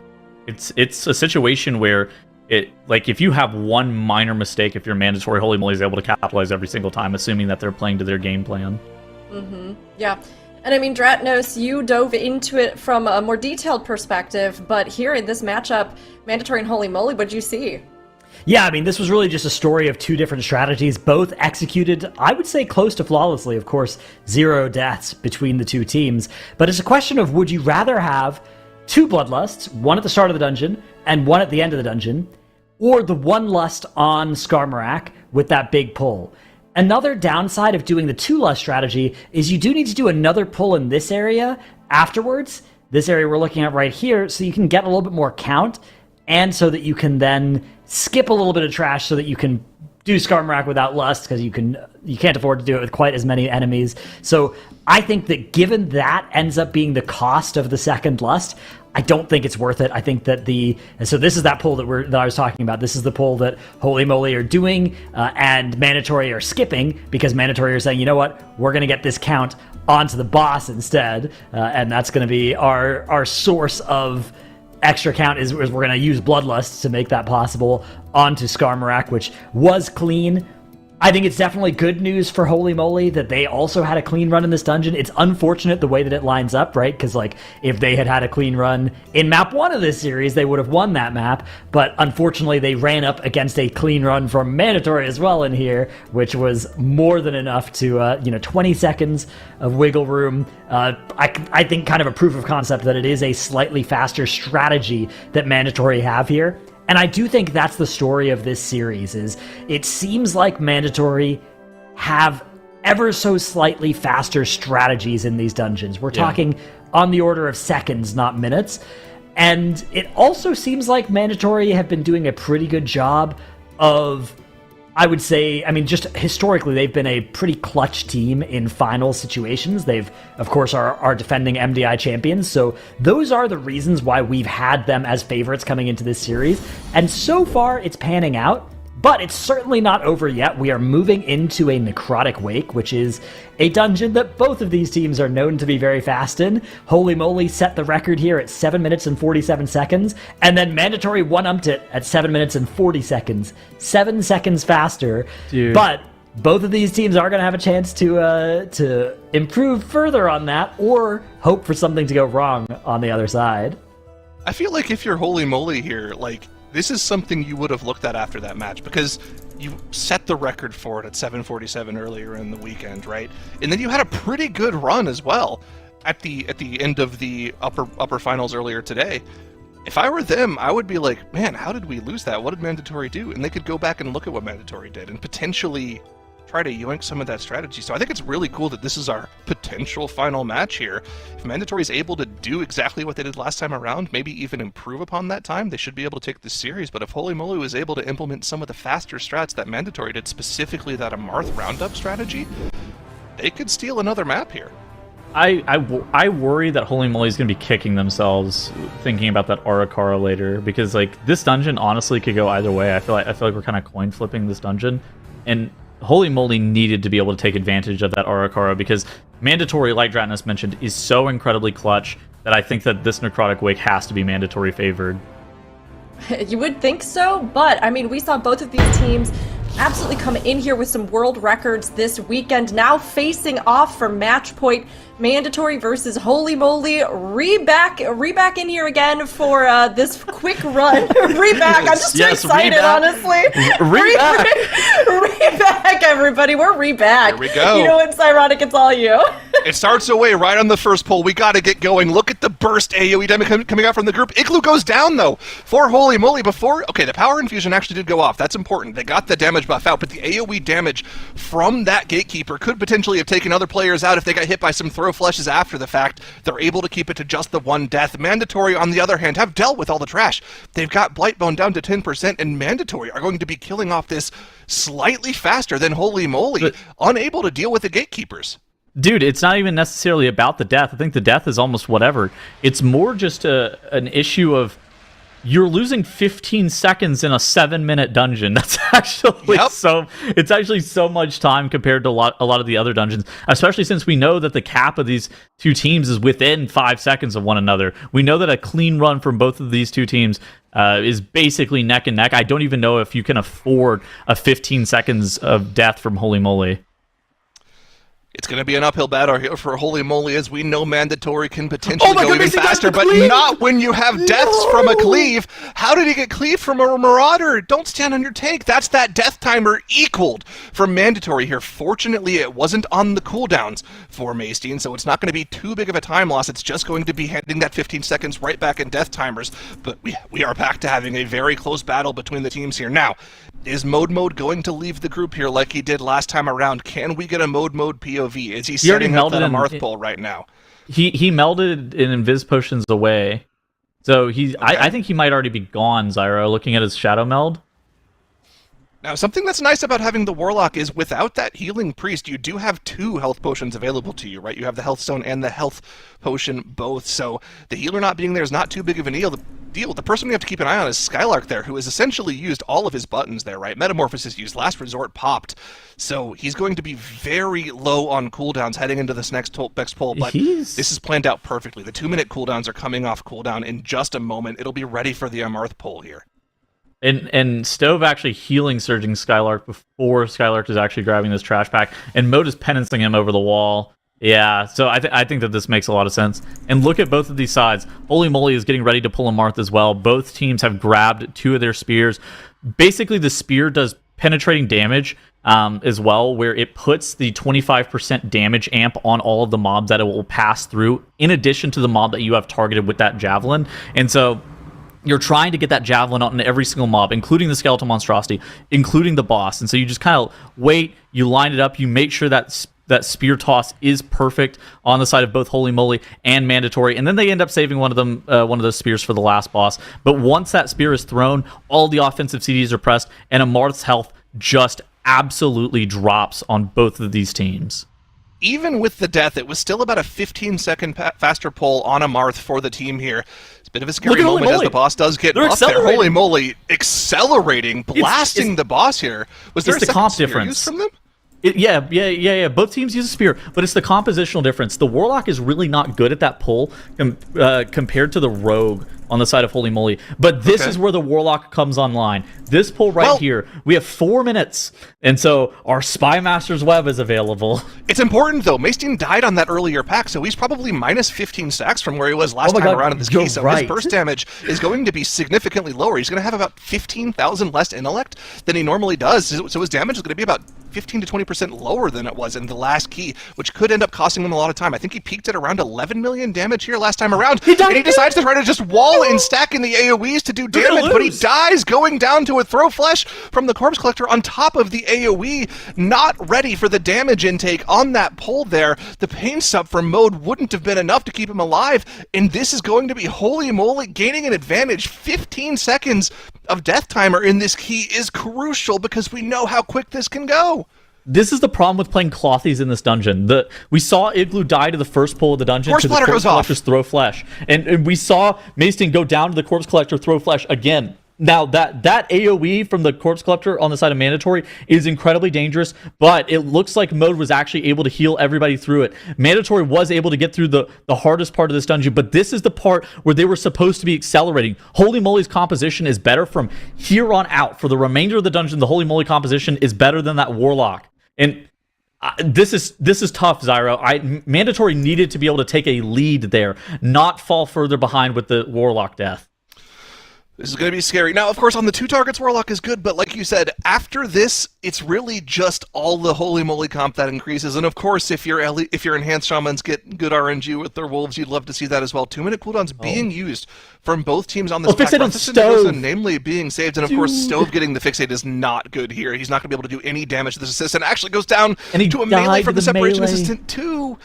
Oh no, this is just getting worse and worse and worse for Mandatory here. Now 30 seconds that they'll have to defeat Holy Moly in this dungeon by, and they're already just behind on the trash here, Tettles. We're going to be going to a game 5? I think they're panicking.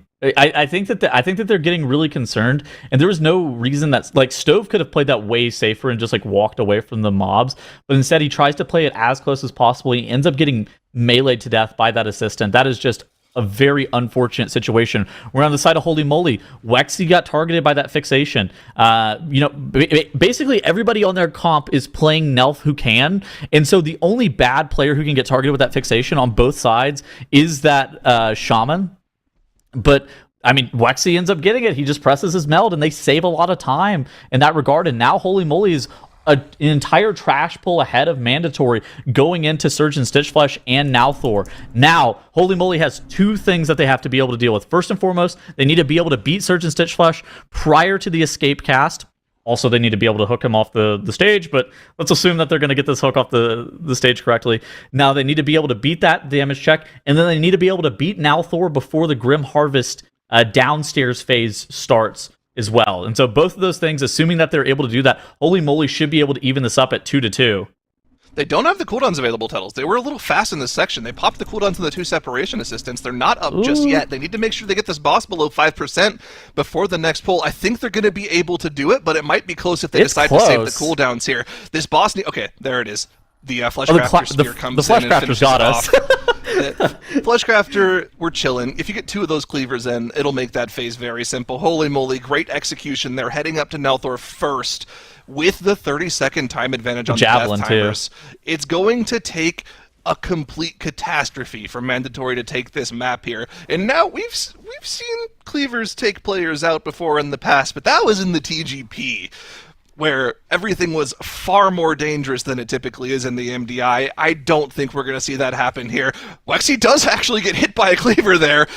Didn't have the cheat death, but he's able to stay alive. It's just going to take a little bit longer for them to go down to the boss here, but with Nalthor below 20%, it's going to be very simple for them to finish off the boss, and the skipping of the Dark Exile just adds insult to injury for Mandatory, as Holy Moly will finish off Nalthor the Rhymebinder and take us to a deciding Game 5 map to decide who is going to be winning Cup B. Oh my gosh. Incredible, incredible. And you know what? Coining my made-up word from earlier, Holy Moly is so back. They are returning and they are back in this fight. This matchup here between the two who set our MDI records for fastest dungeons this weekend has led to Holy Moly pushing this into a Game 5. I mean, phenomenal to see. And I know, Tettles, you were talking about the comp differences between these teams, right? Deaths aside and other things, do you think that that comp really did give a huge advantage to Holy Moly? I think it's kind of like a slingshot effect. I think that there are a couple of very specific moments of which Mandatory and the Warlock should be a little bit faster.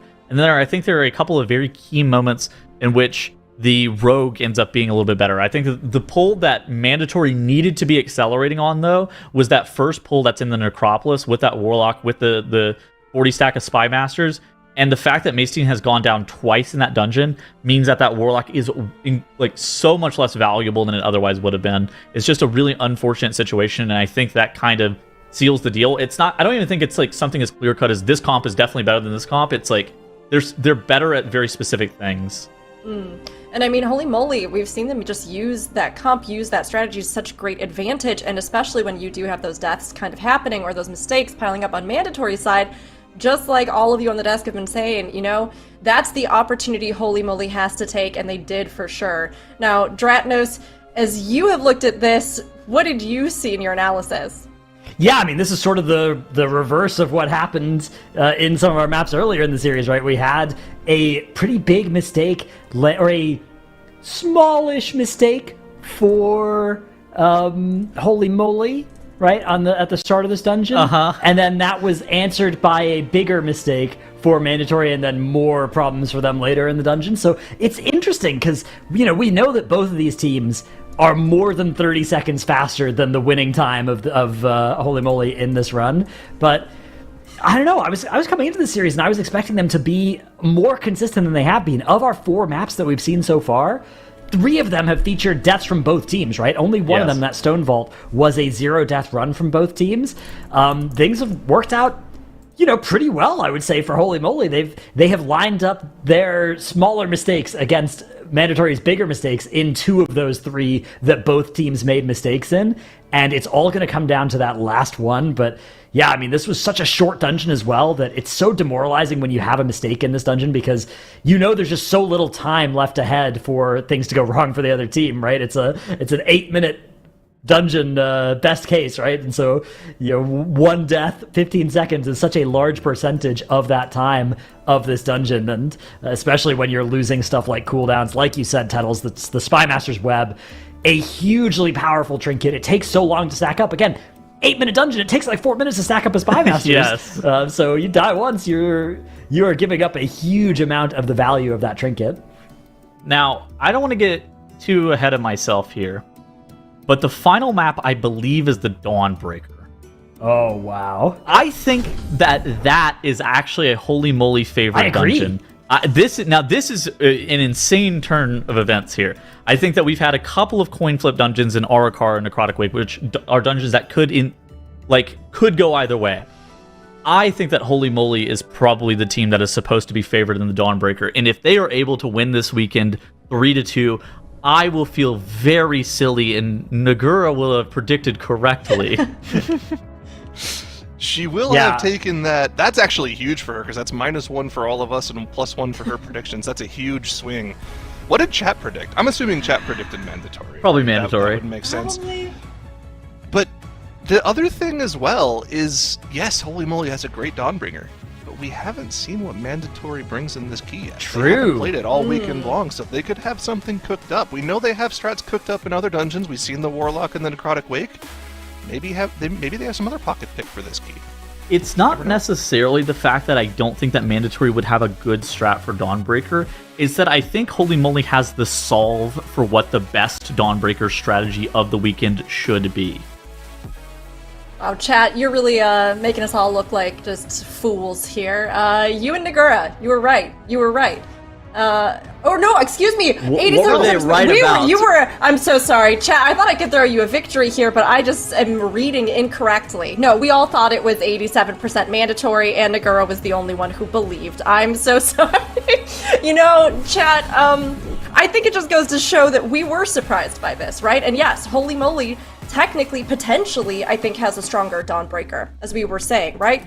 But mandatory, they, again, defeated Holy Moly literally earlier today. And I think it just goes to show that if we had been looking at Holy Moly yesterday, a lot of us would have been there with Nagura. Chat would have been with Nagura, maybe. We all would have been with Nagura. We have a lot of regrets. But as it is, seeing Holy Moly today, I think it just undermines some of that confidence with them being newer, us not knowing them as much as we've seen mandatory, defending champions, previous world record holders. Like, it's tough here, and these teams are exceptional. So mandatory is going to have to bring their all here in this final matchup, the tiebreaker, the deciding championship game here for mandatory and Holy Moly in the Dawnbreaker. Tettles, take us in. I think Rook needs to put some more respect on Holy Moly. I think that we all do. I think that all the casters have known these members of Holy Moly. Now, they haven't played together on a team before, but I think that these are all players who have qualified for many global finals, and I think that people were really counting them out. And I think that they need more respect on their name. Yeah, what was what was your guess again, Tettles? Sorry, please continue, Zyronic. Ooh, okay. She got us there, I guess. She said she didn't know them. I know them. Wait, hold on. Rook, what was your guess? Oh, you know what? That is, what? Yeah. All right, there we go. Into the Dawnbreaker, though, both teams dealing with the pulls quite similarly, in a similar strategy of ideas as well. Cooldowns being desynced throughout the key in order to make sure you can deal with these forced trash pulls efficiently. You don't want to pop them all at the same time, obviously, right? Because that would mean you just are dealing with multiple trash packs without cooldowns, which is never really ideal when you have to deal with these smaller trash packs one by one. Kind of similar Lust strategy I kind of am anticipating for both of these teams.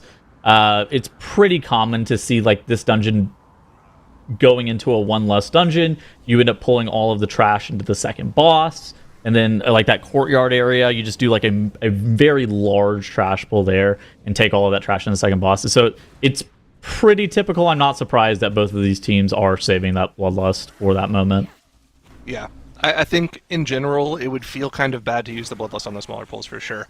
Now, one last trash pack before we head to the first boss here, and We're it same is a dead spot. heat. Yeah. Both teams flying across to the second boat. It just goes to show how evenly matched these teams are in terms of just playing their classes properly.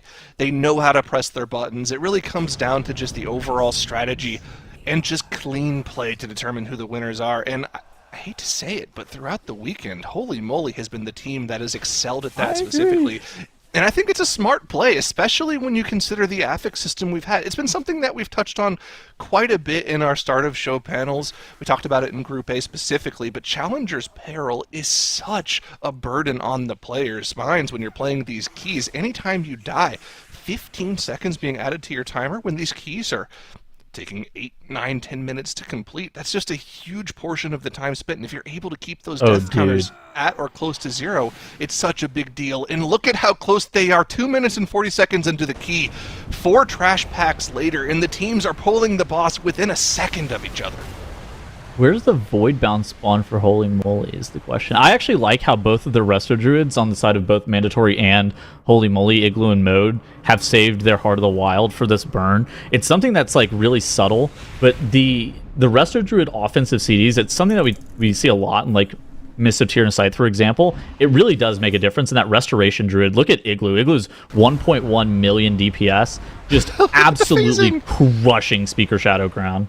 Phasing the boss within a second of each other as well, keeping it neck and neck. It's really going to come... Mandatory's- Oh my god!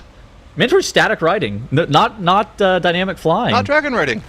It is actually kind of smart, because then you can just fly right back in without having to do any of the aerial assault shenanigans. Okay, love that. Probably saved them about half a second, but, you know, with how close they are, every fraction of a second seems like it's going to matter. So, Man. regular flying in this area, what Blizzard did that was kind of neat. So instead of just being really slow, they actually made the regular flying in this dungeon be about 200% movement speed of what it normally is, meaning that it's about the same speed as if you're dragon riding perfectly. And so there's not a noticeable difference. You are maybe a little bit slower in situations in which you would press that Whirling Surge, like 3 Vigor ability, but under normal circumstances, say you're just flying around, that regular riding is about the same speed. And so it gives you a bit more control over where you're actually placing your character in the air. Couple of procs at the end of the boss, giving Mandatory a big surge of damage as they just barely are able to eke out some semblance of an advantage over Speaker Shadow Holy Crown out of the Moly. circle. Get him Okay, out sorry. of the circle. Little bit of poor movement here from They Holy lost- Moly. They lost damage They there. lost a significant amount of time there, probably about 10 seconds. So Mandatory slight advantage as we head into the meat and potatoes of the key. This is where most of the mistakes tend to happen for the runs we've seen throughout the past couple of weekends. Starting it off with a massive pull as Skylight gathers 3 trash packs together. Sorry, scratch that, 4 trash packs together on top of the first mini-boss here. Let's see, are they going to be able to keep it clean here? Terrifying Slam goes out, and players need to make sure they get out of that circle, because Skylark really doesn't have any room to go anywhere in the middle of this chapel. Yeah, I think this pull is actually very dangerous for both players. I actually don't... so on live, this is an incredibly scary pull for the tank. The Umbral Rush ability is brutal. The Tactician's enrage, and they do an insane amount of damage to your tank. I think on this key level, I'm more looking at the dots that are being placed onto all of the players. The mini-boss dots, the Manifested Shadow dots. In addition to that, the Manifested Shadow cast, whenever they do that pulsing AoE. Those are kind of the effects that I'm looking at on this plus 11 Keystone level that can be very, very dangerous. And Holy Moly and Mandatory, it looks like they get a Void Emissary that spawns at the exact same time. I would describe this as the worst case scenario for having a Void Emissary spawn. Yeah, I think there's one worst case scenario when it spawns right as you pop your cooldowns in the middle of an AoE pack. But that is also pretty much just as bad. That's also bad. Yeah. At least they get full usage, well, most of the usage of the buff at the start of this next trash pack, but this is a cooldownless trash pack for both teams. Both of them just committed all of their buttons to that last trash pack, so it's a bit of a reset pull. Make sure we don't die here. There's still Abyssal Blast dots going out on the players here that mode us to heal through. You can see Hopeful getting chunked down for Mandatory. Wally getting it's pretty nice. They can AMS a lot of that damage and let their healer just blast away, but the HOTS are going to do the majority of the damage here. And you can see it's still an incredibly close matchup here. Mandatory, though, keeping the tiniest of leads. But we've seen this third mini-boss claim lives, have to make sure that Dark Orbs gets baited to the exact right spot. And we've seen double kills happen a lot if they're not baited in the right position. So Need to keep an eye on those baits, make sure everyone is positioned perfectly for this mini-boss.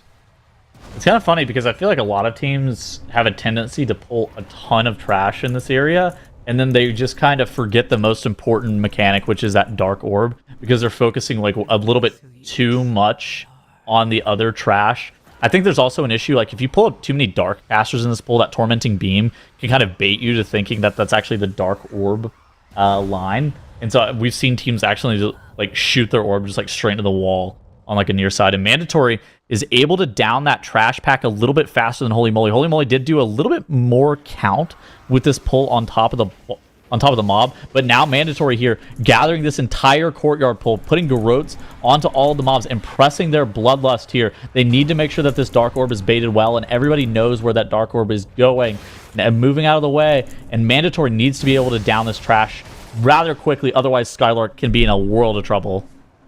Pulling the boss first with the advantage they have is huge, as they're able to do a ton of damage to the boss and deal with all of that extra trash they pulled here. But Holy Moly's making a run at it here, and look at the enhanced shaman damage for Soda here, getting all the lightning wolves he needs to help his team catch up and keep it close. Only a 10 to 15% advantage for Mandatory on the boss damage here, and it's going to be a neck and neck race as we head up towards the final boss encounter. Holy Moly does have less trash count, but this is planned for them, right? We know that they like getting that last 3.5%. Yeah. While Rashanan does his RP. I don't know who's actually in the lead here. So Mode actually blew his Heart of the Wild and all of his offensive damage on this boss, where Igloo is actually saving it on the side of Holy Moly for the last phase of Rashanan. It makes me kind of wonder as to what's the faster strategy, like what is actually going to yield more damage. It's very rare that we actually take a second to kind of look at how much damage the healer is going to do, but in this game of seconds, it's actually going to make a huge difference. And we already saw Igloo doing a ton of damage on the first boss. If he's able to replicate that on Rashanan in a way that Mode isn't, that could be the make or break point. Every button press is going to determine the outcome of the series, of the tournament for the weekend between the two teams. Mandatory slight lead, slight edge, but it can easily be erased by just a single mistake and a single death from them. That 15 seconds could be the end, so we need to keep it clean as we head into Rashanan. Dark Architect goes down for Mandatory here as Rashanan starts to fly towards the platform, but Holy Moly have made up a lot of the time differential here. As theirs also goes down, they're going to be pulling the boss only seconds after Mandatory. I'm telling you, man, I think this is going to be the big difference here. Look at Igloo. He pops his Heart of the Wild and is trying to do as much damage as possible to Rashanan right before those barrels come out. They even take the Dark Casters into the boss. It's not something that you commonly see being done by teams like on live keys, but for MDI level keys, it makes sense. Igloo actually ends up popping that Convoke the Spirits instead of for healing. He pops it completely for damage, and now Holy Moly is trying to get all of their barrels into the boss. We're going to see decimals be the difference here. So basically the boss has to be pushed to 60% flat to be able to kill this boss off. And so we kind of saw some teams earlier. I want to say they were like 62-5, maybe even like 62 even. And so I think that the checkpoint is going to be whenever Rashanan breaks away after the 6 barrel hits, what is the difference in damage going to be? But it appears like Mandatory is slightly ahead of Holy Moly. Only slightly, only 0.5% of boss HP, but you have to remember, only 40% of the boss's HP is health that you have to do. Actually, it's only 4% of the boss's HP once all the barrels are said and done. Yeah. Just how low can the boss go here? That final barrel goes in for Mandatory. Their boss is pushed to 61.7%, 62.2% for Holy Moly. That is a massive Mandatory wins HP this differential. Mandatory, if they can keep it steady and not die here in the intermission or on the final phase, they should be able to take this series. Holy Moly is getting their last trash count. Not too big of a deal. Shouldn't be a time loss for them because the boss is just flying to the final platform. But look at Mandatory, they're gaining their resources. They're ready. So Holy Moly is killing a trash pack. Where on the left side of the screen, you saw Stove hitting one of those webbed victims. What he's doing is he's actually gaining like Tempest and Maelstrom. So he's gaining a lot of resources. You can see his Maelstrom bar is completely filled here. And so he's going to be able to get that Tempest, more Lightning Wolves than somebody like Soda. Soda might be able to have pulled some resources towards the end of that trash pack, but in theory, Stove should have a little bit more in terms of the resource department. It's going to be a DPS race to the finish here with those resources they gained in the intermission. Remember, the boss dies at 60% flat. Mandatory has the advantage here, but Holy Moly is making a run at them. Both teams have the 2-minute cooldowns available. Both teams with the Heart of the Wild damage from the healer. Mandatory holding that 0.3% advantage on the boss, and it is going to be Mandatory pushing the boss to 60% first. Mandatory are going to just barely be able to eke out a victory over Holy Moly and take Cup B. This was a phenomenal finish here. Mandatory defending their crown and coming out as our Group B champions, but they had to fight for every second of it as Holy Moly fought them right to the bitter end. I mean, phenomenal here as we're getting a little glimpse here, a little player cam. I mean, this was an incredible match. I mean, oh my gosh. I think both teams played exceptionally, but Tuttles, what do you think made the difference here? I mean, look at this final burn here. I think it's kind of like we were talking about throughout the entire series. Mandatory has very marginally faster strats. We're talking seconds. Dratnos put it perfectly. We're talking seconds. We're not talking minutes. Mandatory is so slightly faster, and if they're able to execute their strats with perfect precision, zero deaths, and do the exact strat that they tried to perfect during practice, they should be able to beat any team in the world, even teams like Holy Moly. And look at Hopeful here as he's grimacing, waiting for the admin to type "you have won" in the chat, and then a big smile on his face after receiving the news that he has won. And he's like, I have a headache. This is way too much rogue. I want to go back to mage. Please, less rogue. I mean, that smile, well-earned. Mandatory Group B champions here. I mean, Dratnos, this was, I think, really the best possible final matchup, and, you know, we'll go into your replays here in a moment, but these two, I think they had just photo finish runs here. Yeah, I mean, basically all 5 games in our series looked super competitive between the two teams. Often we had a team that we thought was maybe slightly faster, and then there would be mistakes.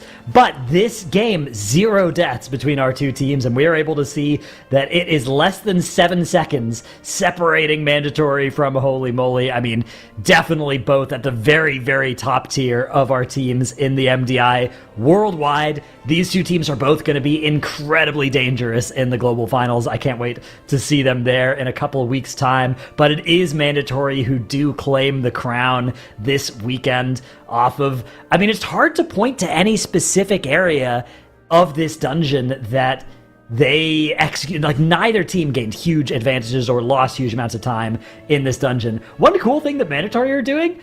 they're not dragon riding in this dungeon. They're just in the static flight here. It's a little bit slower, but it's higher precision. So the mount moves slower. It might actually be faster for the strategy because you get to just sit right at the outside edge of where that orb will explode rather than having to be in constant movement like you have to be when you are dragon riding. And you can just hover in any part of this dungeon as well without having to...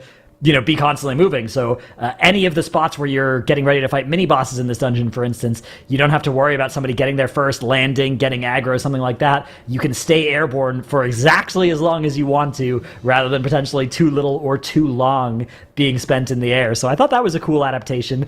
It's kind of something you have to pick for the whole dungeon because switching flight style is a 5-second cast. So not really something you can ever afford to do in the middle of the dungeon in a 12-minute run, right? Spending 5 seconds to do that is actually pretty pricey. But yeah, it's just clean run, flawlessly executed by both teams deploying their strategies. Hard to point to anything that really went wrong for Holy Moly. Things looked good for them. They were doing their thing. They just ended up being 7 seconds slower, and no shame in that. I'm sure it's something that they'll be looking to improve on for going into the Global Finals. I'm looking at how Holy Moly have played so far. I don't think that's a team that's going to be happy with being slower on a good run in a dungeon, right? I think that's a team that's going to be looking to improve that for next or 2 weekends from now when we get to those Global Finals.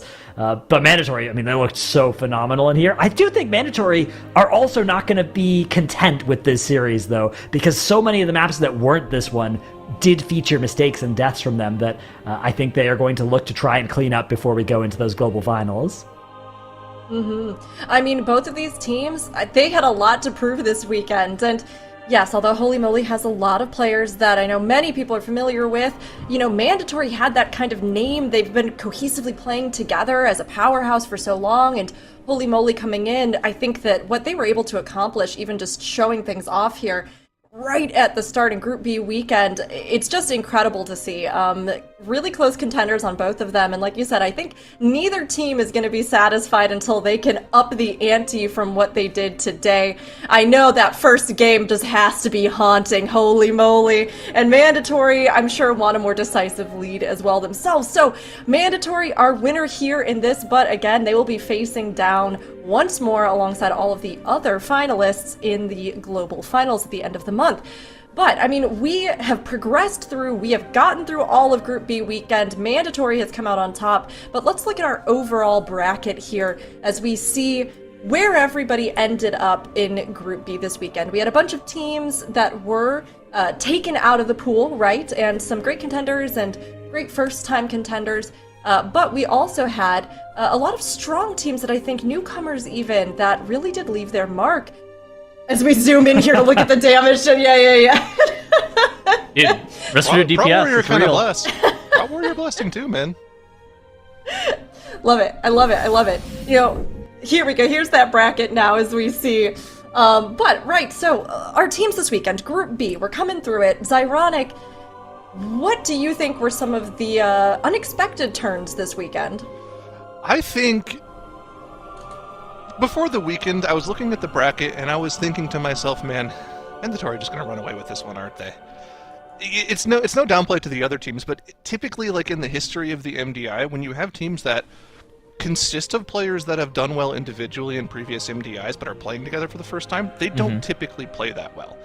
But Holy Moly has looked like a team that could easily just beat Mandatory in their first MDI together. I mean, this team is going to be an absolute beast to have to deal with in the Global Finals in a couple of weeks, so I think that was great. On the other hand, there was good competition all the way down. Ducks Can Fly taking that match over NOTITLE and securing their spot is going to be great. They're a team that puts together good strategies as well. They showed off the City of Threads run on Coaglamation, so hopefully they can come up with more stuff like that to steal some maps off the top-end teams in the Global Finals and make a run at it themselves, too. I think we're kind of in a situation where in the past MDIs, we have some favorites. There's occasionally some upsets. I feel like there are more upsets now than ever before, just due to how punishing deaths are due to like that Challenger's Peril. And it also feels like the dungeons that we've been presented with this season have a lot more possibilities of like wiping you to like random things. There are a lot of dungeons that have insane casters. I'm thinking like Grim Batol and stuff like that. And so it seems like now more than ever before, we're going to be seeing kind of like upsets where the best team is probably going to end up winning like a best of 3 or even potentially like a best of 5. But I think that there's always a chance for a lower seeded team to kind of come back and be able to play spoiler. I mean, honestly, I kind of love to see it because while that timer is punishing, it also puts that extra emphasis on that sort of execution of the dungeon, right? And when you see people execute it so right, handling, all of the things the dungeons are throwing at us, like you were pointing out, Tettles, it just like makes it so satisfying, and it's so great to get these real nail biters as we kind of like match up and then see things swing one way or another, including this sort of precision in the actual runs as well. And it makes things like the fact that Holy Moly had such a long streak of deathlessness this weekend all the more impressive, although of course we saw a few here towards the end. But Mandatory, I think, really did show that extra kind of cohesion in those strategies that they had. They were just able to execute them very well. And of course, our top 3 teams, for those of you who may not realize, Mandatory, Holy Moly, and Ducks Can Fly will all be going into those Global Finals. Now, we have an interview coming in here with our winners on Mandatory. Hopeful, we got to see your smile at the end, and I think we could tell it was something you were like, oh man, I'm so glad we did it there at the very end. But you played amazingly. Congratulations so much on being our Group B champions. Thank you. I was so stressed at the end. Hello? Can you guys hear us? Hello, hi Stove. Welcome in as well. We have Hello. Hopeful and Stove from Mandatory here. So you were just like playing incredibly. I mean, all of you were. It was amazing to see. And, we have some questions for you here, and then of course we'll let you rest because you've had a long weekend. But you know, a big one, of course, is that necrotic wake, right? You lost the I see the eye roll. You lost world record, and then you got world record back. Was that something that you knew, like that 740 was in your back pocket, or was it something that you were just like, all right, we're just gonna do this? I don't know, Hopeful, if you want to start. I was totally confident we could easily get it back. I mean, like doing the run and doing practice runs, we were even quicker than what we showed today, so I was pretty confident when we were doing it. Nice, nice. Stove, did you feel pretty confident?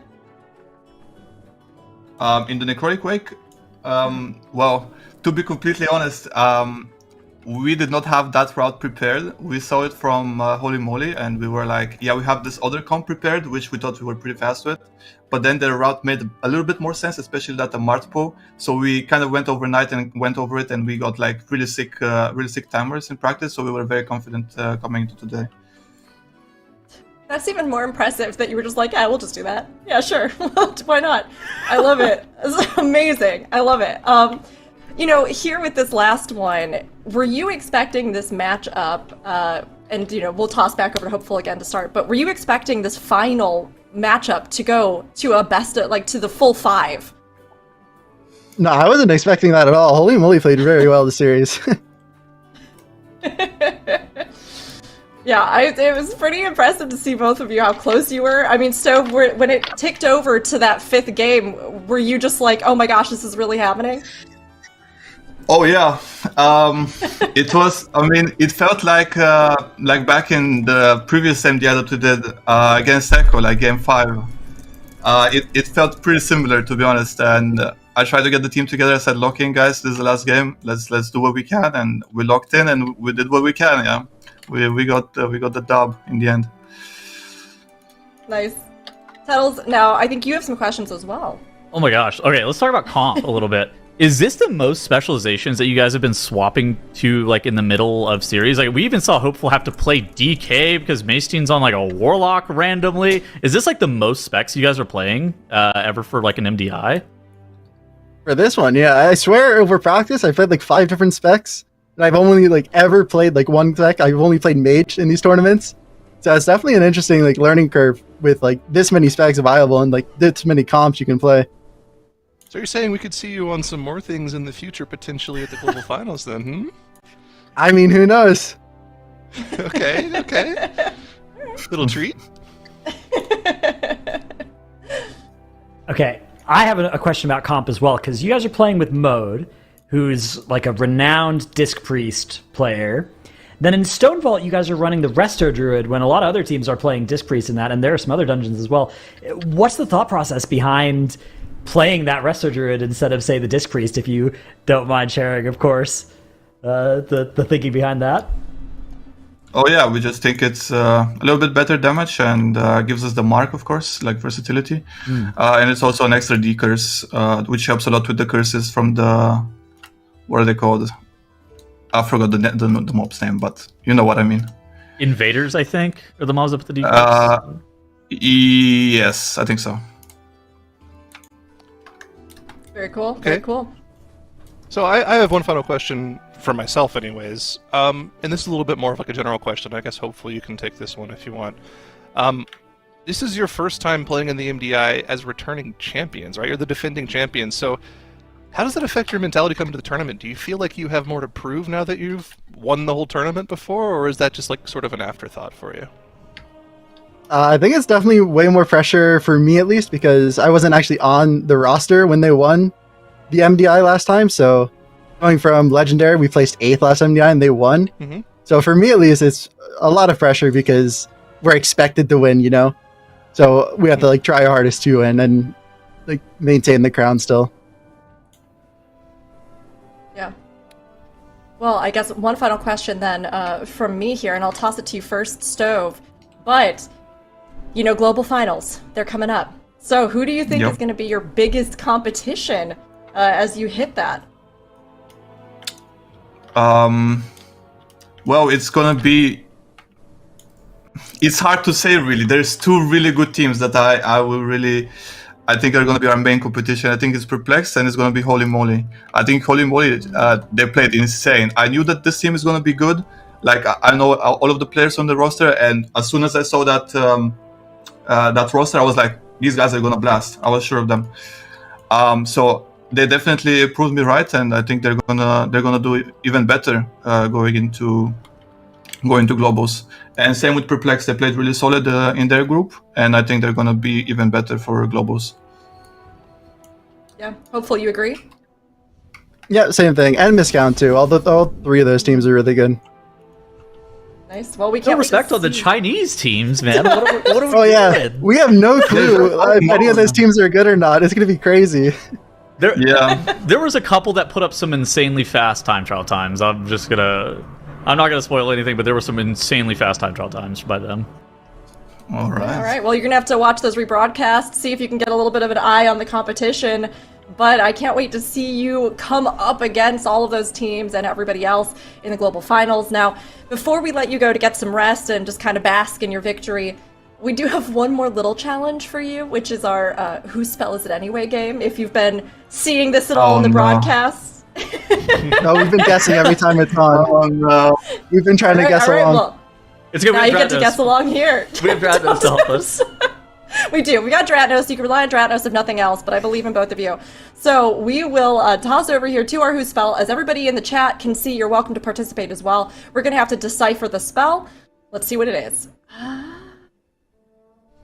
Oh, it's a priest. It's a priest ability. Okay.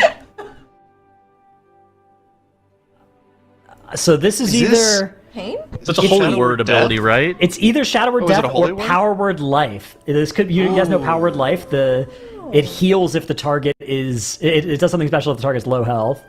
But Does it do that? Okay. I think it's death.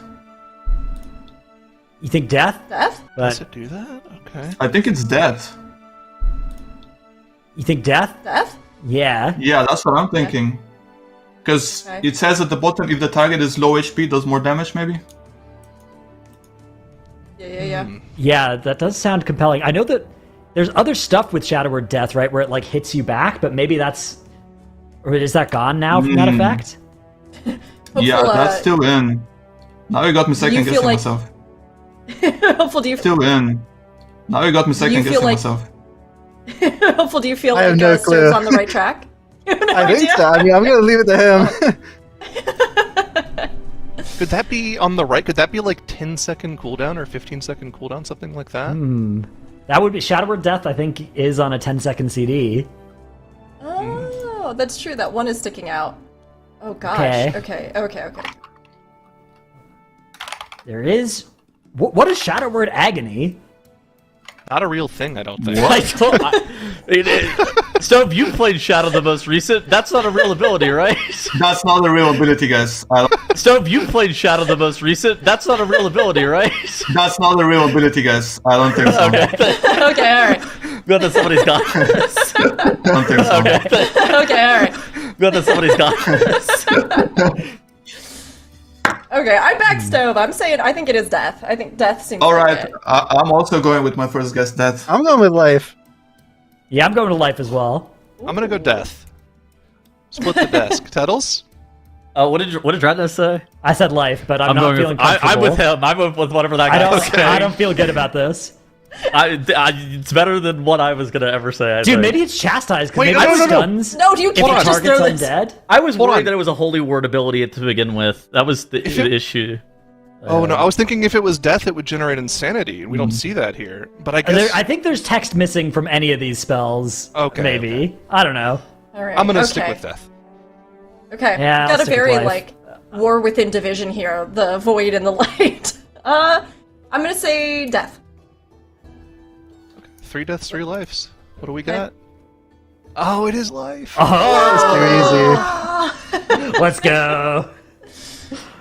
Alright, now we have the icon up next, so we'll see. Okay, whatever. Oh, no shot. Green dot on scene.